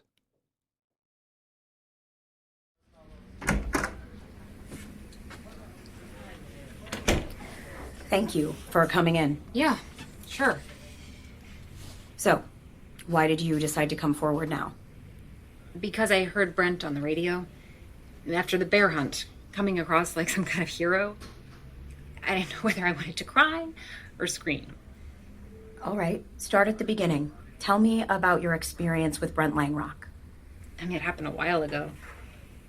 He went to some boarding school out east, but came home summers and at Christmas. That's when we met. Well, he was real charming, always giving me gifts, a bracelet or chocolate, talking about how my laugh sounded like music or whatever. I mean, greeting card poetry stuff, but nice. That was the beginning. Okay. And then one day he lost his temper, like completely, like somebody else took over his body. I got out of his truck and opened the door into another car, and I scratched them both. My dad got me this truck. That's what he kept saying. It was a gift.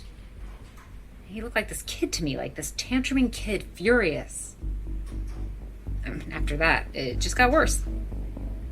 Worse how? I mean, I thought he loved me. I thought I loved him.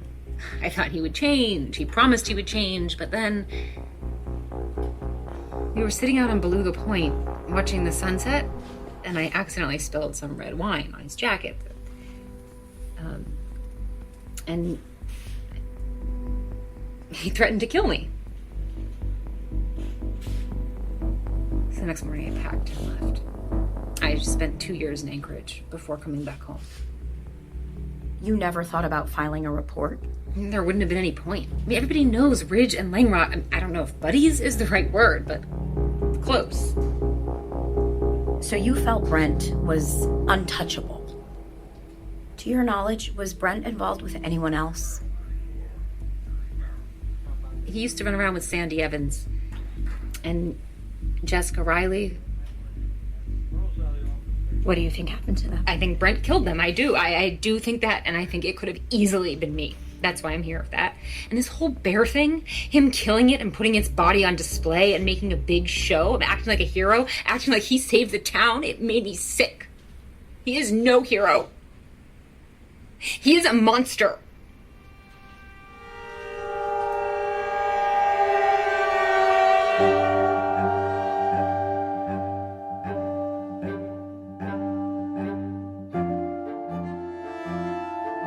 Marvel's Wolverine, The Long Night. Chapter 8, The Red Sunset.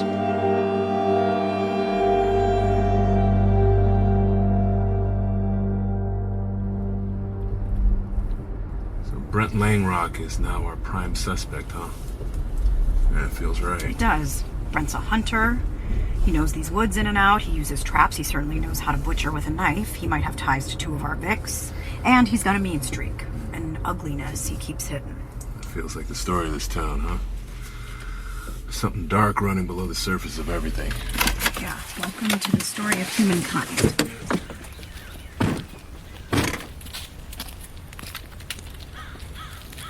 So, have we ruled out Logan as the killer? I'm certain Logan's a killer, but when you consider the rest of it, the attack on the fishing vessel, the explosion at the sawmill, the fire at the trailer park, what he's doing adds up to a more terroristic pattern. He wants to hurt the Langrocks, maybe Brent specifically, but it seems unlikely he had anything to do with Sandy Evans or Jessica Riley. Brent is our guy, and we arrest him. You think Logan will come to us? And that's some pretty good bait. We're thinking the same way. So this is the place where Mallory dropped her phone for you to find? Yes. I think Mallory is trying to tell us something about the Langrocks, why they bought this land. Something that, leads back to Brent? Maybe. This place, the Tarek, the Shadowlands, it's important. To Mallory, to the Aurora cult, to the Langrocks, to the people who have lived in this area going back thousands of years. We need to try to understand why, if we're going to understand what's happening here. Uh-huh. And I'm hoping we can find some answers in this cave.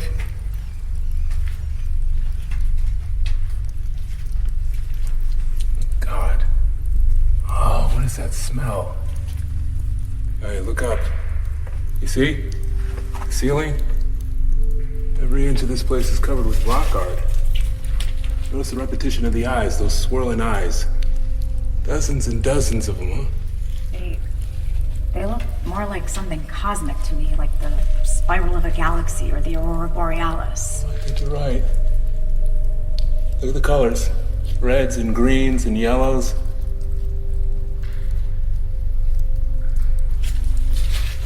Remember what I told you about the stories surrounding this place? Native folklore, trapper legends. This place seems to consume people. So this cave is, what, the throat of the Tarek? Look. What? Up ahead, at the rear of the cave. Holy hell. Take some photos. I'll collect samples. I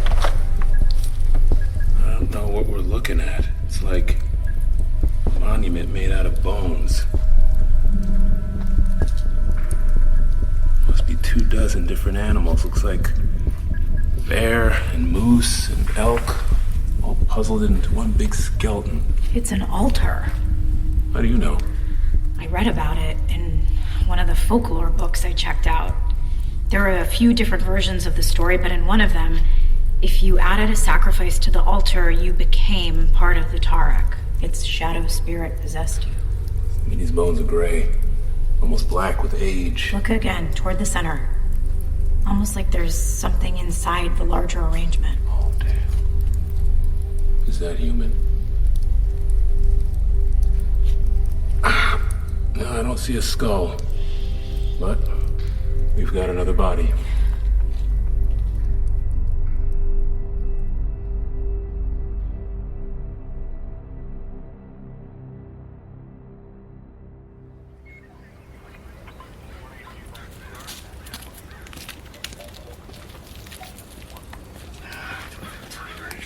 What's up here? It smells worse than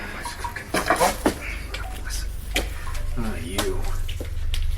Marshall and Pierce. Every time I see you, I feel the beginnings of a migraine forking through my head. Yeah, good to see you too, Sheriff. Come over here, please. Take a look at this. All right, Marshall, you give me a hand? Yeah. Got it? Yeah. There you go. Oh, you gotta be kidding me. What the hell am I even looking at? A crime scene. There's a time when law enforcement in this town meant busting bar fights and throwing fishermen in the drunk tank. Now it's all that stuff of nightmares. On that note, I heard sirens yesterday. Is there anything I should know about? Sirens? No, it's just a house fire. Still no word from Bobby? No, nothing. Haven't been able to get a hold of him for 24 hours. You? Nothing. All right, well, why don't you tell me what you do know? My preliminary exam indicates the body belonged to an adult female. Like our other Vicks, the head is missing. Dead 2 months. The bones have been compromised by whatever animals are living in this cave, but the deeper gouges appear consistent with the other cases. Make sure the coroner knows this Jane Doe is #1 priority. We need to do everything we can to identify her. What is this, some kind of satanic voodoo? I can only assume you're done blaming bears. Well, we'll need to review missing persons reports going back a few months. Well, you're the sheriff. Does anything come to mind? Not that I can recall. I'll head back to the station and see what I can dig up. Hey, you know what I don't understand is how the hell did you come to find this place anyway? Everything okay, Sheriff? Did someone report this? Mallory. Mallory? You've been in contact with her? You haven't told me? She's wanted for questioning in the sawmill bombing. She loaded the pallet that blew. Where is she? We're not sure. Maybe with Logan. But you should know she's also been in touch with the Bureau of Indian Affairs, the SHPO, and the Archeology Department at the University of Alaska. They're sending down some preservationists. So once you finish your investigation, this whole area will be surveyed and likely declared a historic site. That means no logging. Langrock isn't going to like that, is he? No, he's not. Well, I hope he doesn't take it out on you. I'd hate for your special relationship to suffer. I don't like what you're implying. Well, you can't always be in charge of the story, Sheriff.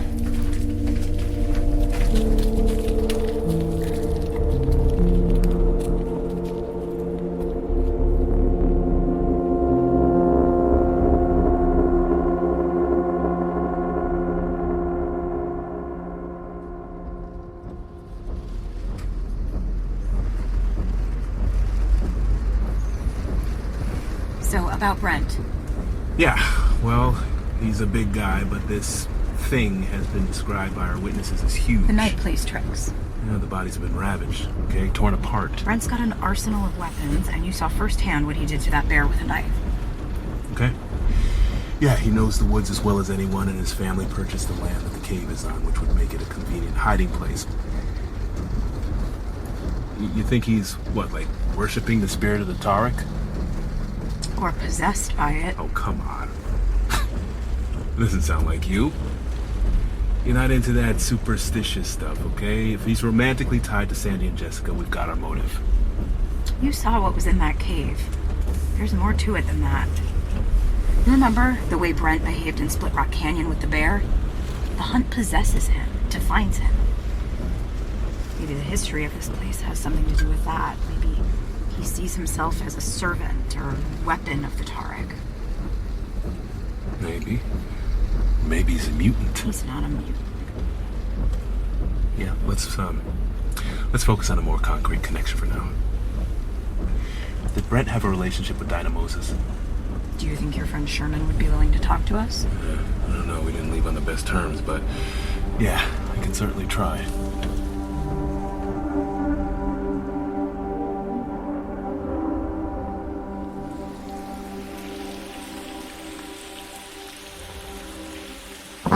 Oh, hey, come on in. Sherman, thanks for having me.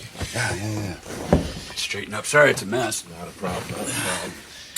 I talked to Dr. Beckman. Checked on Dinah, and she's hopeful. She's hopeful about her turning the corner soon. Oh, yeah? That's good. Yeah. And how's the kid doing? Same. Needs his mom, eh? Right. Well, thanks for letting me in. I wasn't sure you would. Yeah, well. So what do you want now? Look, I told you Logan didn't hurt my sister. I believe you, Sherman. Yeah? Yes. Look, did Dinah have any sort of relationship with Brent Langrock? Relationship, like, were they dating? Yeah. No. Not in a million years. She hated that family. Would never have gone near that guy. Why? We're just trying to figure out the connections between the Vicks. We found another one. Oh, another body? Yeah. Where? Who? A woman. We haven't been able to identify her yet. She was in the cave. The Tarek cave. The body was puzzled, arranged into something larger. Do you know what I'm talking about? Never been. I don't go there, but I know the stories. Anything you neglected to tell me from before? Listen, man. You gotta know before I say anything.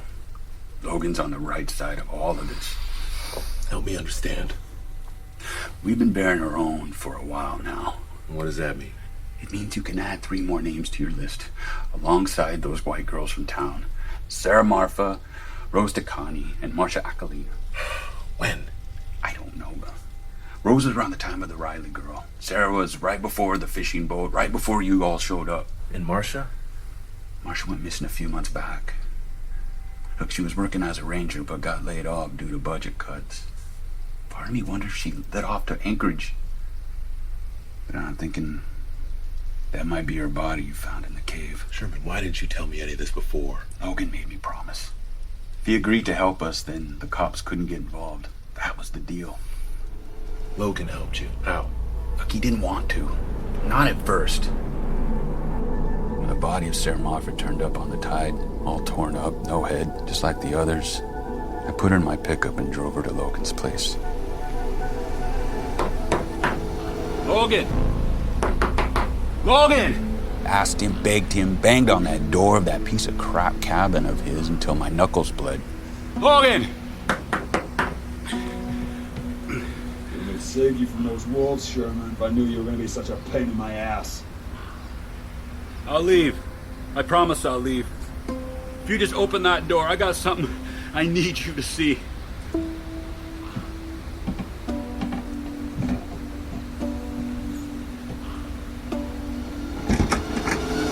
Oh my God, Sherman. Her name was Sarah Marfa. Christ.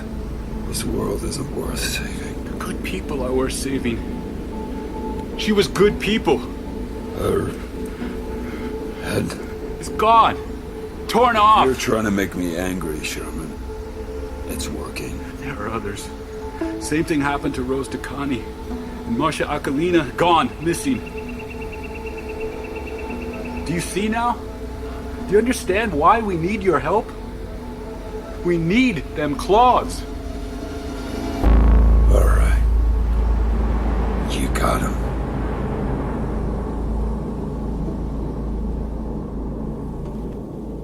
I don't know. That Logan's a good man, but I think deep down, he wants to be.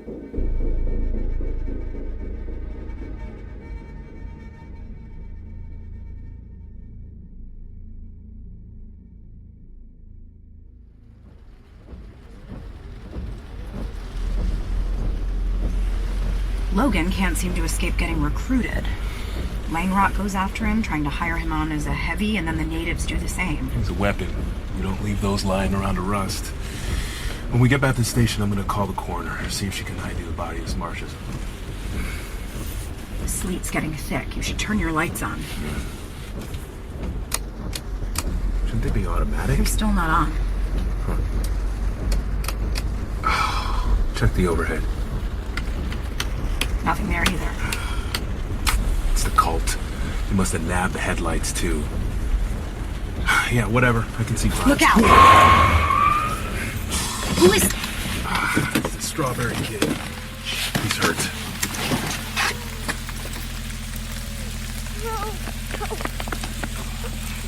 Look at his leg. Bear trap. Okay, let me just help you get this off, okay? I'll get the med kit. Okay, go. Easy, kid, easy. Almost got it off. Okay, lift your leg just a little more. Okay, easy. Almost got it off. Okay, apply this to the wound to stifle the bleeding. This should ease the pain. See? We're gonna, okay. We're gonna take it and we're gonna put some pressure on it, okay? Just put a little pressure on it, easy. All right, okay? Okay. Okay, good. You tell me what happened?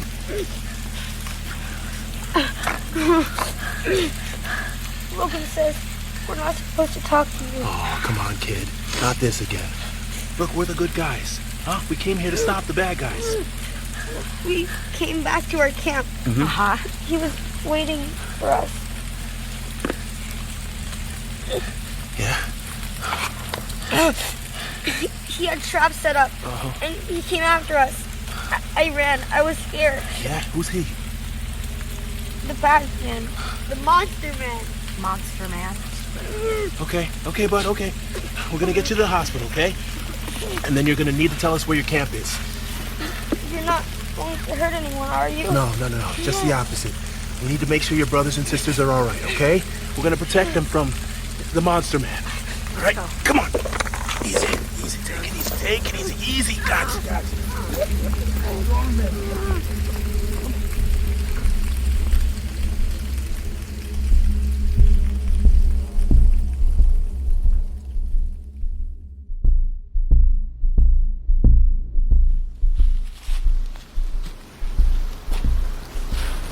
It's so dark. We might as well be back in the cave.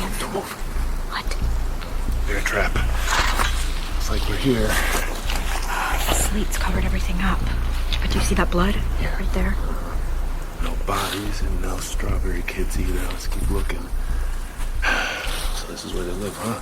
I don't know how they survive out here. Oh, look up there. They got hammocks in the branches.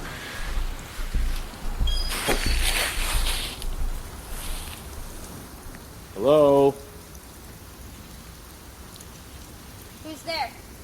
Hey, you're in the tree. We found your brother. Is he okay? Yeah, he's going to be. He's at the hospital. Shouldn't have brought him into town. Now they're gonna try to take him from us. We didn't have a choice. His leg was fractured from the trap.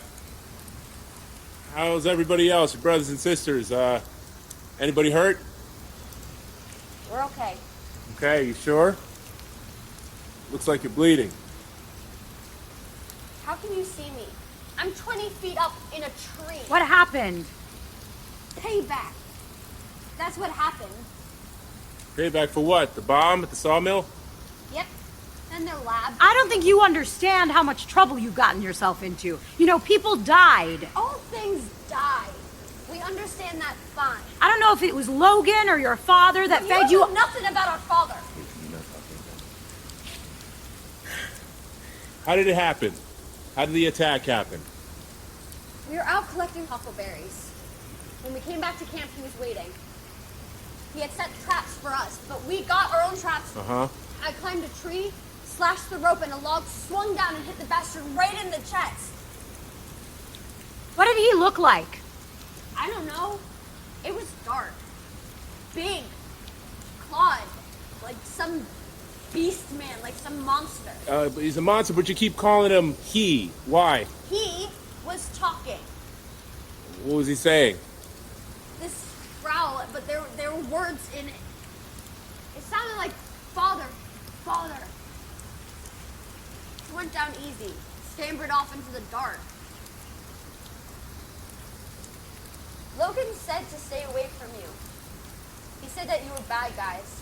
Yeah, well, we just saved your brother. That's not something bad guys would do. Hey, you do understand we're not the Burns police, okay? They don't know we're here. We're here to help. Where is Logan? Like I would tell you. Is he going after the Langrocks? Is he hunting for Brent? Brent? He's dead. I don't understand. What are you talking about? You heard me. He's dead. Just go to the witness tree. You want answers, you go there. Witness tree. That's the one Bobby showed us, overlooking the town.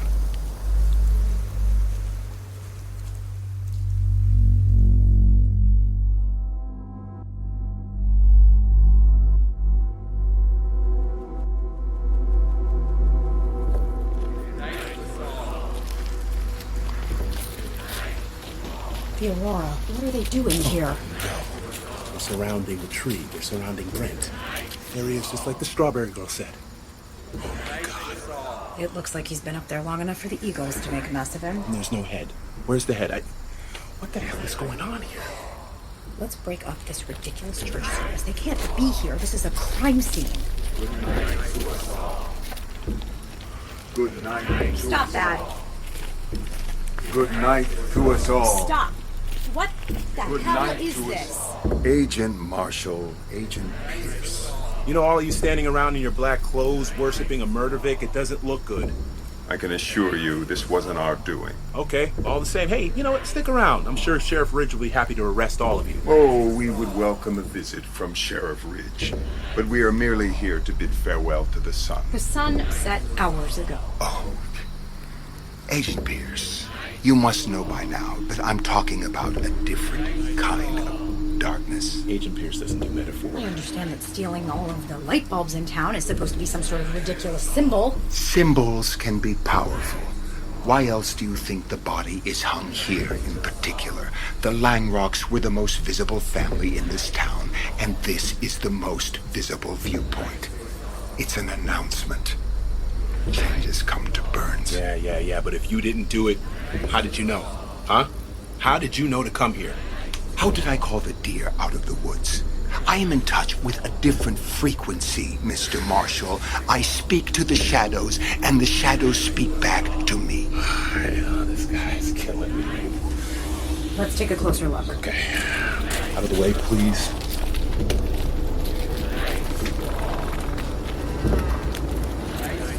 Note the slashed torso. Yeah, but the missing head, that's the same memo as Evans and Riley and all the rest. I just don't get it. Does that mean Brent wasn't our perp after all? What if Brent was the killer and Logan was doling out frontier justice? No, this doesn't seem like Logan's style. I mean, crucifying somebody in a tree, it just feels too theatrical. Well, if it wasn't Logan, how else would the Strawberry Kids know where Brent's body was? I don't know. It's just this... Look, something is not right here.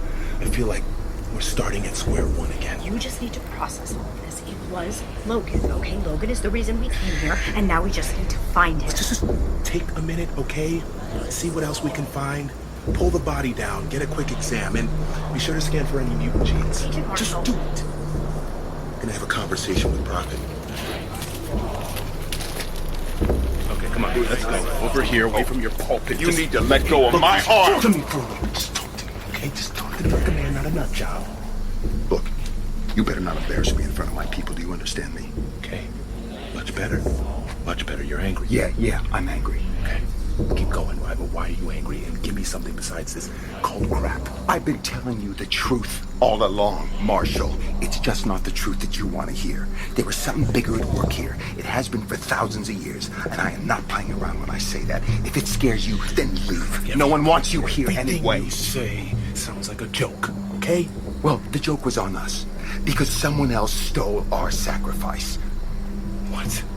We are not here in celebration. We are here in mourning. I don't get it. The equinox is almost here. Someone stole our sacrifice, and we're running out of time. So, if someone stole your sacrifice, then... We'll find another. You'll know who soon enough. Prophet! Prophet! Prophet!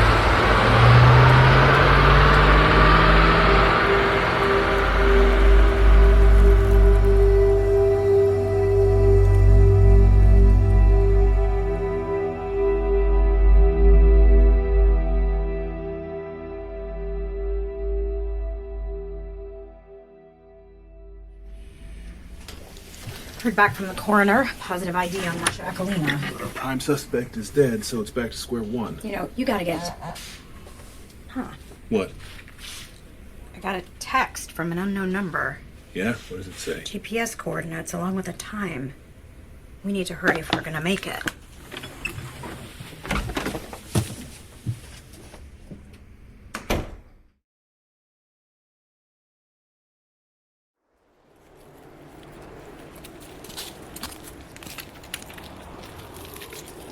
This is fun. If I'd known we were hiking up 7,000 feet of switchbacks, I might have sat this one out. Shut up. Look ahead. Who's that? Mallory. Mallory! Don't come any closer. Where is Logan, Mallory? I said no closer or I'll take off. Okay. We won't. Just turn the dirt bike off, and we will stay right where we are. Talk to me, Mallory.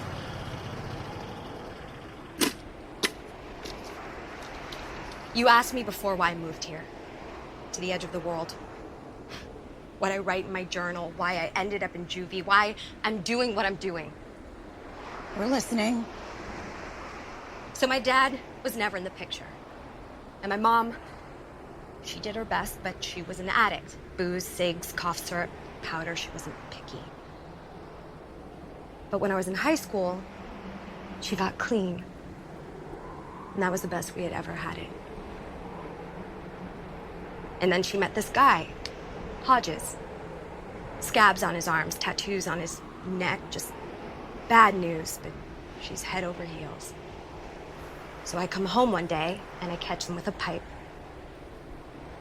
Mom's hunched over on the couch. Blank. OD'd. Dead. And Hodges, he's laughing.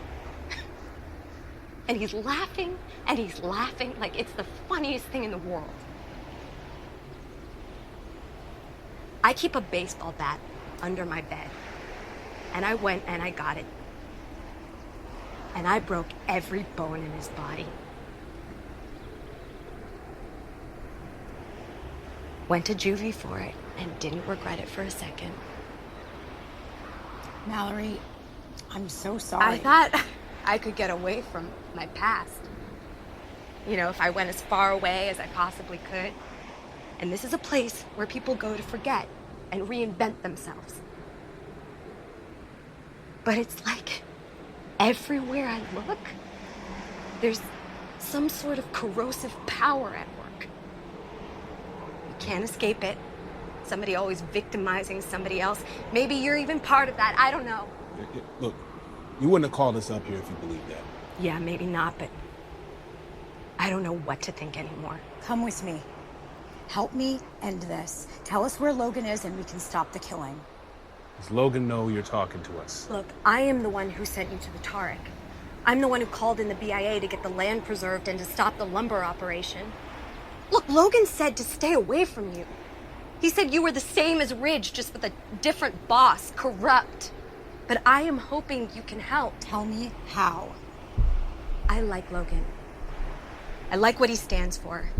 He's an outsider who won't take shit from anybody. I like that. I like that he tries to do good despite his worst impulses. He wanted to take on the Langrocks. The family poisoning this town with drugs. The family clear-cutting heritage sites. So, hell yeah, I'm in. But not like this. I don't care who thinks they're right or wrong. No more killing. Can you help stop it? You try. It's Hudson Langrock. Hudson Langrock? What? He's who you're looking for. He's the killer. I just learned it myself, or I would have said so sooner. Logan said he's going after him. He said he's going to end this, and I'm worried about what that means. Mallory, where is Logan right now? I am going to try to stop him, but if I can't stop him, I'm going to help him. Because if I'm not there, who knows what'll happen? This whole town might end up burned to the ground. Maybe you can keep that from happening. Maybe you can find Hudson first. Wait. Mallory!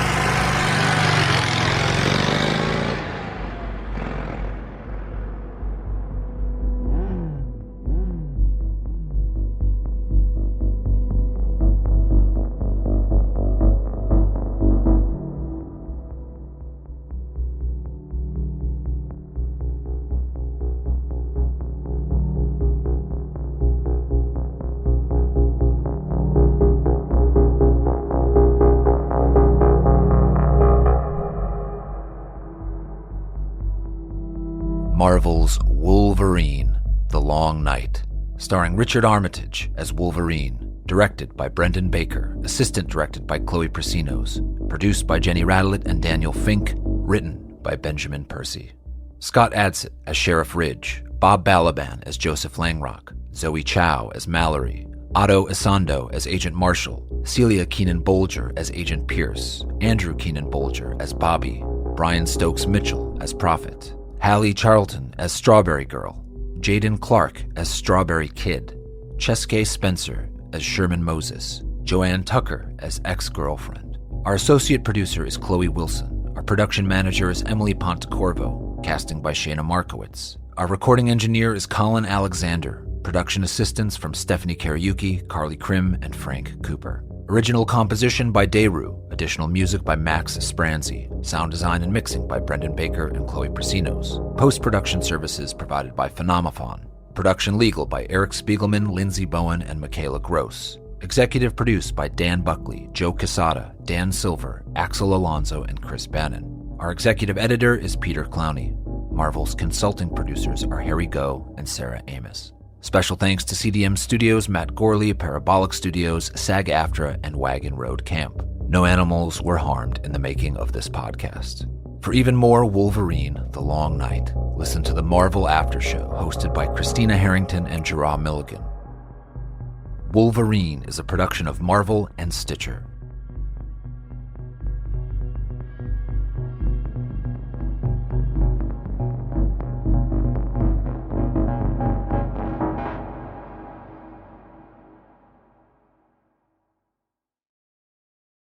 The following podcast contains strong language and adult themes and is intended for a mature audience. Listener discretion is advised.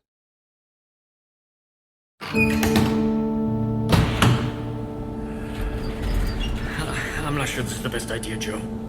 Let me see him.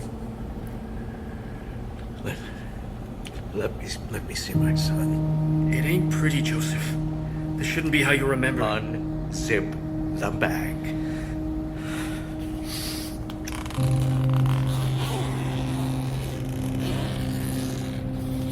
Where's his head?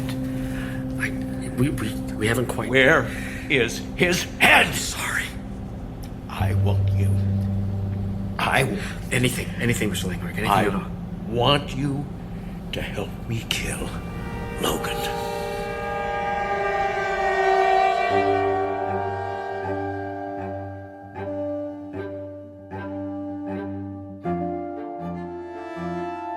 Marvel's Wolverine, The Long Night. Chapter 9, The Changing.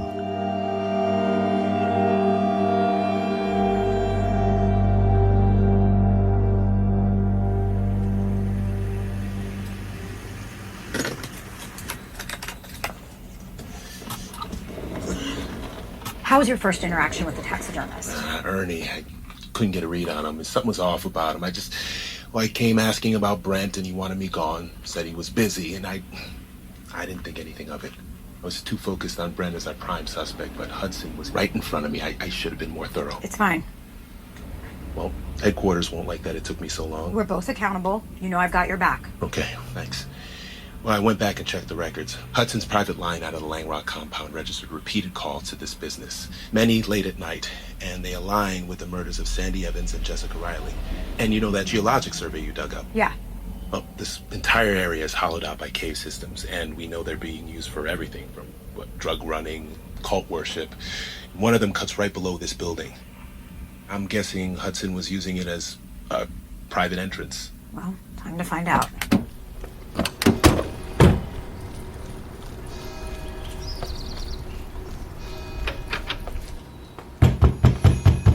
Open up! FBI! Ernie Stevenson! Ernie Stevenson, we know you're in there. The shop light is on, your car is out front. I feel sure enough about this to bust down the door. I do. All right, let's do this. 1, 2. I'm fine. Right. Go! Hey. You're reloading. Take him down. On the ground. Hey. You're lucky you're still alive. I'm gonna go look around. I didn't want to. You didn't want to what? You didn't want to shoot us, huh? He made you what? He made you what? Hey, I'm sorry. Shh. Hey, it's gonna be okay. You don't need to be scared of us. We can protect Found you. the entrance to the cave. There's a back door. All right. Is that a freezer over there, Pierce? Check the freezer. I didn't have a choice. Please believe me. Agent Marshall, Yeah. you better come in here. All right. Oh, Christ. The heads. He kept their heads. Joseph and Brent had a trophy room. Looks like Hudson wanted one too. God, this is sick. Sandy Evans, Jessica Riley, Sarah Marfa, Rose Takani, Marcia Aquilina, they're all here. And even his own brother, Brent Langrock. But why?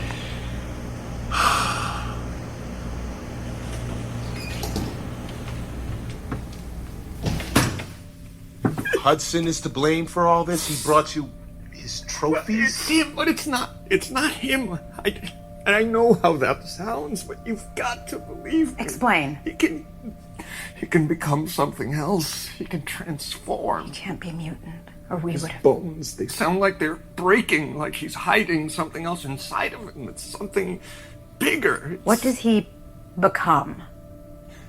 It's like a wolf, but not like a man, but not, it's like an animal that shouldn't exist. With claws that slice like scissors. He'd come through that door and then what? And then not at once, but slowly, he'd become a man again. Just a naked man, trembling and crying. I'm not sure because changing hurt or if he regretted what he had done.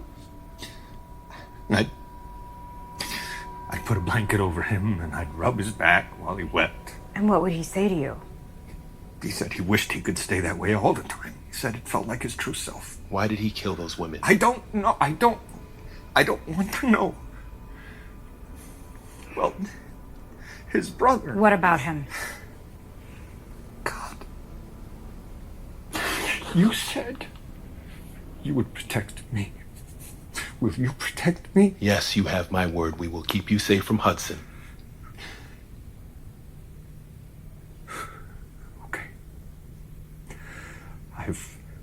I've been dealing with his father for as long as I can remember, and his brother for as long as he's been able to fire a gun. But Hudson, he was never much of a hunter.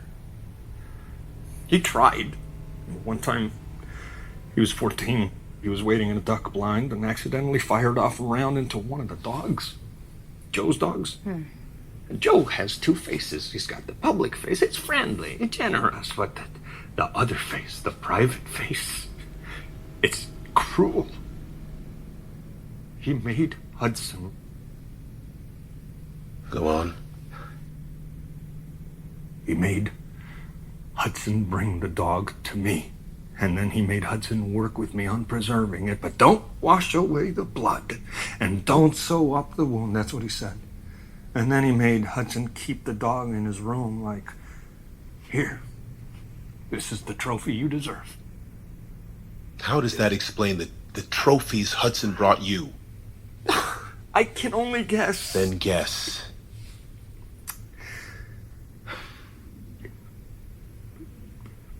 People hunt because killing makes them feel powerful.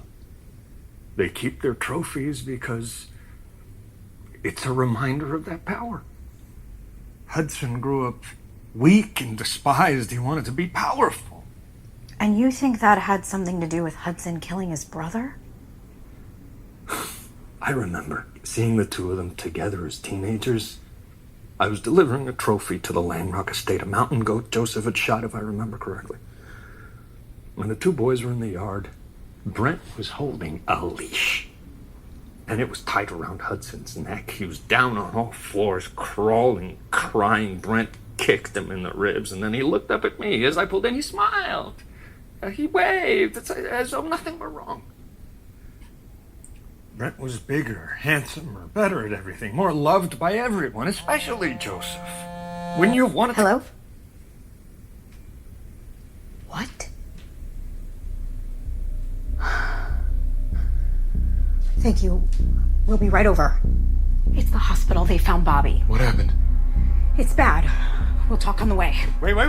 You can't leave me. You said you would protect me. What if he comes back? Okay, throw him in the back of the car. We'll drop him off at the station on our way. Come on. Let's go.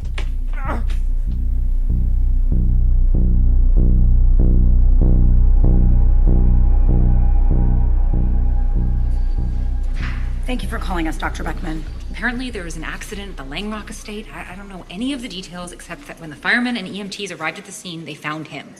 When they rolled him in here, I thought he was dead. Then I feel his hand grip my arm and he asked me to call you guys. Not the Burns PD. You guys. What are we doing at the Langrock compound? Is he gonna be okay? He's in serious condition. He busted himself up pretty bad, but the main concern is his punctured left lung. Okay. Well, thanks for letting us talk to him. Keep it short. He needs his rest. Do you need anything from me, Agent Pierce? Your leg? No, I'm fine. It's just a nick. Thank you, though. Are you sure? I noticed you were limping. I'd be happy to give I'm it... fine.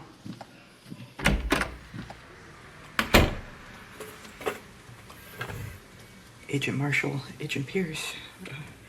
Hey. Bobby. Hey, Bobby. How you feeling? Bit better. Yeah. I thought you fell off the face of the earth. We're getting pretty worried about what might have happened to you. I'm sorry. I thought I was doing the right thing. Sheriff Ridge, he wanted me to tell him everything you did. He wanted me... We know. You do? Wait, you did? We knew all along. I'm so confused right now. Yeah, you must be. You're doing fine, Bobby. Tell us what happened. When we first met, I asked if you could give me some advice on how to be a better peace officer. I just want you to know, I learned... Oh, Christ, that hurts. Can we do anything for you? I'll take some of those ice cubes, please. Yeah, sure. Here you go. Thanks. Oh. Tell us what happened with Ridge. Start there. Ridge. I used to look up to him, but he's not a leader. He's a tool. When I figured out what he was up to, working with the Langrocks, I just couldn't believe it. I mean, he's convinced he's a good guy. Says it's a necessary evil for the prosperity of the town. So I decided to play him, like be a double agent, dig up all the dirt and then deliver it to you guys. What did Ridge want you to do? He took me to their processing lab. He said he wanted me in charge of security after what had happened on their boat. At their sawmill, he was worried about an attack. And then... and then I found Logan. Or I guess he found me. So, this drug operation, they've got a whole trailer park for the cooks. And the cave, the tunnel system below it, they use that for distribution. There were tracks laid down there for motorized carts that brought the raw materials in and rolled the street packages out. Oh no, I was below ground when it happened. Oh, no. I made it up the stairs to the entrance, and I saw him. He had these claws that rose right out of his knuckles. I've never seen anything move so fast. I was hanging back in the doorway, but he could smell me. Logan? Logan, please. I'm not with him, I promise. No. Logan, please. No. I'm one of the good guys. I want to help stop them, Ridge. The Langrocks, I promise. I can smell them on you. The suits. Agent Marshall and Pierce, yes, exactly. I'm helping them. They give off a special stink hairspray and plastic and cancer. Yes, exactly. I'm helping them. I'm undercover. Logan, come on. I'm just trying to decide if this one deserves to keep breathing. You say the suits you were working with are trying to take down the Langrocks? Yes. I mean, I think so, yes. Once they know about this place, definitely. We've swept the place, Logan. What do you want us to do now? Burn it to the ground! Light it up! Hey! Light it up!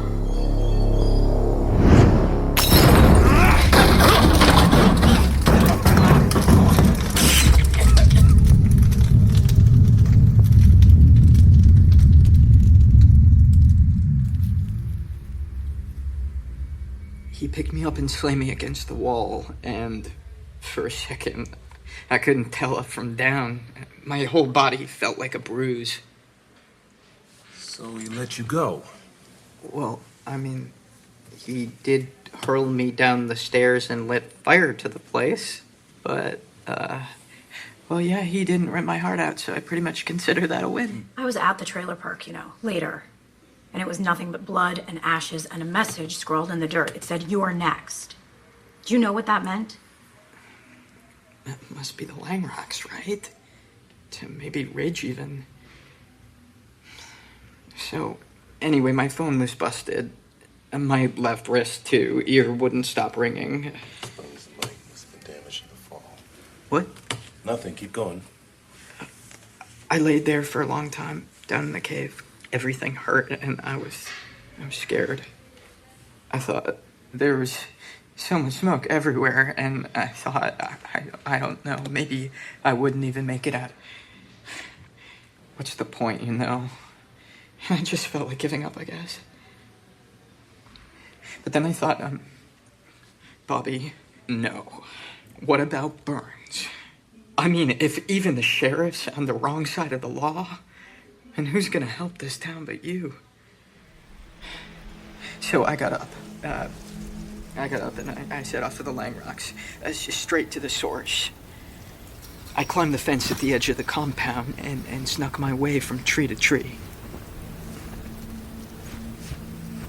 It was snowing, not a lot, just enough to make everything quiet.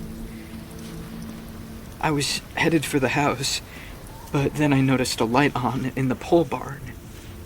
It was a storage unit for all their hunting supplies. That's what I thought at first. There were chains, traps everywhere. Bear traps, hundreds of them, like a curtain of metal. And on the other side of them, I heard voices. Mr. Langrock and Hudson. Please stop. I couldn't get too close, but there was a cage, a big steel cage. Hudson was inside it. Don't. Even the day you were born, I knew what you were going to be. A monster. Please. You made your beautiful mother bleed and bleed and bleed. I watched her fading away, and it was you. You killed her. Don't. And then, when the nurse asked me if I wanted to hold you, Nurse! I said no. I have never wanted you. You are not a member of this family. And you never have been. Please stop. By killing those women, you were hurting this family all over again, punishing me. It was Brent. Punishing me, putting me at risk. Punishing Brent. What are you talking about? You know exactly what I'm talking about. No, I don't. What he did to me. He used to throw me in the trunk of his car when he went on dates. Keep me there for hours. Made me listen to what he did to his girlfriends. He said it was as close as I would ever get to love. It gave me pleasure to kill anyone that had ever given him pleasure. I thought it was from Sandy Evans and Jessica Riley, and then Ernie Stevenson calls me this morning from the taxidermy shop. He said you threatened to kill him if he told anyone, but he couldn't bear it any longer. The secret he was keeping, the collection you are keeping. Why? Why would you do such a thing? You keep trophies from your hunting. Maybe you should ask yourself the same question. You're disgusting. Your brother! What? Why did you do that? Why did you kill Brent? Because he was better than you? Because I loved him? Yes. Yes. Do you know when it began? The changing? It was about 6 months ago, after I tried to kill myself. It wasn't any one thing that pushed me toward the decision. It was a lifetime of humiliation. If only you had done it sooner. As you know, I've never been any good with guns.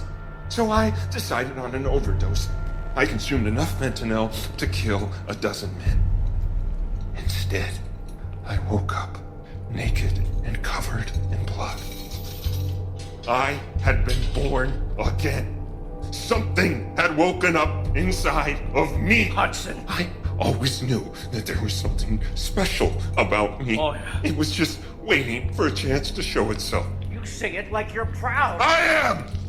Why else would I hang Brett from the witness tree? Now, everyone will know. Everyone will know I'm the predator and he's my prey. You're sick. You're sick in mind and body. If I'm sick, it's genetic. Right, I'll admit it. Over these last few months, I actually thought you might be capable of redemption. I thought you were at least trying to be a better son. I thought we could work together and control your deformity, make it into an asset, a weapon. But what's it all been for, Hudson? What has it all been for? The time we spent training. You couldn't even kill that thorn in my side, Dinah Moses. You couldn't even take down the Strawberry Kids without running home to lick your wounds. Children! They're children! You were supposed to be protecting our empire, but you brought it down. Even when you transform, Hudson, you remain the same inside. No! Look what you've done to us! Look what you've done! Langrocks! No, don't kill Langrocks, Hudson! My little boy finally grew up and became the monster I always knew you were. I'm done with you. Do you hear me? Do you hear me? I am done with you. You are not my son. No! And by the way, stop it! You can't stop it! Don't do it! You get out of here. No. Stop. Stay there. Don't get closer. Stay away.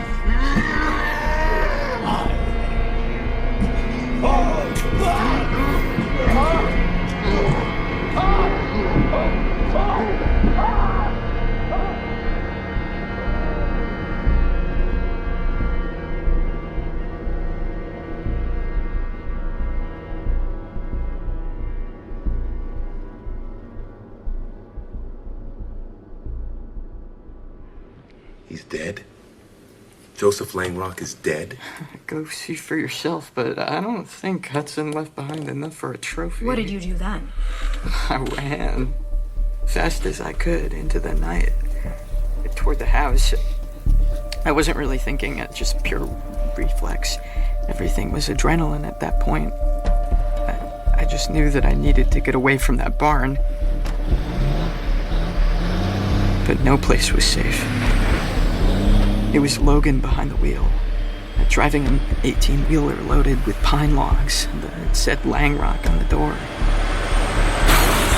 He drove it right through the gate and security shed, plowed it across the driveway, the lawn, and then crashed it right into the house.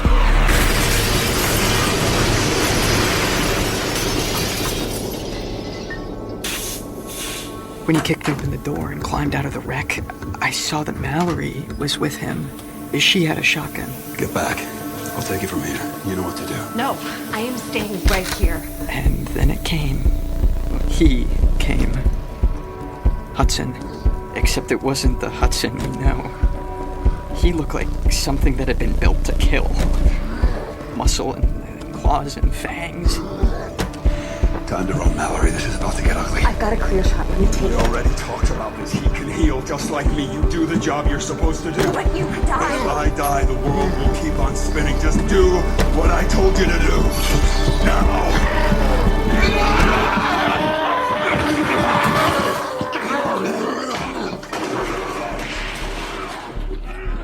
I couldn't tell who was in control. Hudson kept advancing toward Logan, bearing down on him, pushing him farther and farther back up against the truck. Logan, he was smaller, but he was relentless. His claws were a blur, slicing and gashing Hudson. Hudson, he was stronger. Hudson picked him up. He hurled him 20 feet. Right against the tractor trailer. All these logs tumbled down, and Logan was caught under them, half buried. Mallory, do it now! Go! It dawned on me then. There was a bomb on board the semi. Mallory was supposed to set it off when Logan lured Hudson close enough. But something went wrong. I don't know what happened. And Hudson? He ran off into the night.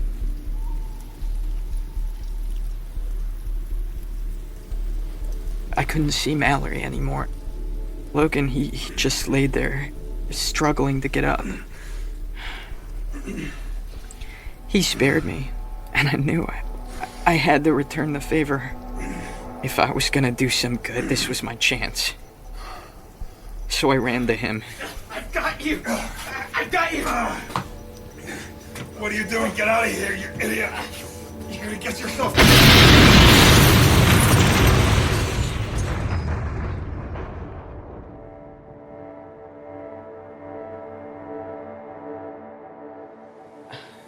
I don't remember the explosion. But here I am. Here we are. We're Hudson and Logan.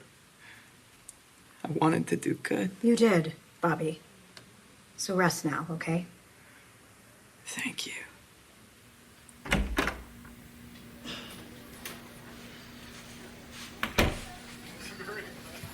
What's the next step? The Langrock Empire's fallen, but... Logan and Hudson remain at large. For starters, talk to HQ. We set up a no-fly sting at the Anchorage and Fairbanks airports just in case either of them decides to make a run for it. Will you quit it with the spinner? What now? What the hell is that? Good evening, friends and brethren. Oh, come on. Do you know what today is? The eve of the fall equinox. In just a few hours now, at midnight, we will celebrate the sun shutting its eye and the dark rising. The long night has come at last. Will you bring your hands together and lower your heads now? Will you pray with me? Oh. They cut the power. And it's not just here. Look out the window. The whole town has gone dark. Right. Taken down the grid. Stay here a minute, okay? The hospital will have backup generators. I'll probably be able to get them back online. We don't have time for this. Our targets are on the run. Look, something's coming. Okay, I don't know what's going to happen with Logan or Hudson, and I don't know what Prophet is planning, but I've got a bad feeling more people are going to need this hospital before the night is over. Plus, we owe it to Bobby. Stand guard. Go to the basement. Agent Marshall.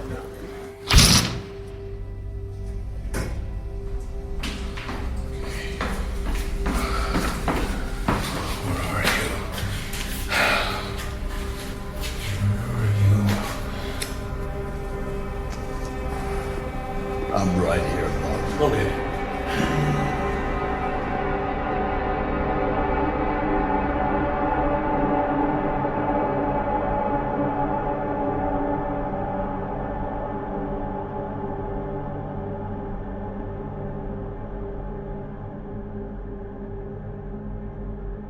Marvel's Wolverine, The Long Night, starring Richard Armitage as Wolverine, directed by Brendan Baker, assistant directed by Chloe Prasinos, produced by Jenny Radelet and Daniel Fink, written by Benjamin Percy.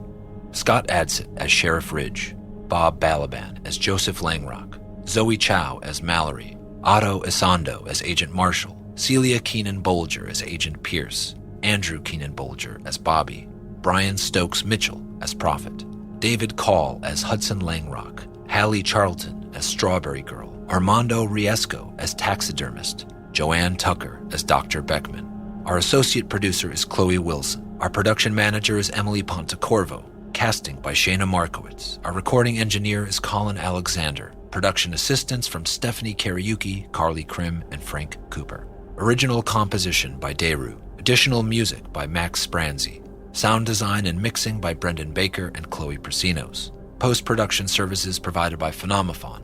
Production legal by Eric Spiegelman, Lindsay Bowen, and Michaela Gross. Executive produced by Dan Buckley, Joe Quesada, Dan Silver, Axel Alonso, and Chris Bannon. Our executive editor is Peter Clowney. Marvel's consulting producers are Harry Goh and Sarah Amos. Special thanks to CDM Studios, Matt Gorley, Parabolic Studios, SAG-AFTRA, and Wagon Road Camp. No animals were harmed in the making of this podcast. For even more Wolverine, The Long Night, listen to the Marvel After Show, hosted by Christina Harrington and Jerah Milligan. Wolverine is a production of Marvel and Stitcher.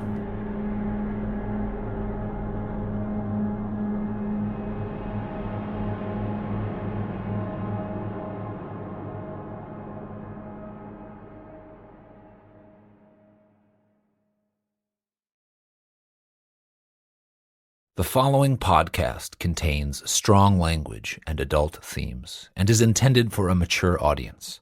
Listener discretion is advised.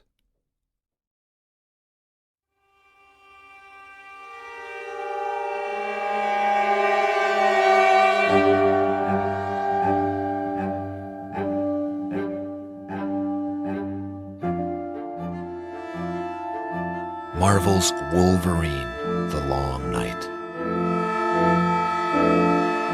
Chapter 10, No Escape.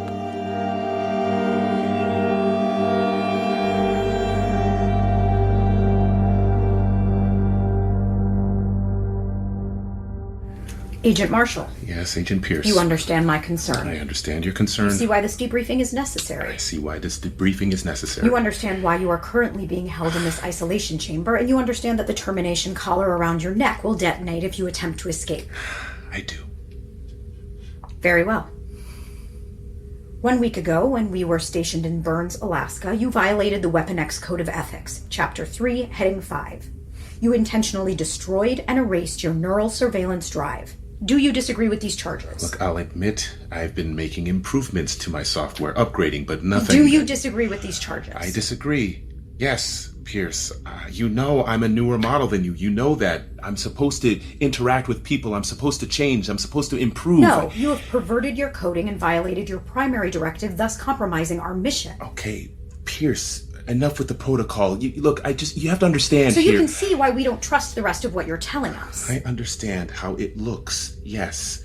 But if there's anything Here this are the mission... facts. Your internal drive malfunctioned, your data was wiped clean during a critical 7-hour window, and your meddling fingerprints are all over the software. It's more than suspicious. But you stand by your story, that Logan is dead. I do, yes. He is. Can you say Logan is dead? I need to monitor your readings. Logan is dead. Thank you. Now tell me how. Oh, Pierce, I already told you. Tell me again. And keep in mind that how you answer may result in your deactivation. After everything we've invested in this mission, Weapon X deserves to know the truth about what really happened in Burns. Okay, fine. I'll tell you again. We were in the hospital. I went downstairs to try to get the power on, and Logan was there. And he made me get into our car and start driving.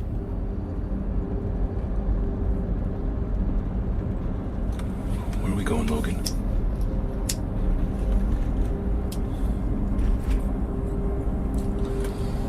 Docks. Docks? Why? Just drive.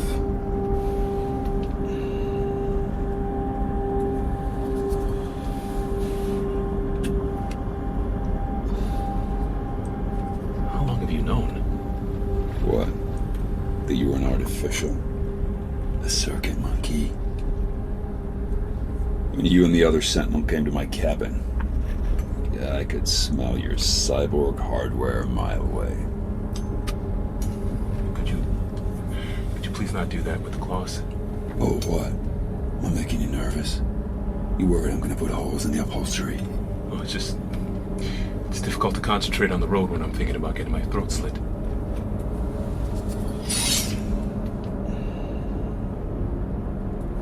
Thank you. You just keep both hands on the wheel and stick to the speed limit. Okay. I'll admit I'm confused right now. I'm just trying to understand. Christ. What? Are they giving Tin Men little hearts these days? Well, I'm one of the newer models. I come with empathetic programming. Feelings. Oh, feelings. Okay. Well, just so we're clear, we ain't gonna be holding hands around the campfire anytime soon.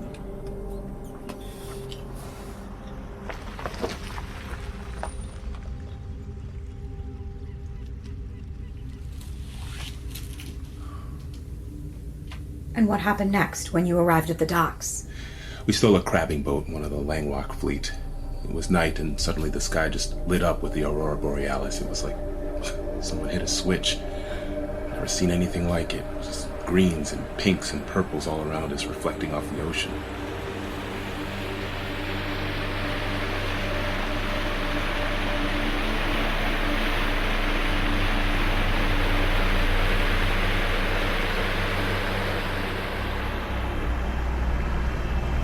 Oh, look at you. Quite the captain. You really do seem a little funny. Different than the old Sentinels. Thanks. I guess. The personality software improves every year. I'm considered friendlier than and more relatable than my colleague. Lucky me. Okay, head over to those islands, the Five Fingers. We're going to the thickest one off to the right, the one that juts out like a thumb. Okay, but where am I supposed to dock? Just wait. You'll see it. Right there. You see the dock? Yeah. But this is going to be tricky with the waves against the rocks. I'll take it from here, Bob. Okay. Get your ass starboard side and throw over the bumpers.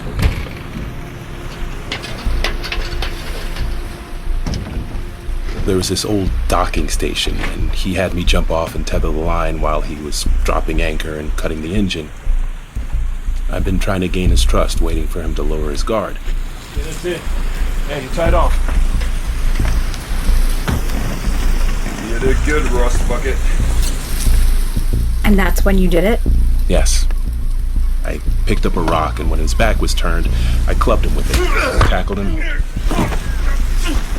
and we fell into the water.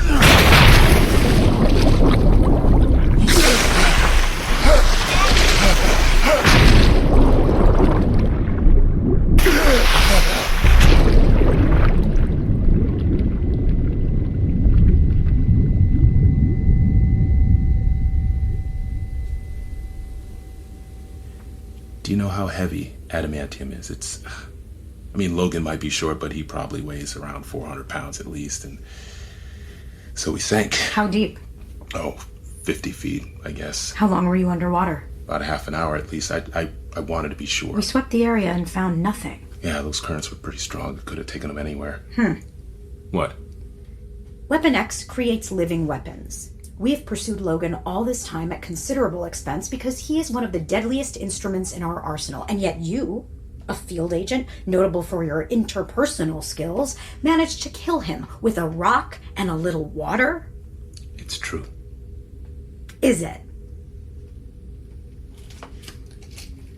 You're making me do all the talking here, but what about you? You still haven't told me what happened at the hospital. We're not here to talk about me. Please, Pierce. It was our mission. But only you have the whole story. Do I? Yes. And you keep asking me questions, but I deserve some answers too. Just tell me. Okay.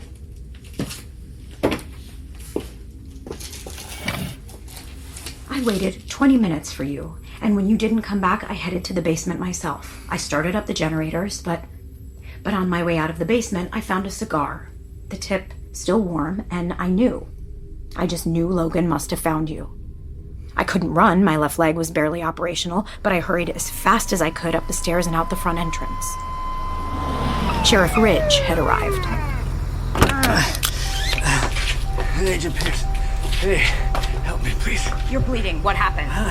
He got me good. Who? The Prophet. It was the Prophet.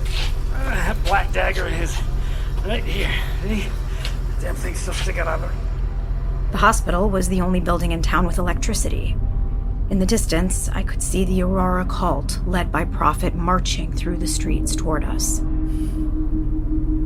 The long night. The fall equinox had finally come. What did they want? They wanted their sacrifice. They wanted Sheriff Ridge. Let me help you inside. He got me good, didn't he? He did. Now, keep applying pressure to the wound and lean as much of your weight on me as you can. What happened? I was coming back from that mess over the Langrocks.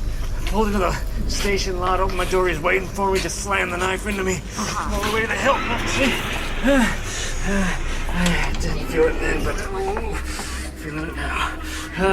That knocked him good, though. I think I broke his nose. And then what happened? Bought me enough time to crank the engine. but then they were already after me. The rest of them just coming out of the night. Hit one of them, or two of them, on the way out of the lot. Dr. Beckman! What? Sure. The fatty tissue might have absorbed most of the blow, but I'm certain his intestinal tract has been perforated. Here, help me get him to this chair. I couldn't protect myself. I couldn't protect this town. Well... Look, I'm sorry, but there's no other way before. The Langrocks controlled everything. Well, they wanted what was best for Burns. Well, they're gone now, so the future of this town is on you. Burns can change. I'm guessing you can too. If I live. I hope you will. Thank you. Agent Pierce, what? Outside. It's the Aurora. They're coming. And then Prophet came. He and his followers made a ring surrounding the hospital, and I went out to face them.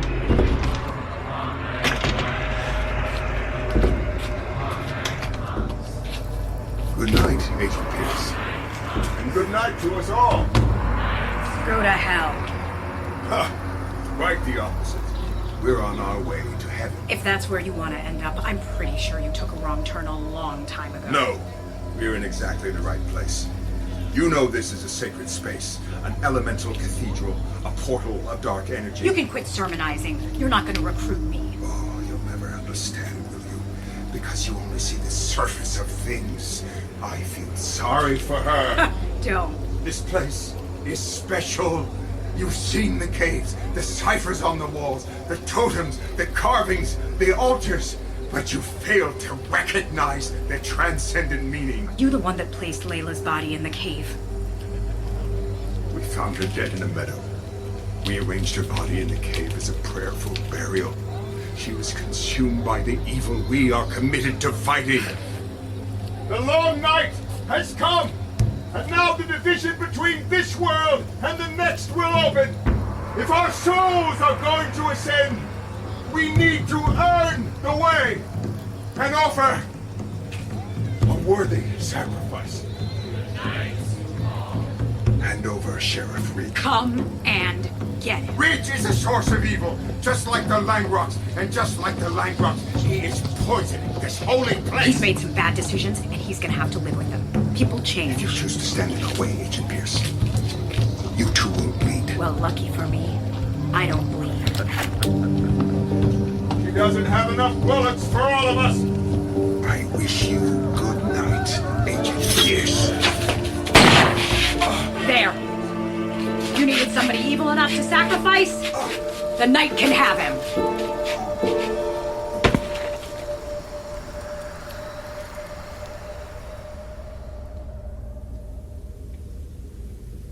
And then? Then the members of the cult just stood there. They didn't seem to know what to do without him. I fired a few more shots into the pavement near their feet, and that did it. They ran off into the night. Well, is that it? What do you mean? Well, it's just the expression on your face made you look like you were about to say something else. I'm not human, Agent Marshall. And neither are you. You seem to have forgotten that. Pierce, something else happened. Just tell me. I don't know. Even if you don't understand it, just tell me, please.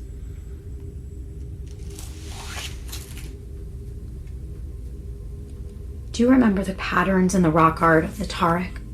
The cosmic swirl, yeah, the light of the aurora, yeah. It's not possible, of course.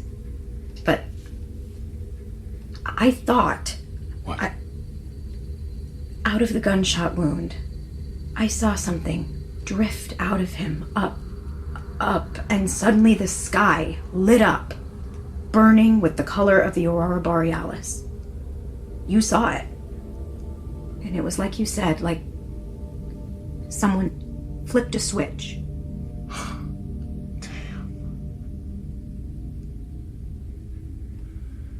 So, Prophet was... Let's get back to your story. No, come on, Pierce, I already told you. I know you're lying, Agent Marshall. Why would you say that? Because you weren't alone. You work on the water, you're gonna see some things, right? Now, I've seen some things over the years, let me tell you. But that boat full of dead fishermen beats all. It sure does. I can't stop thinking about that. Huh. I've been on edge. Everybody in Burns has. So when I seen that Logan feller come on down the docks, I paid attention. That suit you've been running with, he was with them. So when they untied one of the Langrock boats, climbed on board, well, I said, old Ben Fountain, you best follow, and so that's what I did. I followed. Lights off, throttle low. Followed him all the way out to the Five Fingers.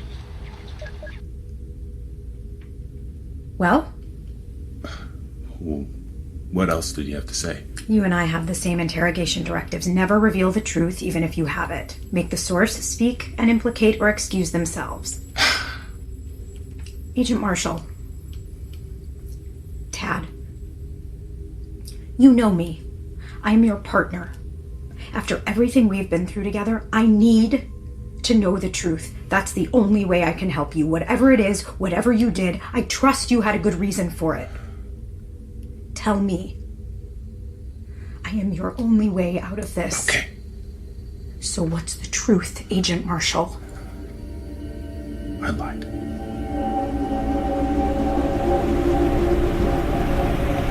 Okay, head over to those islands, the Five Fingers. We're going to the thickest one off to the right, the one that juts out like a thumb. Okay, but where am I supposed to dock? Just wait. You'll see it. Right there. You see the dock? Yeah. Oh, but this is going to be tricky with the waves against the rocks. I'll take you from here, Bob. Okay. Get your ass starboard side and throw over the bumpers.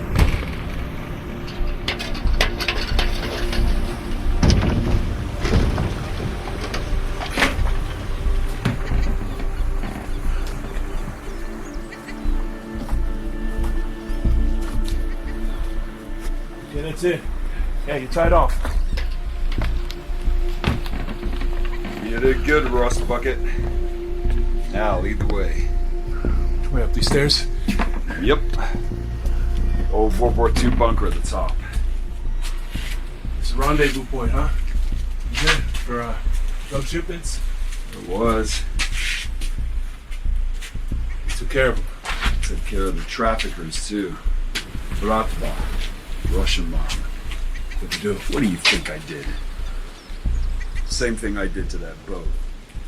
Same thing I did to that sawmill. Same thing I did to that drug lab. You know, you work with the Langrocks, you die with the Langrocks. All right? Inside. Go on.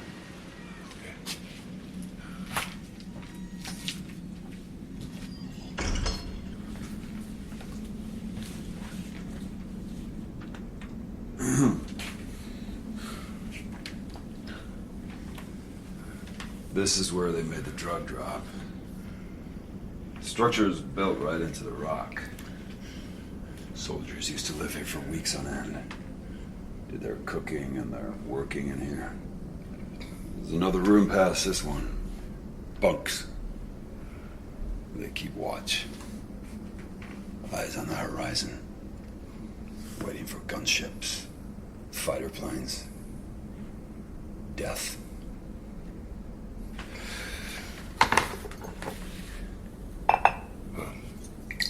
You said you wanted to show me something. Let's talk first. Sit down. Have a drink. I don't drink. Well, then let's just do the sitting part. Okay. So, you wanted to... I don't remember a lot about my life, but I remember as a kid, I remember thinking there was a space in your body for your soul. Same as a heart or a liver. Its own organ, you know? Oh. But a robot wouldn't know anything about that. Would you? Well, I know that humans like to think of themselves as having a special purpose in the world, and this often manifests itself into spiritual thinking. All I know is, if I have got a soul, It's rotten. I should have had it carved out of me a long time ago. You see yourself as a sinner. Killing is a sin, isn't it? So I'm a sinner, all right. You've been mind wiped more than once, but your mutant healing powers make the process challenging. How much do you remember? I don't know. More and more stuff is coming back. Just the other day I dreamed about a beach. Waves rolling over red. Bodies everywhere. Soldiers. But their uniforms were like something out of an old photograph. But me, I was wearing this suit. This yellow suit. And I was the only thing alive. And there was another name people called me from before. They called me Wolverine. Wolverine. And Wolverine belongs to the arsenal of Weapon X. And you're here to retrieve me. Must mean some dirty work needs to get done, right? What? They want me in Syria? North Korea? What? I wouldn't know. Like you, I'm just a tool. Oh, there's a big damn difference between you and me, Tin Man. I'm real. You're not. That adamantium in your bones indicates otherwise. You are an augmented version of reality, factory built the same as me. We are both programmed. Shut up!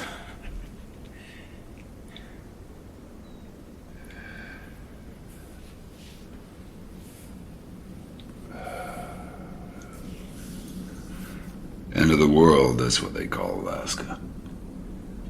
That's why I came here. To end. To kill yourself? Maybe. I worked 80 hours a week, drank myself into oblivion, had my nerves fried out. I was trying to make myself empty. Oh, I knew what was happening on those boats long before I did anything about it. I didn't want to think or care one way or another because that would mean I had to feel. But then that dumb bastard, Sammy, had to get dragged down by the crab pot. I should have left his... I should have let his ass sink. That's when all this trouble started. You saved him. I saved him from drowning, maybe, but I cut off his arm to do it. That's the kind of hero I am.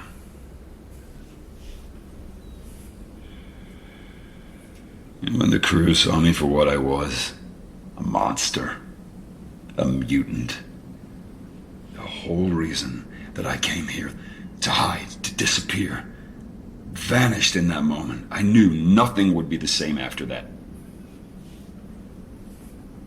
I was ready to let the ocean swallow me up, ready to die. I jumped. Might be 1,000 ways to die in Alaska, but water is the only sure bet for me. I can heal, but I still need to breathe. I have shot myself. I have laid down on train tracks. I have thrown myself off skyscrapers, but this was permanent.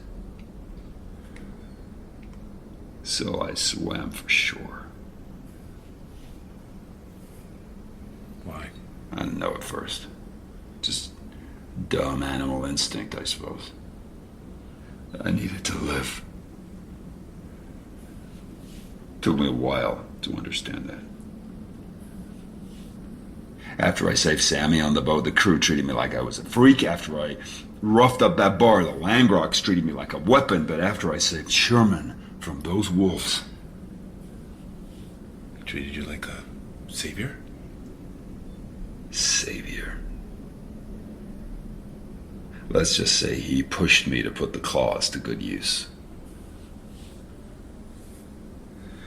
Langrocks. Just another example of American greed. Cutting down forests and fishing the Bering Dry wasn't good enough for them. Drug pipelines kept the bank fed and the town addicted to them. Anybody who got in their way didn't stand a chance. I couldn't stand by and just pretend like it wasn't happening.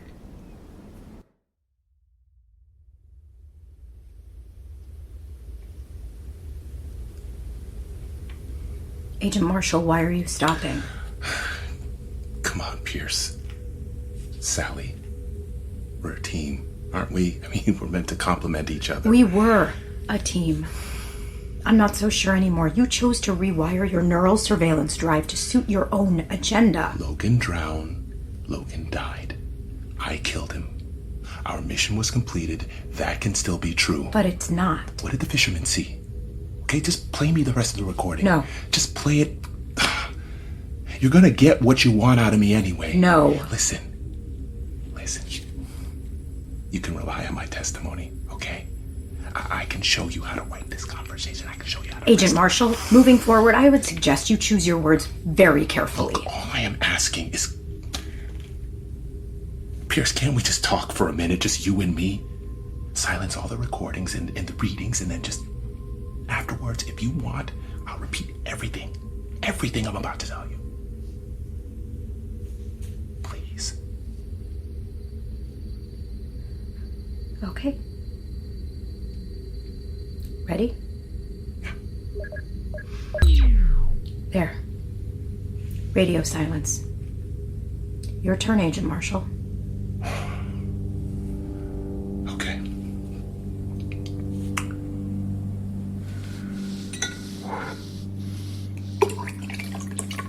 Got a question for you. Something I'm not sure I totally understand. Okay. You came here from me. Yes. But you allowed yourself to get caught up in other cases, cracking down on the drug network, chasing down a serial killer you must have known wasn't me. After a while, it became clear that you were at war with the Langrocks. We thought the best way to find you, or lure you, was to close in on them. That ain't the whole truth, though, is it? What do you mean? I think you were looking for another mutant to enlist in your army. And once you realized what Hudson was, I think you wanted to bring him home as a bright, shiny prize for the bosses. How long did it take you to figure out that Hudson was the one killing those women? Thought it was the Prophet at first, but all it took was a good beating to get the truth out of him. Something else was using the caves as an underground highway system. Prophet didn't know what. He believed it was some angry spirit of the night. But I hunted around, and I caught the stink of it. And it led me to the Langrocks.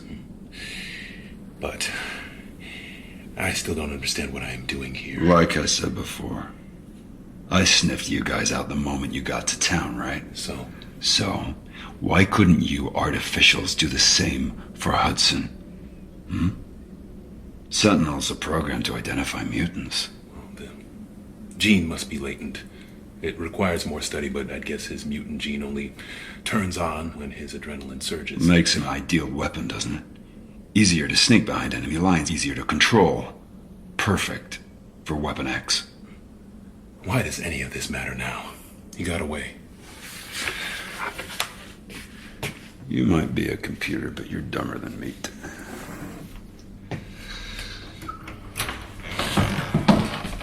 Hudson? Take off his gag. Why?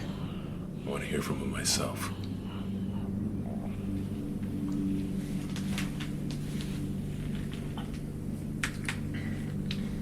Finally found your killer, Agent Marshall.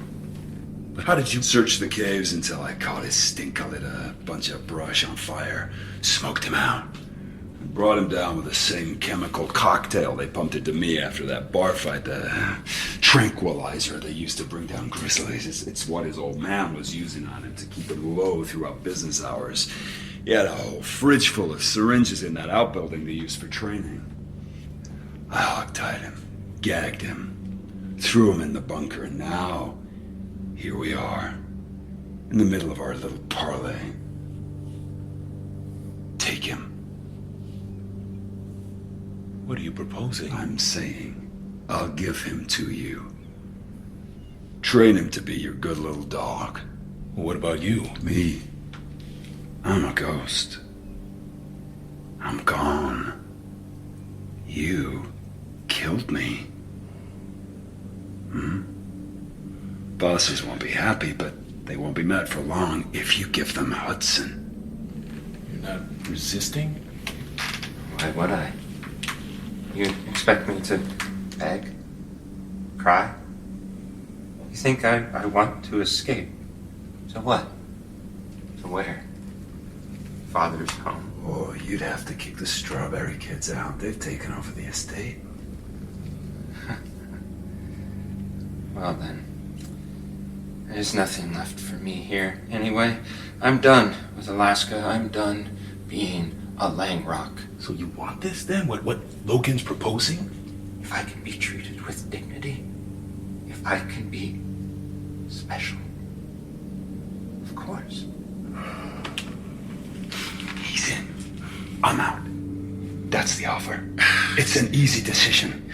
Look, even if I did agree to this, I am outfitted with surveillance. Everything we're talking about is being recorded. Erase the last few hours. Tell him you killed me, drowned me. Then give them Hudson. He's not gonna tell him any different. So you let him go? Yeah. I believe he wants to do good, but Pierce, we need to let him be drowned, let him be dead, let him never be seen again. That would have been a lot easier without the fisherman, old Ben Fountain, wouldn't it? He promised he'd corroborate the story about me drowning Logan. Well, everyone tells the truth eventually. Go on, Agent Marshall. Where did Logan go?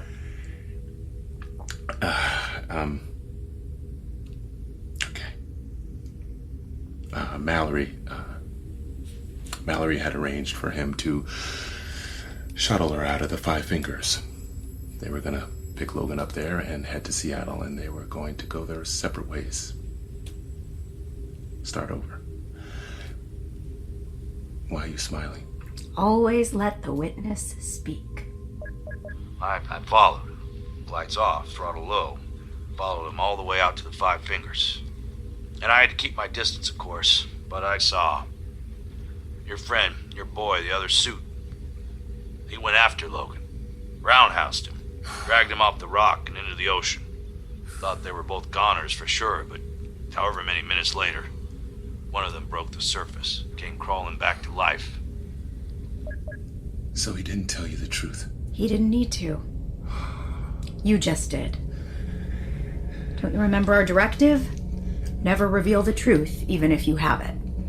Make the source speak and implicate themselves. Please. Pierce, I gave Hudson to Weapon X. Isn't that enough? Just let Logan go. Let Logan be his own hero. Let Logan be free. Thank you for your service, Agent Marshall, but you can't escape what you've done. Pierce. And neither can Logan. Pierce, no!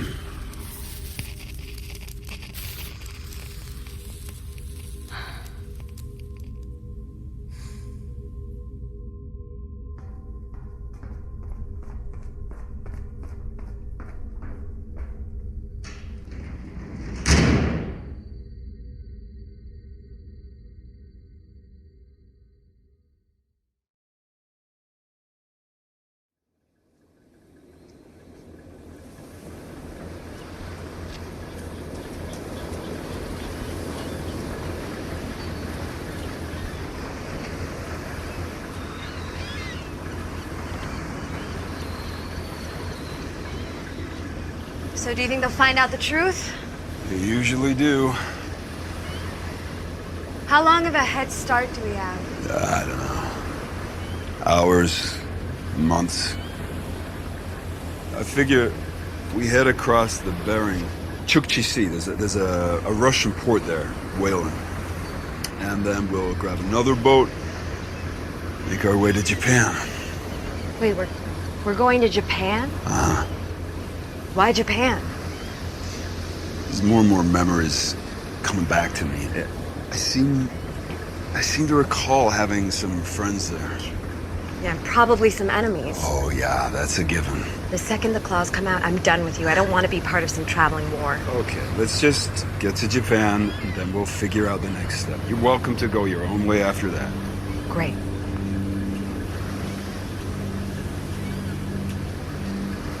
Logan, why did you decide to live? What do you mean? Well, a few months ago when you jumped off that boat, you said you wanted to kill yourself. You said you wanted to drown, but you didn't. You fought your way to shore. Why? I don't know.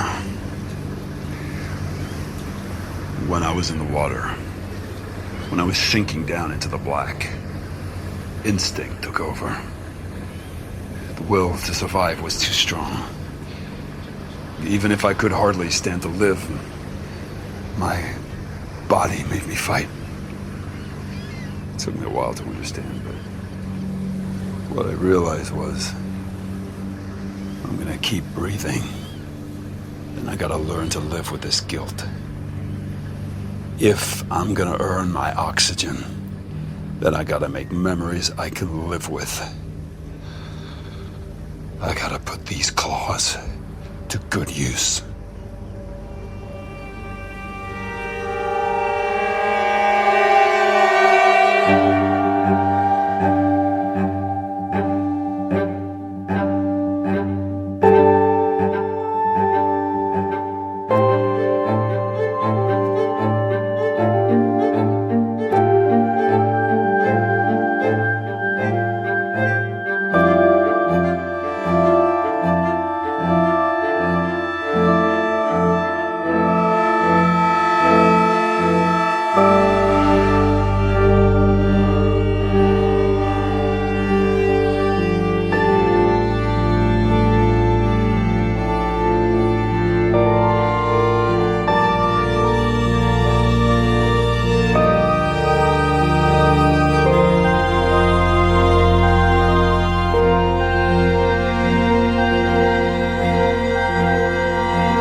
Marvel's Wolverine, The Long Night, starring Richard Armitage as Wolverine, directed by Brendan Baker, assistant directed by Chloe Prasinos, produced by Jenny Radelet and Daniel Fink, written by Benjamin Percy.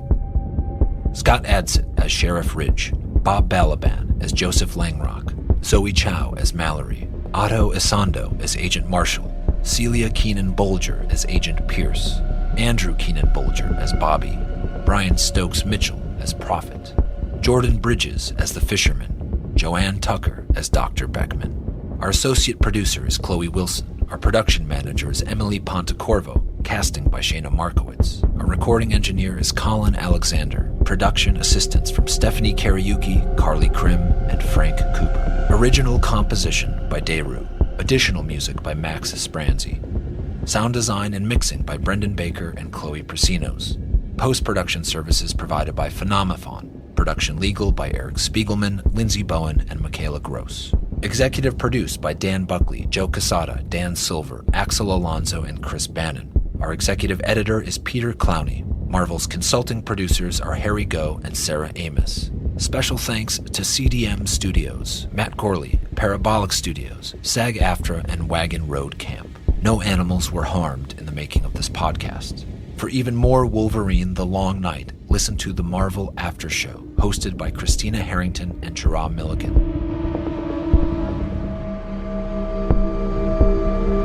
Wolverine is a production of Marvel and Stitcher.